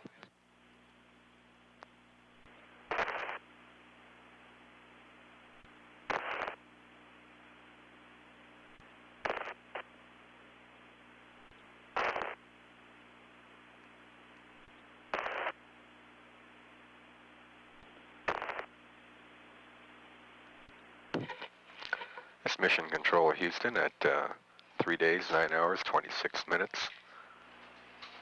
5.5 hours remaining in the cruise sleep period. All continues to be quiet on board Columbia. Now on orbit number 55, we are presently in an acquisition of signal period over Guam, and Mission Control Center flight controllers are now processing data through that site. The decision has been made by NASA management to perform a door test tomorrow on flight day 5. Philosophy will be to mimic the entry day door testing, and the flight control team will be working tonight on scheduling that test. The procedure essentially will be to go from, as would be the process on entry day door closure, to go from passive thermal control, which the vehicle is in presently, to a tail sun attitude, then to effect door closure and collect data. Although on entry day no theodolite data would be performed, there will be a theodolite reading done tomorrow, a theodolite being the surveyor-like optical instrument. And again, the timing of that door test will be determined by the Granite flight control team here overnight, and will be uplinked to the crew in the form of a revised crew activity plan through the teleprinter tomorrow morning. Again, the door test will mimic the entry day door test, which is detailed in the deorbit prep crew activity plan. Mission elapsed time 3 days, 9 hours, 28 minutes. This is Shuttle Mission Control.